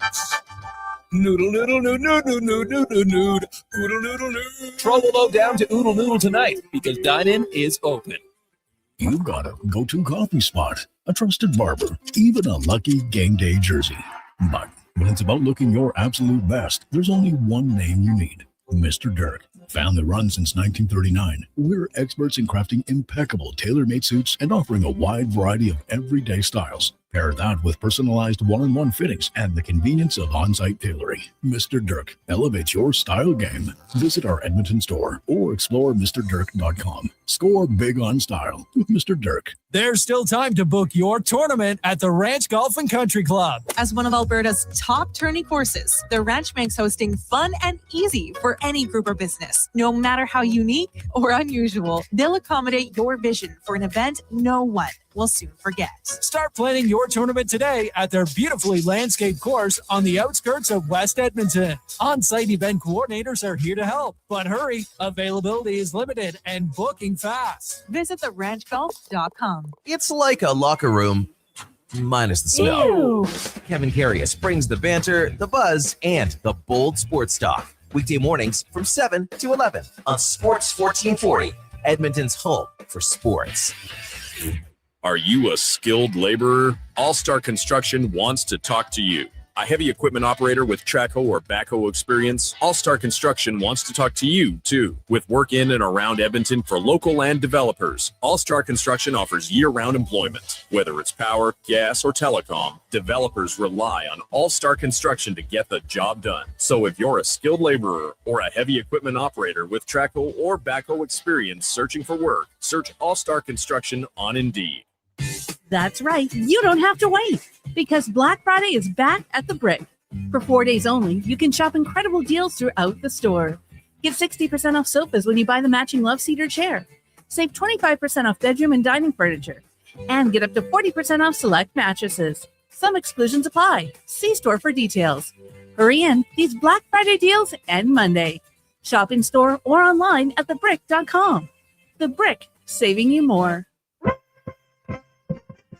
Portions of this hour brought to you by Sherbrooke Liquor, the best place for wine, cocktails, and beers from all over the world. Also provided excellent non-alcoholic options. See more at SherbrookeLiquor.com. The Jason Gregor Show, the best of Edmonton sports talk and beyond. This is Sports 1440. Presented by PlayAlberta.ca, Alberta's only regulated online gambling website.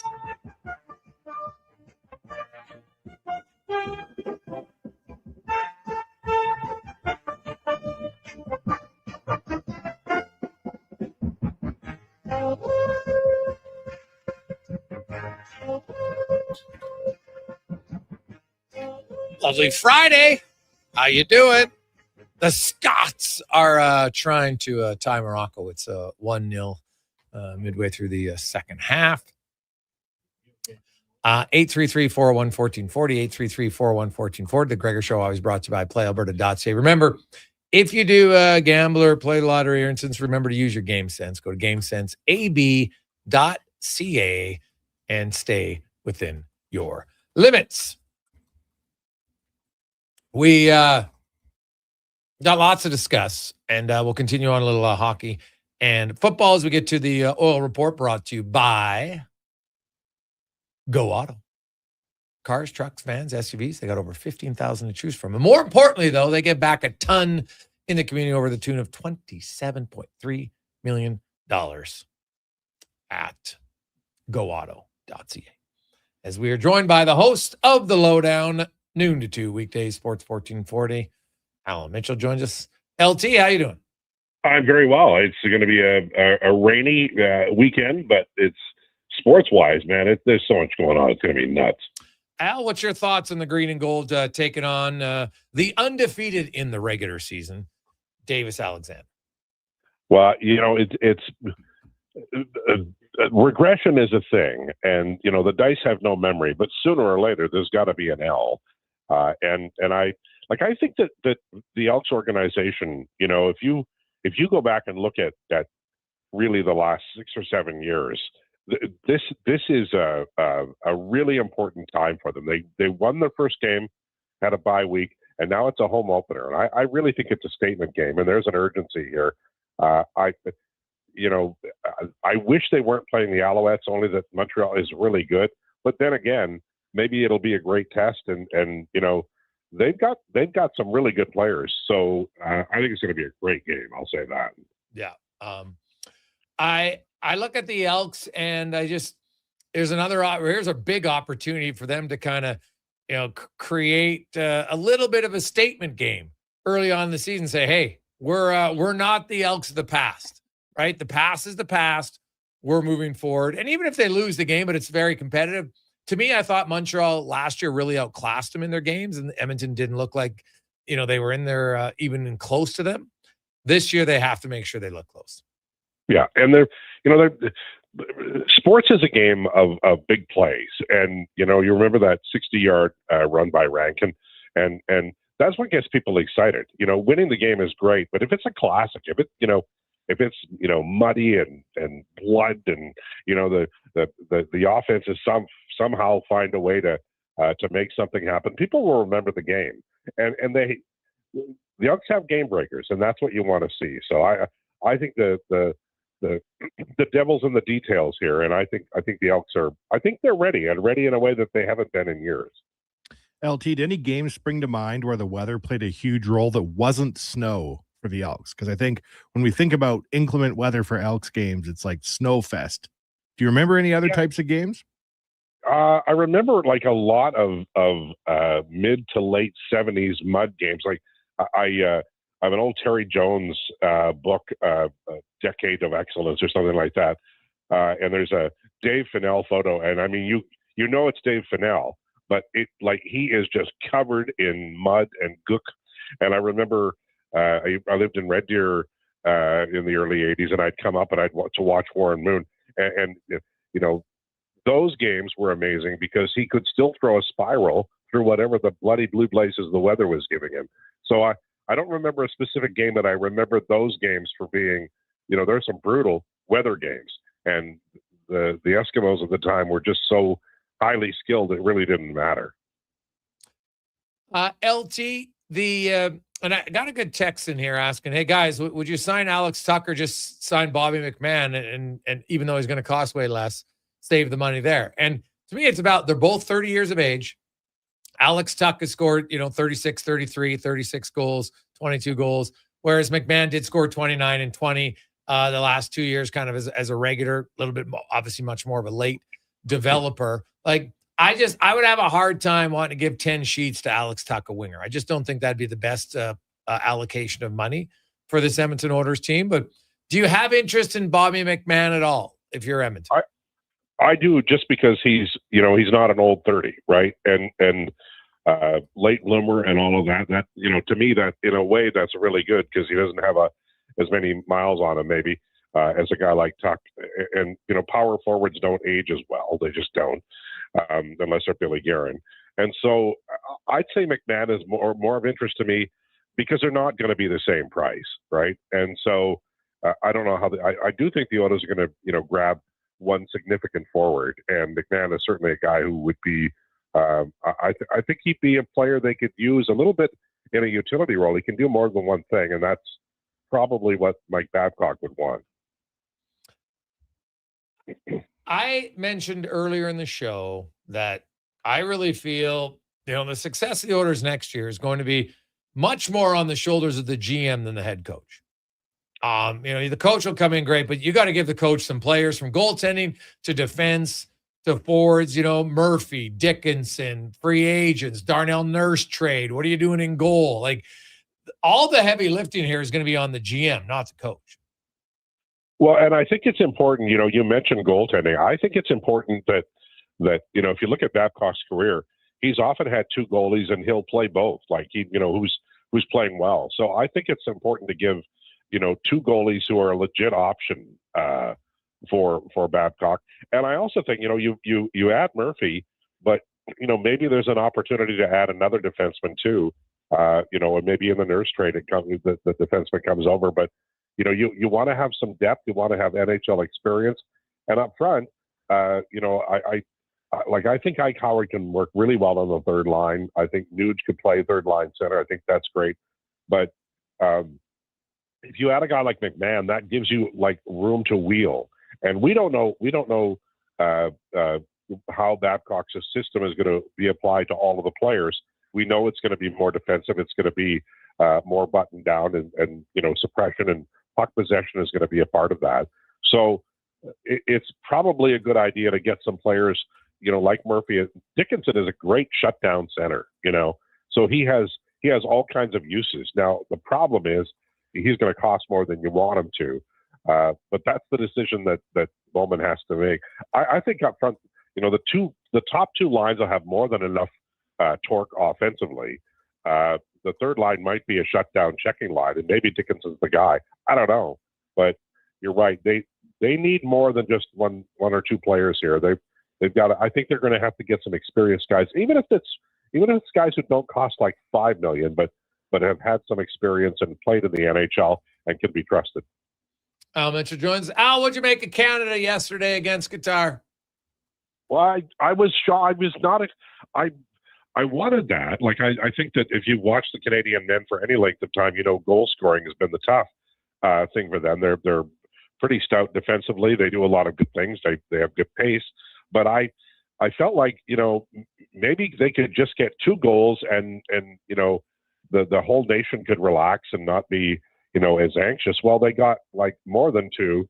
And so, but it was almost like, I really felt like I was watching something that was borderline impossible. In soccer, scoring that many goals is extremely rare. Yeah. And part of it was Qatar didn't play well, but I'll give Canada credit. Maybe it was the adrenaline playing at home, but that's a game that I'll remember for quite some time.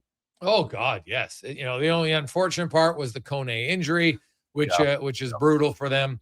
The deeper you go in the tournament, I think that's where you're going to feel his absence even more. But overall, it was great for people who planned that trip and were in the building. That's a memorable game. Like, you might never see 6 goals at a World Cup for Canada again. Like, it's really hard to do. And to do it on home soil was, just rewarding, I would think, for the fans and obviously the players. And it should have them, like, not that they're going to sit back and be like, oh, we're great, but just there was some pressure. Hey, they haven't scored a lot of goals in big games lately. And I just think that will be a relief for lots of guys, Jonathan David and some others. Yeah, exactly right. They're wheeling now. They feel confident, and confidence is a lot of sport, big part of sports. So right now, I think Canada feels pretty good about, they've gotten a draw, they've gotten a win. The goals will help them if it comes to that. So they're in a really good spot, and that was a big win for the nation, right? And I think it's all positive. No matter what comes out of the rest of this, and of course I say that, but you're always hoping for a really strong finish here in the pool. But I think it was a really a new plateau for the Canadian men, and I'm really looking forward to the next game, which is I think on Wednesday. It is Wednesday at 1:00 Edmonton time is when they will take on Switzerland, and the winner will go to first. If it's a draw, Canada goes in first, and doesn't matter who loses to me, because these other teams are so the goal for differential is so massive. Yeah, you would have to lose by a lot, and one of them is going to have to win by a lot. And I don't see either one of those outcomes. Like, I don't see Canada or Switzerland beating the other by 3 goals. Right? Like, no, I would be rather surprised if something like that occurred. So we'll see. Al, Elks, what happens on what's looking like, and we hope they're wrong, but a rainy Friday or Saturday afternoon. Well, I think it's going to be like a really hard fought game. I think it's going to be. I'll say that it's lower scoring than people expect. Maybe like 17-14, something like that. And I'm going to pick the Elks because I'm cheering like, I'll admit, I'm cheering like hell for them. I love CFL football. It's been miserable the last few years in Edmonton. Yeah. And I think adrenaline does count for something, Jason. And I think those Elks players will have it. Al, have yourself a fantastic weekend. You too, sir. Be good. There you go. That's Al Mitchell. We'll come back. Wanye's World. Also, we just got this from our title sponsor, PlayAlberta.ca. We got 2 gold tickets. Like, sweet seats to go to the game tomorrow. So if you want to go, text in 833-401-1440. 833-401-1440. Make sure 100% that you can go to the game. Getting your vehicle sparkling clean doesn't have to cost a fortune. Take it into Hughes today and pay just loonies a wash.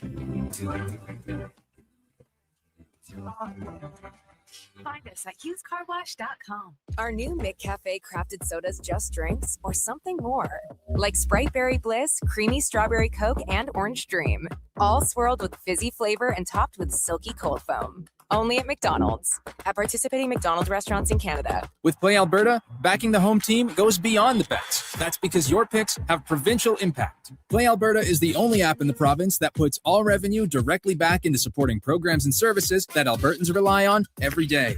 By investing in the General Revenue Fund, every play, bet, and buy made on Play Alberta helps make a difference across the province. Visit playalberta.ca/Gregor to learn more. That's playalberta.ca/Gregor. Must be 18 plus to play. If you gamble, use your game sense. Hi, Mike here from Northgate Chevrolet Buick GMC. This deal is only good till 6 o'clock tonight. We need your credit card to hold the color. Hold the color. Summer package, winter package, and the ever-famous re-PDI fee. I gotta pay you to rebuild the car? Does this sound familiar? At Northgate, we do things differently. We offer 0% financing, a great selection of new, pre-owned vehicles. So if you'd like to do business a different way, stop in and see us today, 13215 97th Street, or visit us online at northgategm.com. You're in Northgate country. The best way to experience Elks football is being there when it happens. From single game to flex packs, group tickets, and family packs, your seats, your way. Ticket packs available now at goelks.com/tickets. Edmonton Elks, our city, our year. Jason Gregor isn't just a sports guy. He's a community builder with over $3 million raised for local charities. And his Gregor Foundation, he's making a difference on and off the air. Check out Gregor weekday afternoons on Sports 1440. The Lawnmower Hospital. Whatever the job, consider it done with the Lawnmower Hospital in Ego, the top-rated brand in cordless outdoor equipment. Their universal battery platform takes you from mower to trimmer into the mini bike with just one battery. They keep the party going with the Ego misting fan on those hot summer days, and then keep the party going with the Ego Bluetooth speaker at night. Check lawnmowerhosp.com now for stock and pricing. The Lawnmower Hospital. Bashaw Concrete Products. From concrete and septic tanks to blocks, precast water pads, jersey barriers, and aggregate. Farmers, contractors, homeowners. Plan your next project at BashawConcrete.com. Family owned. Over 60 years pouring. Bashaw Concrete Products. Once again, start here. BashawConcrete.com.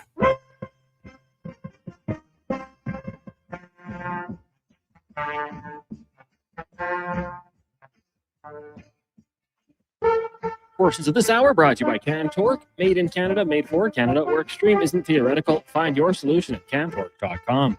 The Jason Gregor Show, the best of Edmonton sports talk and beyond. This is Sports 1440. Presented by PlayAlberta.ca, Alberta's only regulated online gambling website.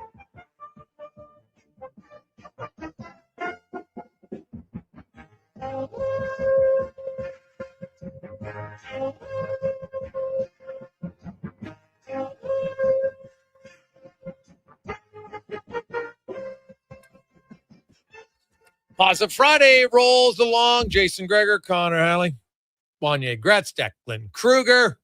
Get Dex Mike on here for the final segment. Do we get to Wanye's real quick? And then we're going to ask the D-man about the Elks. Wanye, what's up? Well, I'll tell you this. A week ago, like you said, I didn't know anything about the World Cup. And a week in, the vibes are high. I've been watching the 9-minute games on YouTube. Okay. And I think if you're like new to soccer or like what you'd want to get away from the idea that soccer is a lot of transitional play, not a lot of shots on net, not a lot of scoring, rather than watching a full game for an hour and a half, if you're just getting into it, go to YouTube, take that time, and rather than watching one game, watch like 10 games highlights. They're awesome. And you're aware of like all the different storylines kind of going on throughout the games and stuff like that. I think it's a great way to watch the World Cup if you're just getting into it. The 9 minutes is smart. It's like, Jay's in 30, and it's an opportunity to kind of understand. It's not going to give it. Now, I'm always leery that, there's there's all the studies on, quicker is better, and people like, the young generation, all they're doing is just scrolling and endless scrolling, and it's not good for you. But introduction, learning, yes, but I'd still say, okay, you know what? If I have a young kid, say, hey, you got to watch 20 minutes of a game to kind of appreciate it. Because it's also the 1 9-minute thing probably doesn't give you is the fan experience, right? Like to see just how loud it is and kind of that momentum as things build up, which is always key. Who are, with the exception of the Canadian team, which is obviously everyone's favorites, who's impressed you in the last week? Well, Germany's looks good, of course. Like who's impressed me? Morocco's pretty good. Like Morocco's good, right? I guess I expected certain teams to be good, but Morocco, they're beating the Scots again today, and they gave Brazil. Like Morocco is, I think pretty good. And I really, just from a pure entertainment game, the Czechia-Korea game was fantastic when I watched that. Portugal had a draw. Spain had a draw. Kind of shocking. Who else kind of blew your mind? Any disappointments or results you couldn't fathom? Not like, I guess I was surprised Spain had a draw in their first game, right? What about their goalie going from 46,000 followers to like over 10 million? Unreal. Yeah, like that is hopefully him and his country. Like if I'm his country, I'm hiring him now. Okay, we're going to pay you to post about our country so people know about us. Like this is the greatest way to give. Hey, come visit us here. Da, da, da. Like that's what I'd be doing. I got 10 million followers all of a sudden. I mean, like, oh, I didn't know that. I didn't know that. That's what I'd be using it for. Have you been watching the different European fans meeting America? It's pretty funny. Well, yeah, it's funny for different things for sure, right? Like on what they, them on ribs is quite funny because they don't have ribs over there. But it's also, there are certain things where you talk to them and someone's like, oh, the food's better. I'm like, dude, I've been to Europe. Like, don't lie to me. Come on, it's not better. Food's different. Have you seen the Scots in Boston? That was pretty funny. Yeah, on the water and everything on the boats. Well, lots of Scottish people came to Boston, right? Like, so it doesn't surprise me. The Irish and the Scots would love Boston. Well, that's what I laughed about is like I've been to Boston and it's a great sports town. The sports bars are always full. Yeah. But it's then like their ancestors from the fatherland showed up, right? And they're like, you think you know how to be drunk guys watching sports? We invented it. And everyone in Boston's like, oh my goodness, look who just showed up. Like it's the Grandmaster OGs. Yeah. It's pretty funny. Yeah, very true. I think it's cool to see all the different cultures mingling in though around the different cities in the States and stuff like that. I think it's a good experience for people to go through. Yeah. Well, that's what sports can do that. I've said it for a long time. Like you'll see people where you kind of get behind something and it's like, all right, here we go. I like it. This is great. We're going to welcome in Declan Kruger. D-Man, what's your expectations for the Elks? Coming off a bye week, they're definitely fresher, but Montreal has a little bit more game experience, haven't played 2 games. Yeah, it's tough. Like I feel like it's biased every time I open my mouth when I talk about the Elks, but I think they're going to win this one as well. I just think Tyrese Beverett not being in the game, and I know we've talked about Northorpe's defense as a whole, and they have some other real game-breaking players on there, but like the thing about a player like him, a guy who's that mobile and a guy who plays as a linebacker, like I've talked about this, if you have a guy, and they do actually have that guy in Kevion Ento, you generally speaking, you just don't throw to him. Now, Coach Killam in his media avail this morning said the ball's going to go where the ball's going to go, but generally with a player like that, you put your worst of your 5 starting receivers, your 6 starting receivers out there. You just don't throw the ball that way. If you have a really elite edge rusher, a la Matthew Betts out in BC, the stretch players are going to the other side of the field. But with a guy like Tyrese Beverett, he's so game breaking and he flows, whether he's playing, the MAC or the will, like whether he's taking that first step towards the run, whether he's dropping that zone responsibility, like he's always going to be a guy who's involved in the play. So not having someone that good on the field, like I know, we've had people talk about how good their defense is without him and how good the defensive structure is and other pieces. And I get all that, but I don't want to break it all down to one player, but I just think that guy not being there opens up so much across the middle of the field for this Elks offense. Because when I think of this Elks offense and success, I think of Justin Rankin getting a 5 or a 6 yard run on a first down. And I think of a crossing route or a 5 and in, 5 and out on second down. You move the chains, you keep the offense on the field. You keep Davis Alexander off the field. You don't let him, get into a rhythm offensively. You stay in a rhythm offensively with Cody and the guys there, and I just think the Elks have the keys to do that. So yeah, I like them to win. I know you said 29-21. It'd be pretty cool if that was the score back-to-back weeks. I'm not sure what Wanye's prediction was. I think Low Tides was 17-14, something like that. I'll say 28-24. Keep it chalk. Keep it kind of a boring game. Points will be at a premium. Few more red zone conversions, but I like the Elks to win. Maybe I'm biased, but that's what I see. The Beverett is a big injury for sure. I'll be watching closely at the right guard position because Montreal, I talked to David Beard today a lot about, their new right guard, and what Cam's going to bring to them. And, he's pretty confident. He goes, the guy's been catching them and everything. But Montreal disguises thing and does a lot of different things. And they're going to try to get him off his game a little bit. I really think this game's going to be won or not on Cody Fajardo. And if he can go downfield when Montreal is blitzing and he can find the open guys to exploit, because they leave guys out on island a lot back there. And to me, that's what's going to have to come down to. I really like the Elks defense in Ottawa. I think it talked about as much, and but they had lots of turnovers. I don't expect that many turnovers. Alexander doesn't have a pick yet this year. Doesn't throw a ton of picks, but can they? They have to find a way to shut down Philpott and Snead, because those guys have just been running rampant over everybody. Yeah, and like you talk about the Cam Carter coming in there at the right guard. What Montreal does a lot is they stunt on their defensive line. So for anyone who doesn't know, that's when the end and the tackle switch defensive responsibilities. And for like a new guard, there's actually a famous scene in The Blind Side, for anyone who wants that as a reference. Michael Orr at like one of his first high school games, they stunt against him and he's just like, whoa, doesn't know what to do. So if you are coming in learning a new offense, obviously it's something you would have seen before playing football, but it's just something that when you're not used to seeing it in game time situations for however long, it can affect you a little bit. Montreal does it well. So that's something to watch for. As far as taking away the main guys, the Sneeds, the Philpotts, like Edmonton, I love their DBs. Like, I think this is the most talented DB core in the CFL, 1 through 5. But one thing I've always had a bit of a problem with is I think they play a little bit too much zone. And I think Davis is just such a guy who can exploit zone coverage. Like the talent there across, and I get it. Like zone is easier to play and it fits more defensive schemes and it fits more defensive structures. I get all that. And man, if when it looks bad, it looks really bad because it's a guy on an island and he gets beat. But I think the talent is there across the board to play that man coverage. I think when you have Kenny at the Sam, he can step into coverage and play extremely well as well. He did it a lot at Kansas when he was in university. I'd like to see more man coverage. Trust that my guy is going to be better than your guy, because I think, and those are some high profile receivers, don't get me wrong, and Philpott and Snead, but I think with the talent that's there, Terrell Ford on that wide side, Cordell Jackson on that short side half, like you should be favoring your matchups 9.9 times out of 10 against any personnel across from you. And I think that's what they should do in this game. I didn't wrap up that point well, but I hope you got it. Yeah, no, I understand what you're saying. I totally get it. I got nervous. Yeah. No, it's all good. It's all good. Coming up this weekend, busy, of course, World Cup fans. You got a lot of games, CFL fans. Hey, Elks, how about this? The Elks, if they find a way to win tomorrow, Hamilton's off to an early lead. No surprise with all the injuries to BC. It's already 14-3 Hamilton in the first quarter. Bo Levi Mitchell, 4 for 4 for 127 yards.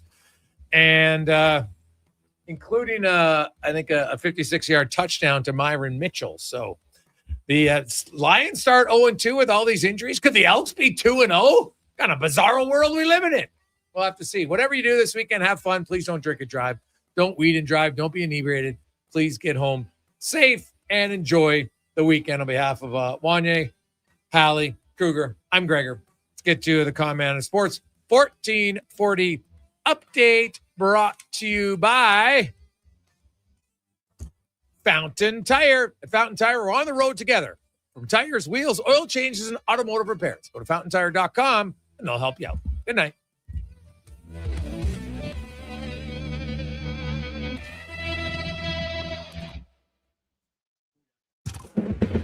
This is the Sports 1440 update.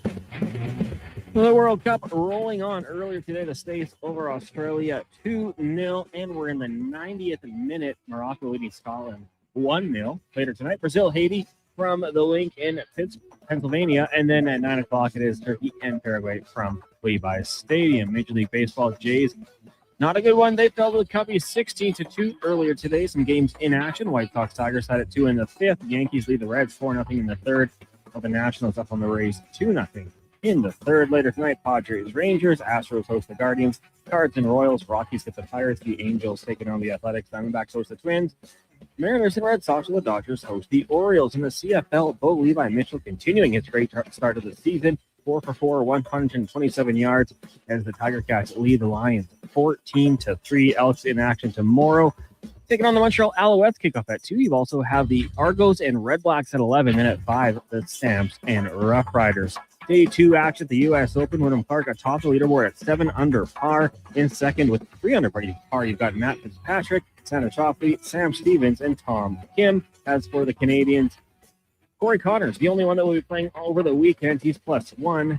Sidar Shanyam Raju and Nick Taylor +5, while Ben Silverman was 6 over par. That's going to do it for us here on the Jason Gregor Show. Up next is Fox Sports Radio. Live local coverage resumes tomorrow morning at 9 a.m. with the Saturday Sports setup, followed by Hoop City with Paul Sir. Then we've got Blue Jays baseball on the AM feed at 12:20. I'm Connor Halley. This has been a Sports 1440 update. Is Sports 1440, a Stingray radio station broadcasting on Treaty 6 territory. Download the free iHeartRadio app